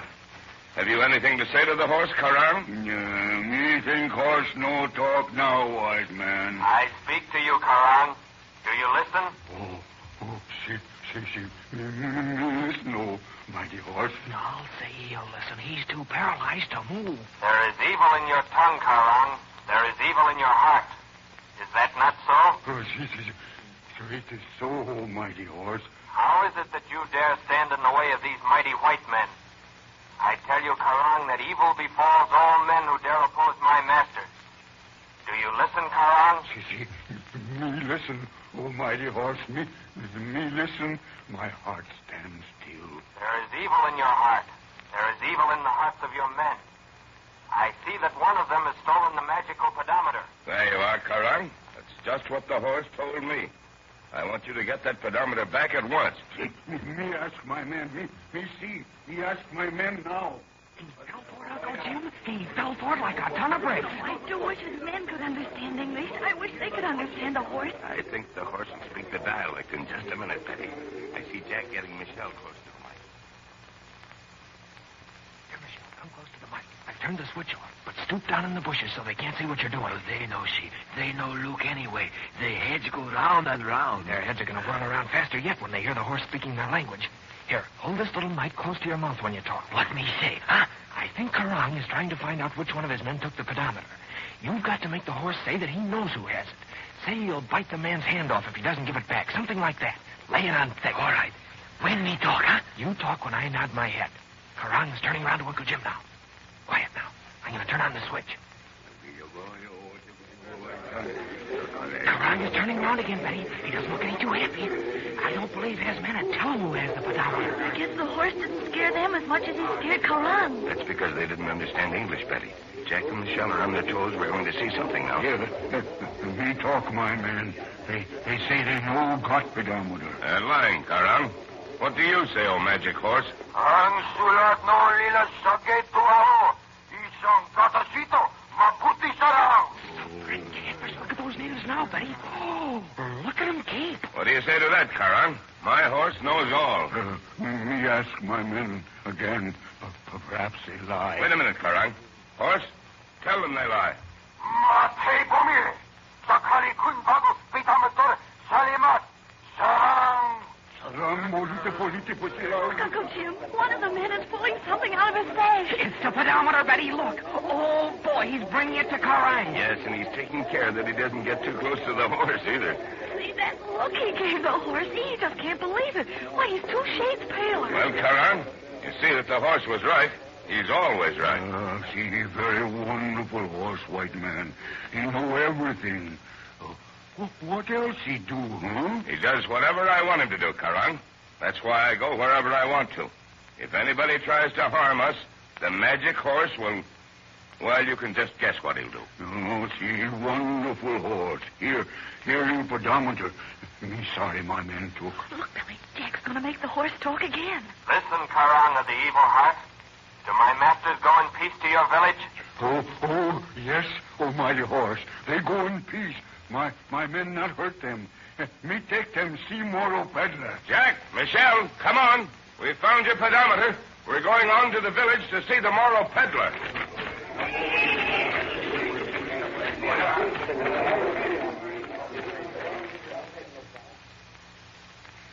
Well, sir, old Dobbin certainly knows his languages.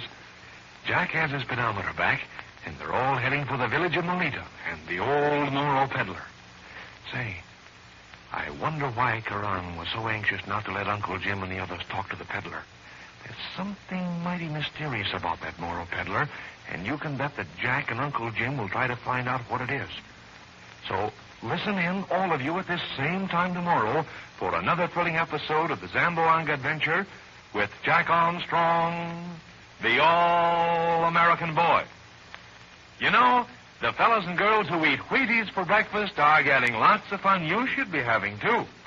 Those toasted Wheaties flakes are made to taste so good, so downright extra special good, that I know you can't resist them. You'd better get yourself some Wheaties right away quick. Have you tried Wheaties? They're whole wheat with all of the bran.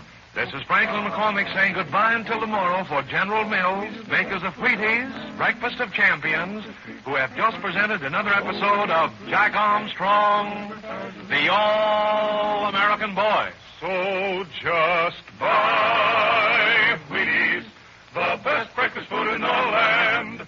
Wave the Piper Hudson high, boys. Show them how we stand. Jack Armstrong! Jack Armstrong! Jack Armstrong! Jack Armstrong, the All-American Boy. Wave the Piper Hudson high, boys. Show them how we stand. Ever shall our team be champions, known throughout the land. Wheaties, Breakfast of Champions, bring you the thrilling adventures of Jack Armstrong, the All-American Boy. Say, when you talk about football or big league baseball, you're talking about a man's game. But when you think of a sport champion like figure skating, well, you've got to pay your respects to a lot of girl athletes, too. Now, take Adele Inge, for example. Adele is only 15 years old, and yet she's one of the most famous young figure skaters in America. Everywhere Adele Inge goes, she's recognized as one of the greatest star performers on the ice. Now, doesn't that go to prove what I've been telling you all along? Pick a sport you're naturally good at, then work and practice all you can, and maybe it won't be very long until you're ready to step in the champion class yourself. But I'll tell you one thing, and I know Adele Inge and many other athletes will agree with me on this. You've got to keep in training if you're going to make the most of your natural ability. You've got to pick a good, sound training program and stick to it all year round. That's why you'll find so many young athletes all over the country, fellas and girls just like you, who follow the 3 training rules of Jack Armstrong. You know all about that famous training system, I'm sure. Get plenty of fresh air, sleep and exercise, use lots of soap and water, and eat a breakfast of champions every morning. A big bowl full of Wheaties with milk or cream and fruit. That's a real athlete's training breakfast, and a mighty important part of Adele Inge's own personal training schedule. This great young figure skater says, almost ever since I started ice skating, I've tried to keep in training. I've always liked whole wheat, so of course those toasted Wheaties flakes are a favorite for my breakfast. Mother says they're good for me all year round, so I eat Wheaties both in winter and summer. They taste better than any cereal I know of. Now, there you have a red-hot training tip from a champion athlete not much older than you are. Adele Inge enjoys Wheaties for breakfast every morning, and so will you, I know, once you get into the swing of championship training. I'm telling you, those Wheaties flakes pack a super delicious flavor that always hits the spot. And think of all the fine bodybuilding nourishment you get in Wheaties. All the well-known important food values of the natural whole wheat grain. Looks as if you'd better send out a call right away for that big orange and blue package with the two famous trademarks, Wheaties and Breakfast of Champions. And now, Jack Armstrong, the All-American Boy. A strange procession is approaching the native village of Mulita in the wild hill country of the Zamboanga Peninsula in Mindanao. Karang, the chief of the village, is leading the car with a handful of his native tribesmen. But occasionally, he and his tribesmen cast back fearful glances at the pack horse which the Filipino Michelle is leading. They think the horse is a magic horse that can talk, because Jack and Billy have made clever use of a portable radio set strapped on the horse's back. Walking behind Michelle and the pack horse are Jack Armstrong, Billy, Betty, and Uncle Jim. They're going to Mulita to interview an old Moro peddler who knows something of the missing Professor Loring. And Jack and the others also believe that Karang, and perhaps the Moro peddler, are trying to incite the tribes to an uprising against the army troops stationed on the coast. Now, as they enter the little village, they sense an air of hostility as the natives come out to observe them. Listen. Listen now, Billy. We've got to keep on our toes in this village. The natives don't trust us. I'll say they don't, Jack. Look at them scowl. It won't be hard to make the horse keep on talking, Jack. That little radio set's all strapped to his back, and you've got your set strapped to your back. All you have to do is talk into your mic, and the horse will talk. It may not be as simple as that, Betty. This Moro peddler has traveled around quite a bit. He's probably seen radio sets on the coast. And now that Karang sent a runner ahead to warn the old Moro peddler, Uncle Jim. Maybe that peddler's mixed up with this gun running business. Karang is probably afraid the magic horse will find out and tell us about it. Just like the horse found out who stole Jack's pedometer and told us about it. Speaking of the pedometer, Jack, how far have we come since we left the main trail? I'll slip the pedometer off my belt and see, Uncle Jim. Here we are. We've come exactly 4 3/4 miles. Watch Karang, Jack. He's looking back at you. He's still bound and determined he's going to get that pedometer from you if he can. I don't blame him for wanting it, Billy. But he's not going to get it while I have anything to say about it. Yes, we've got to hang on to that pedometer, Jack. Next to a horse that can talk in 2 languages, it's just about the most important piece of equipment we've got. Oh, I just know Karang will try to steal it again, Jack. He'll probably try it at night, when you and the horse are both asleep. I'll keep my eye on him. Look at Karang. He stopped. He's signaling for us to catch up with him. Oh, I guess this is the center of the village, Billy. Why, it's a kind of marketplace. Maybe the Moro peddler is somewhere around here. We'll have Karang send for the peddler right away, Jack. I don't see any place around here where they could hide any large number of rifles, Jack. Shh, Billy, not so loud. Remember that Karang can speak English. Yeah, I'd forgotten. Look at him scowl at us. But he's not scowling at Michelle and the horse, Billy. He certainly isn't going to take any chance of offending that horse. He'll play safe as long as he thinks the horse can talk, Betty. Well, here we are. Let's see what Karang has to say. Me send for Moro. You wait here. We'll wait, Karang. We've come a long ways to talk to him. You make horse talk for him, huh? I can't make the horse talk, Karang. He talks only when he wants to. Horse talk plenty much. Horse know plenty much. You take horse away, huh? We'll take him back with us, Karang, after we've talked to the Moro peddler. Yeah. Me get him for you. You wait. I see what Karang is afraid of, Billy. He's afraid the horse will find out something if we hang around the village. Yeah, didn't I tell you Karang is up to some mischief? That's why he wants us to leave before we find out what it is. Look, Jack. Look at that bent old man coming this way. Why, that must be the Moro peddler, Betty. See? He's wearing pantaloons and he's got a turban on his head. But, Jack, he looks too old and decrepit to have a hand in this gun smuggling. But he's not too old and decrepit to have had Professor Loring's watch, Billy. Oh, I don't like his face at all. It's hard to see his face, Betty. He's got it all daubed up with some sort of paint. Look, Karang is showing him our horse. He's telling him how the horse can talk English and dialect. I'll bet I know what he's doing, Jack. I'll bet he's warning the moral peddler to be careful while he's around the horse. Oh, I hope the peddler doesn't examine that pack on the horse too closely, Jack. Say, I hope he doesn't. He may have seen a radio set before. Holy smoke, Jack. He is examining the pack. Look at him. He's got his hand on the little pack with the radio set. Oh, I know he'll find out. He'll find out and tell Karang. Keep your chin up, Petty. He hasn't found out anything yet. At least if he has, he's keeping it to himself. He's not telling Karang about it yet. Here they come, Uncle Jim. I hope that Moro can speak English. Well, most of the peddlers that go through the islands can speak English, Jack. Well, Karang, is this the Moro peddler? Yeah, this Moro peddler. He said, what you want with him? I'll talk to him myself, Karang. What's your name? Do you speak English? My name's Solata.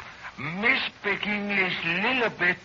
What you want? You sold a gold watch to a man in Zamboanga not long ago. I want to know where you got that watch. Why you want to know, huh?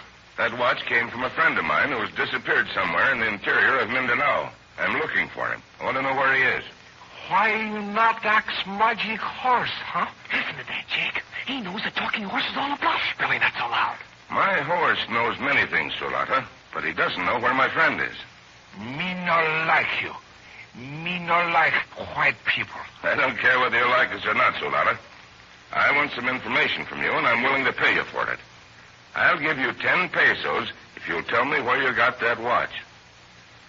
No. Me no like white people. Look, Jack,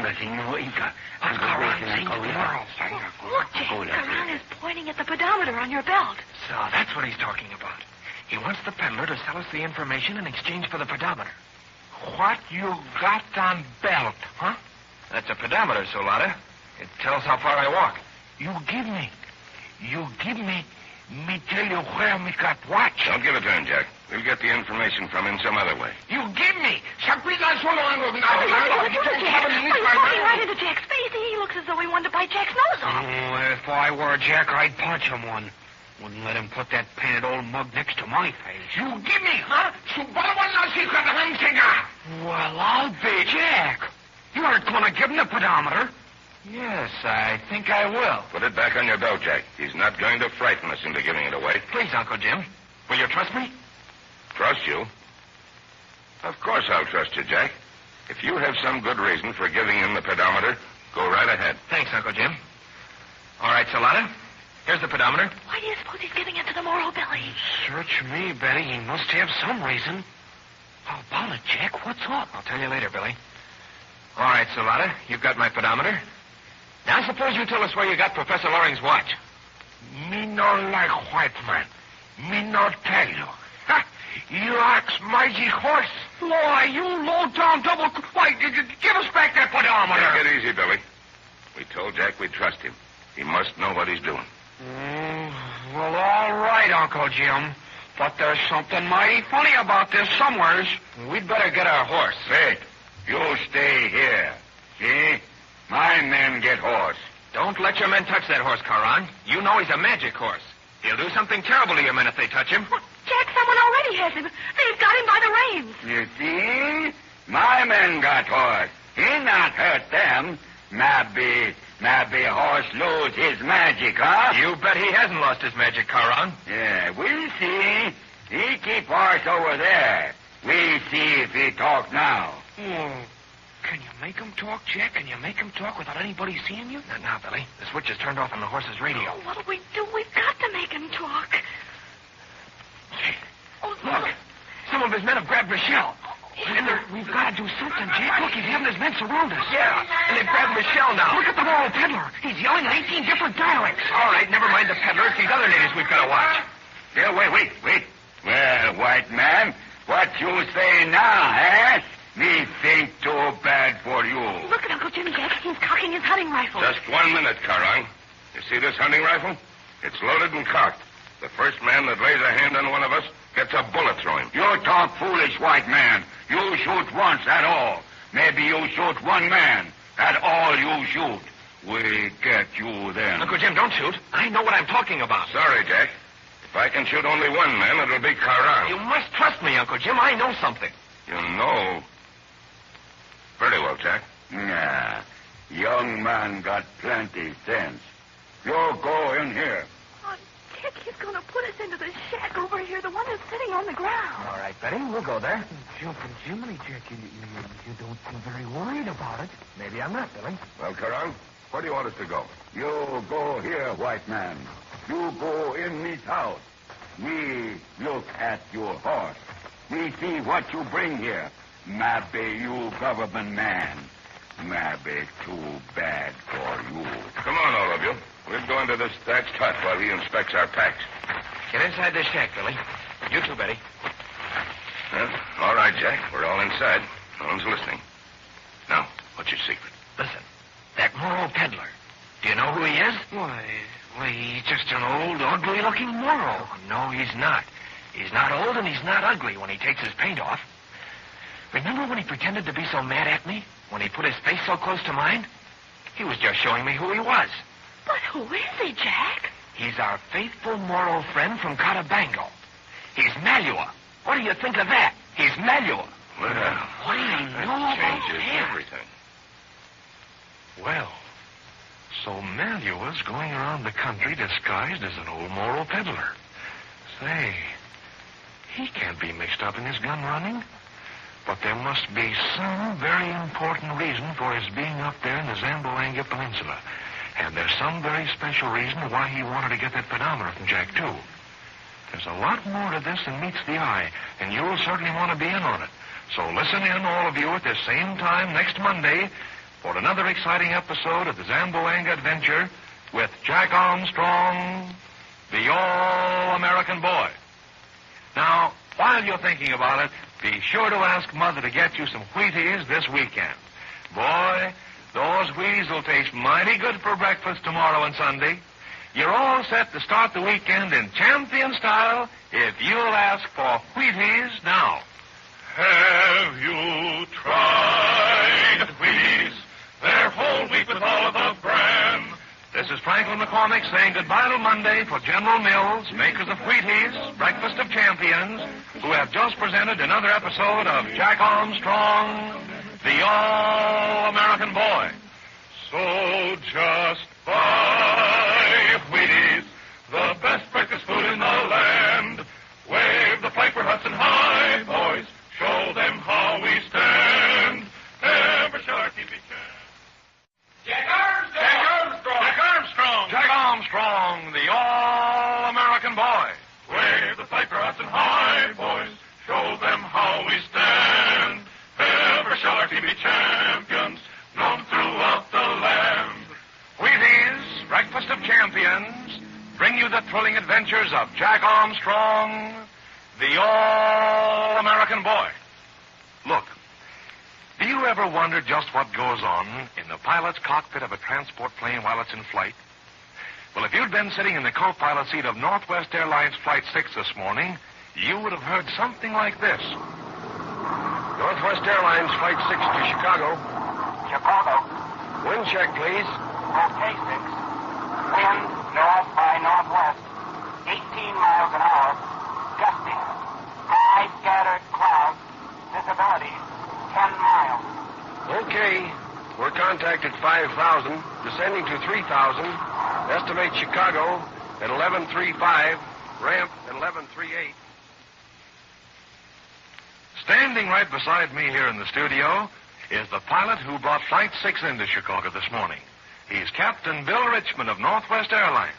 Now, Captain, I know Jack Armstrong's friends are anxious to hear what you've got to tell them about flying. Now, first, we'd like to know just what your biggest thrill in flying was. Well, there isn't much doubt about that. My biggest and best thrill was my first solo flight. Well, did you spend much time in private flying? Not much. I went after my commercial license and then spent 3 pretty hectic years barnstorming. Were you in the Army Air Corps? Yes. I was at Kelly and Randolph Fields in Texas for a year. And then I joined the 17th Pursuit Group at Marchfield on the coast. It was mighty valuable experience. And how long have you been flying for Northwest Airlines? About 5 years. Now, Captain Richmond, with your 6,000 hours in the air, I know you've got some good advice for Jack Armstrong's friends who are interested in aviation. Well, I'll say one of the most important things for you fellows who are interested in flying is a good educational background. You know there's a lot more to flying than just hanging onto a stick and kicking a rudder around. Next, I'd say that every fellow ought to keep himself in top-notch physical condition all the time. And that's for sure, Captain Richmond. I'd urge every fellow who wants to fly to start following a regular training program right now. I know about Jack Armstrong's training rules, and I'm for them 100%. I've always been interested in athletics, and consequently, I'm no stranger to training programs. And you still put your okay on Jack Armstrong's training rules? You can be sure of that. You know I like good things to eat, and I've found plenty of other flyers who do, too.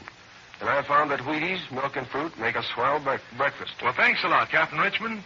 And I know there'll be plenty of fellows and girls all over the country who will join you in a breakfast of champions tomorrow morning. And I hope they'll train Jack Armstrong's way right through the year. And now, Jack Armstrong, the All-American Boy. Jack Armstrong, Billy, Betty, and Uncle Jim are held prisoners in a little thatched hut in the village of Mulita in Mindanao. Their pack horse, with their supplies and a little portable radio set strapped to his back, is being held by the natives a little distance from the hut. Karang, the chief of the village, suspects that Jack and the others have come to the village to spy on him, and he and the old moral peddler are about to inspect the supplies loaded on the pack horse. But Jack has discovered that the moral peddler is their old friend Malua from Calabongo in disguise. In the hut, Billy is talking. Listen. I can see what Karang is doing, Uncle Jim. Look, you can all see. Why, he isn't doing anything. He's just standing by our pack horse. He's talking to Michelle. Oh, they got Michelle's hand tied. It looks to me as though Michelle is talking to Karang. I'll bet Michelle is trying to scare him into staying away from our supplies on the pack horse. Gosh, Michelle will have a hard time now persuading Karang that the horse is a magic horse. If we could only get that horse to talk now. Well, we could, Billy, if we could turn on the switch to that little radio set on the horse's back. Maybe we'll get a chance to do that later on. Wait. I hear someone coming right outside the doorway. Why, it's the old moral peddler. I still can't believe it's you, Malua. You know me, huh? You know me, Uncle Jim? You know me, Jack? You bet we know you, Malua. But you certainly had us all fooled, Malua. I should say you did. Well, Jack told us it was you, Malua, but it was so hard to believe. You seemed so angry at us out there. You seemed to hate us so. That just to fool Karang. Me glad you came. Me thought maybe you'd come. How's that, Malua? You thought we'd come? But jumping Jupiter, Malua, you didn't even know we were in Zamboanga. And you certainly didn't know we'd come up in the hill country to this village. Me thought you'd come. You say you come back to Mindanao. Me think you stop at Zamboanga. But holy smoke, Malua, how'd you know we'd come up here to Mulita? Me not know. But me leave Tick-Tick Watch in Zamboanga. Me think maybe you hear of Tick-Tick Watch. Then you come to see old moral peddler. You mean you left Professor Loring's watch there on purpose as a clue for us? That's right, Jack. Me leave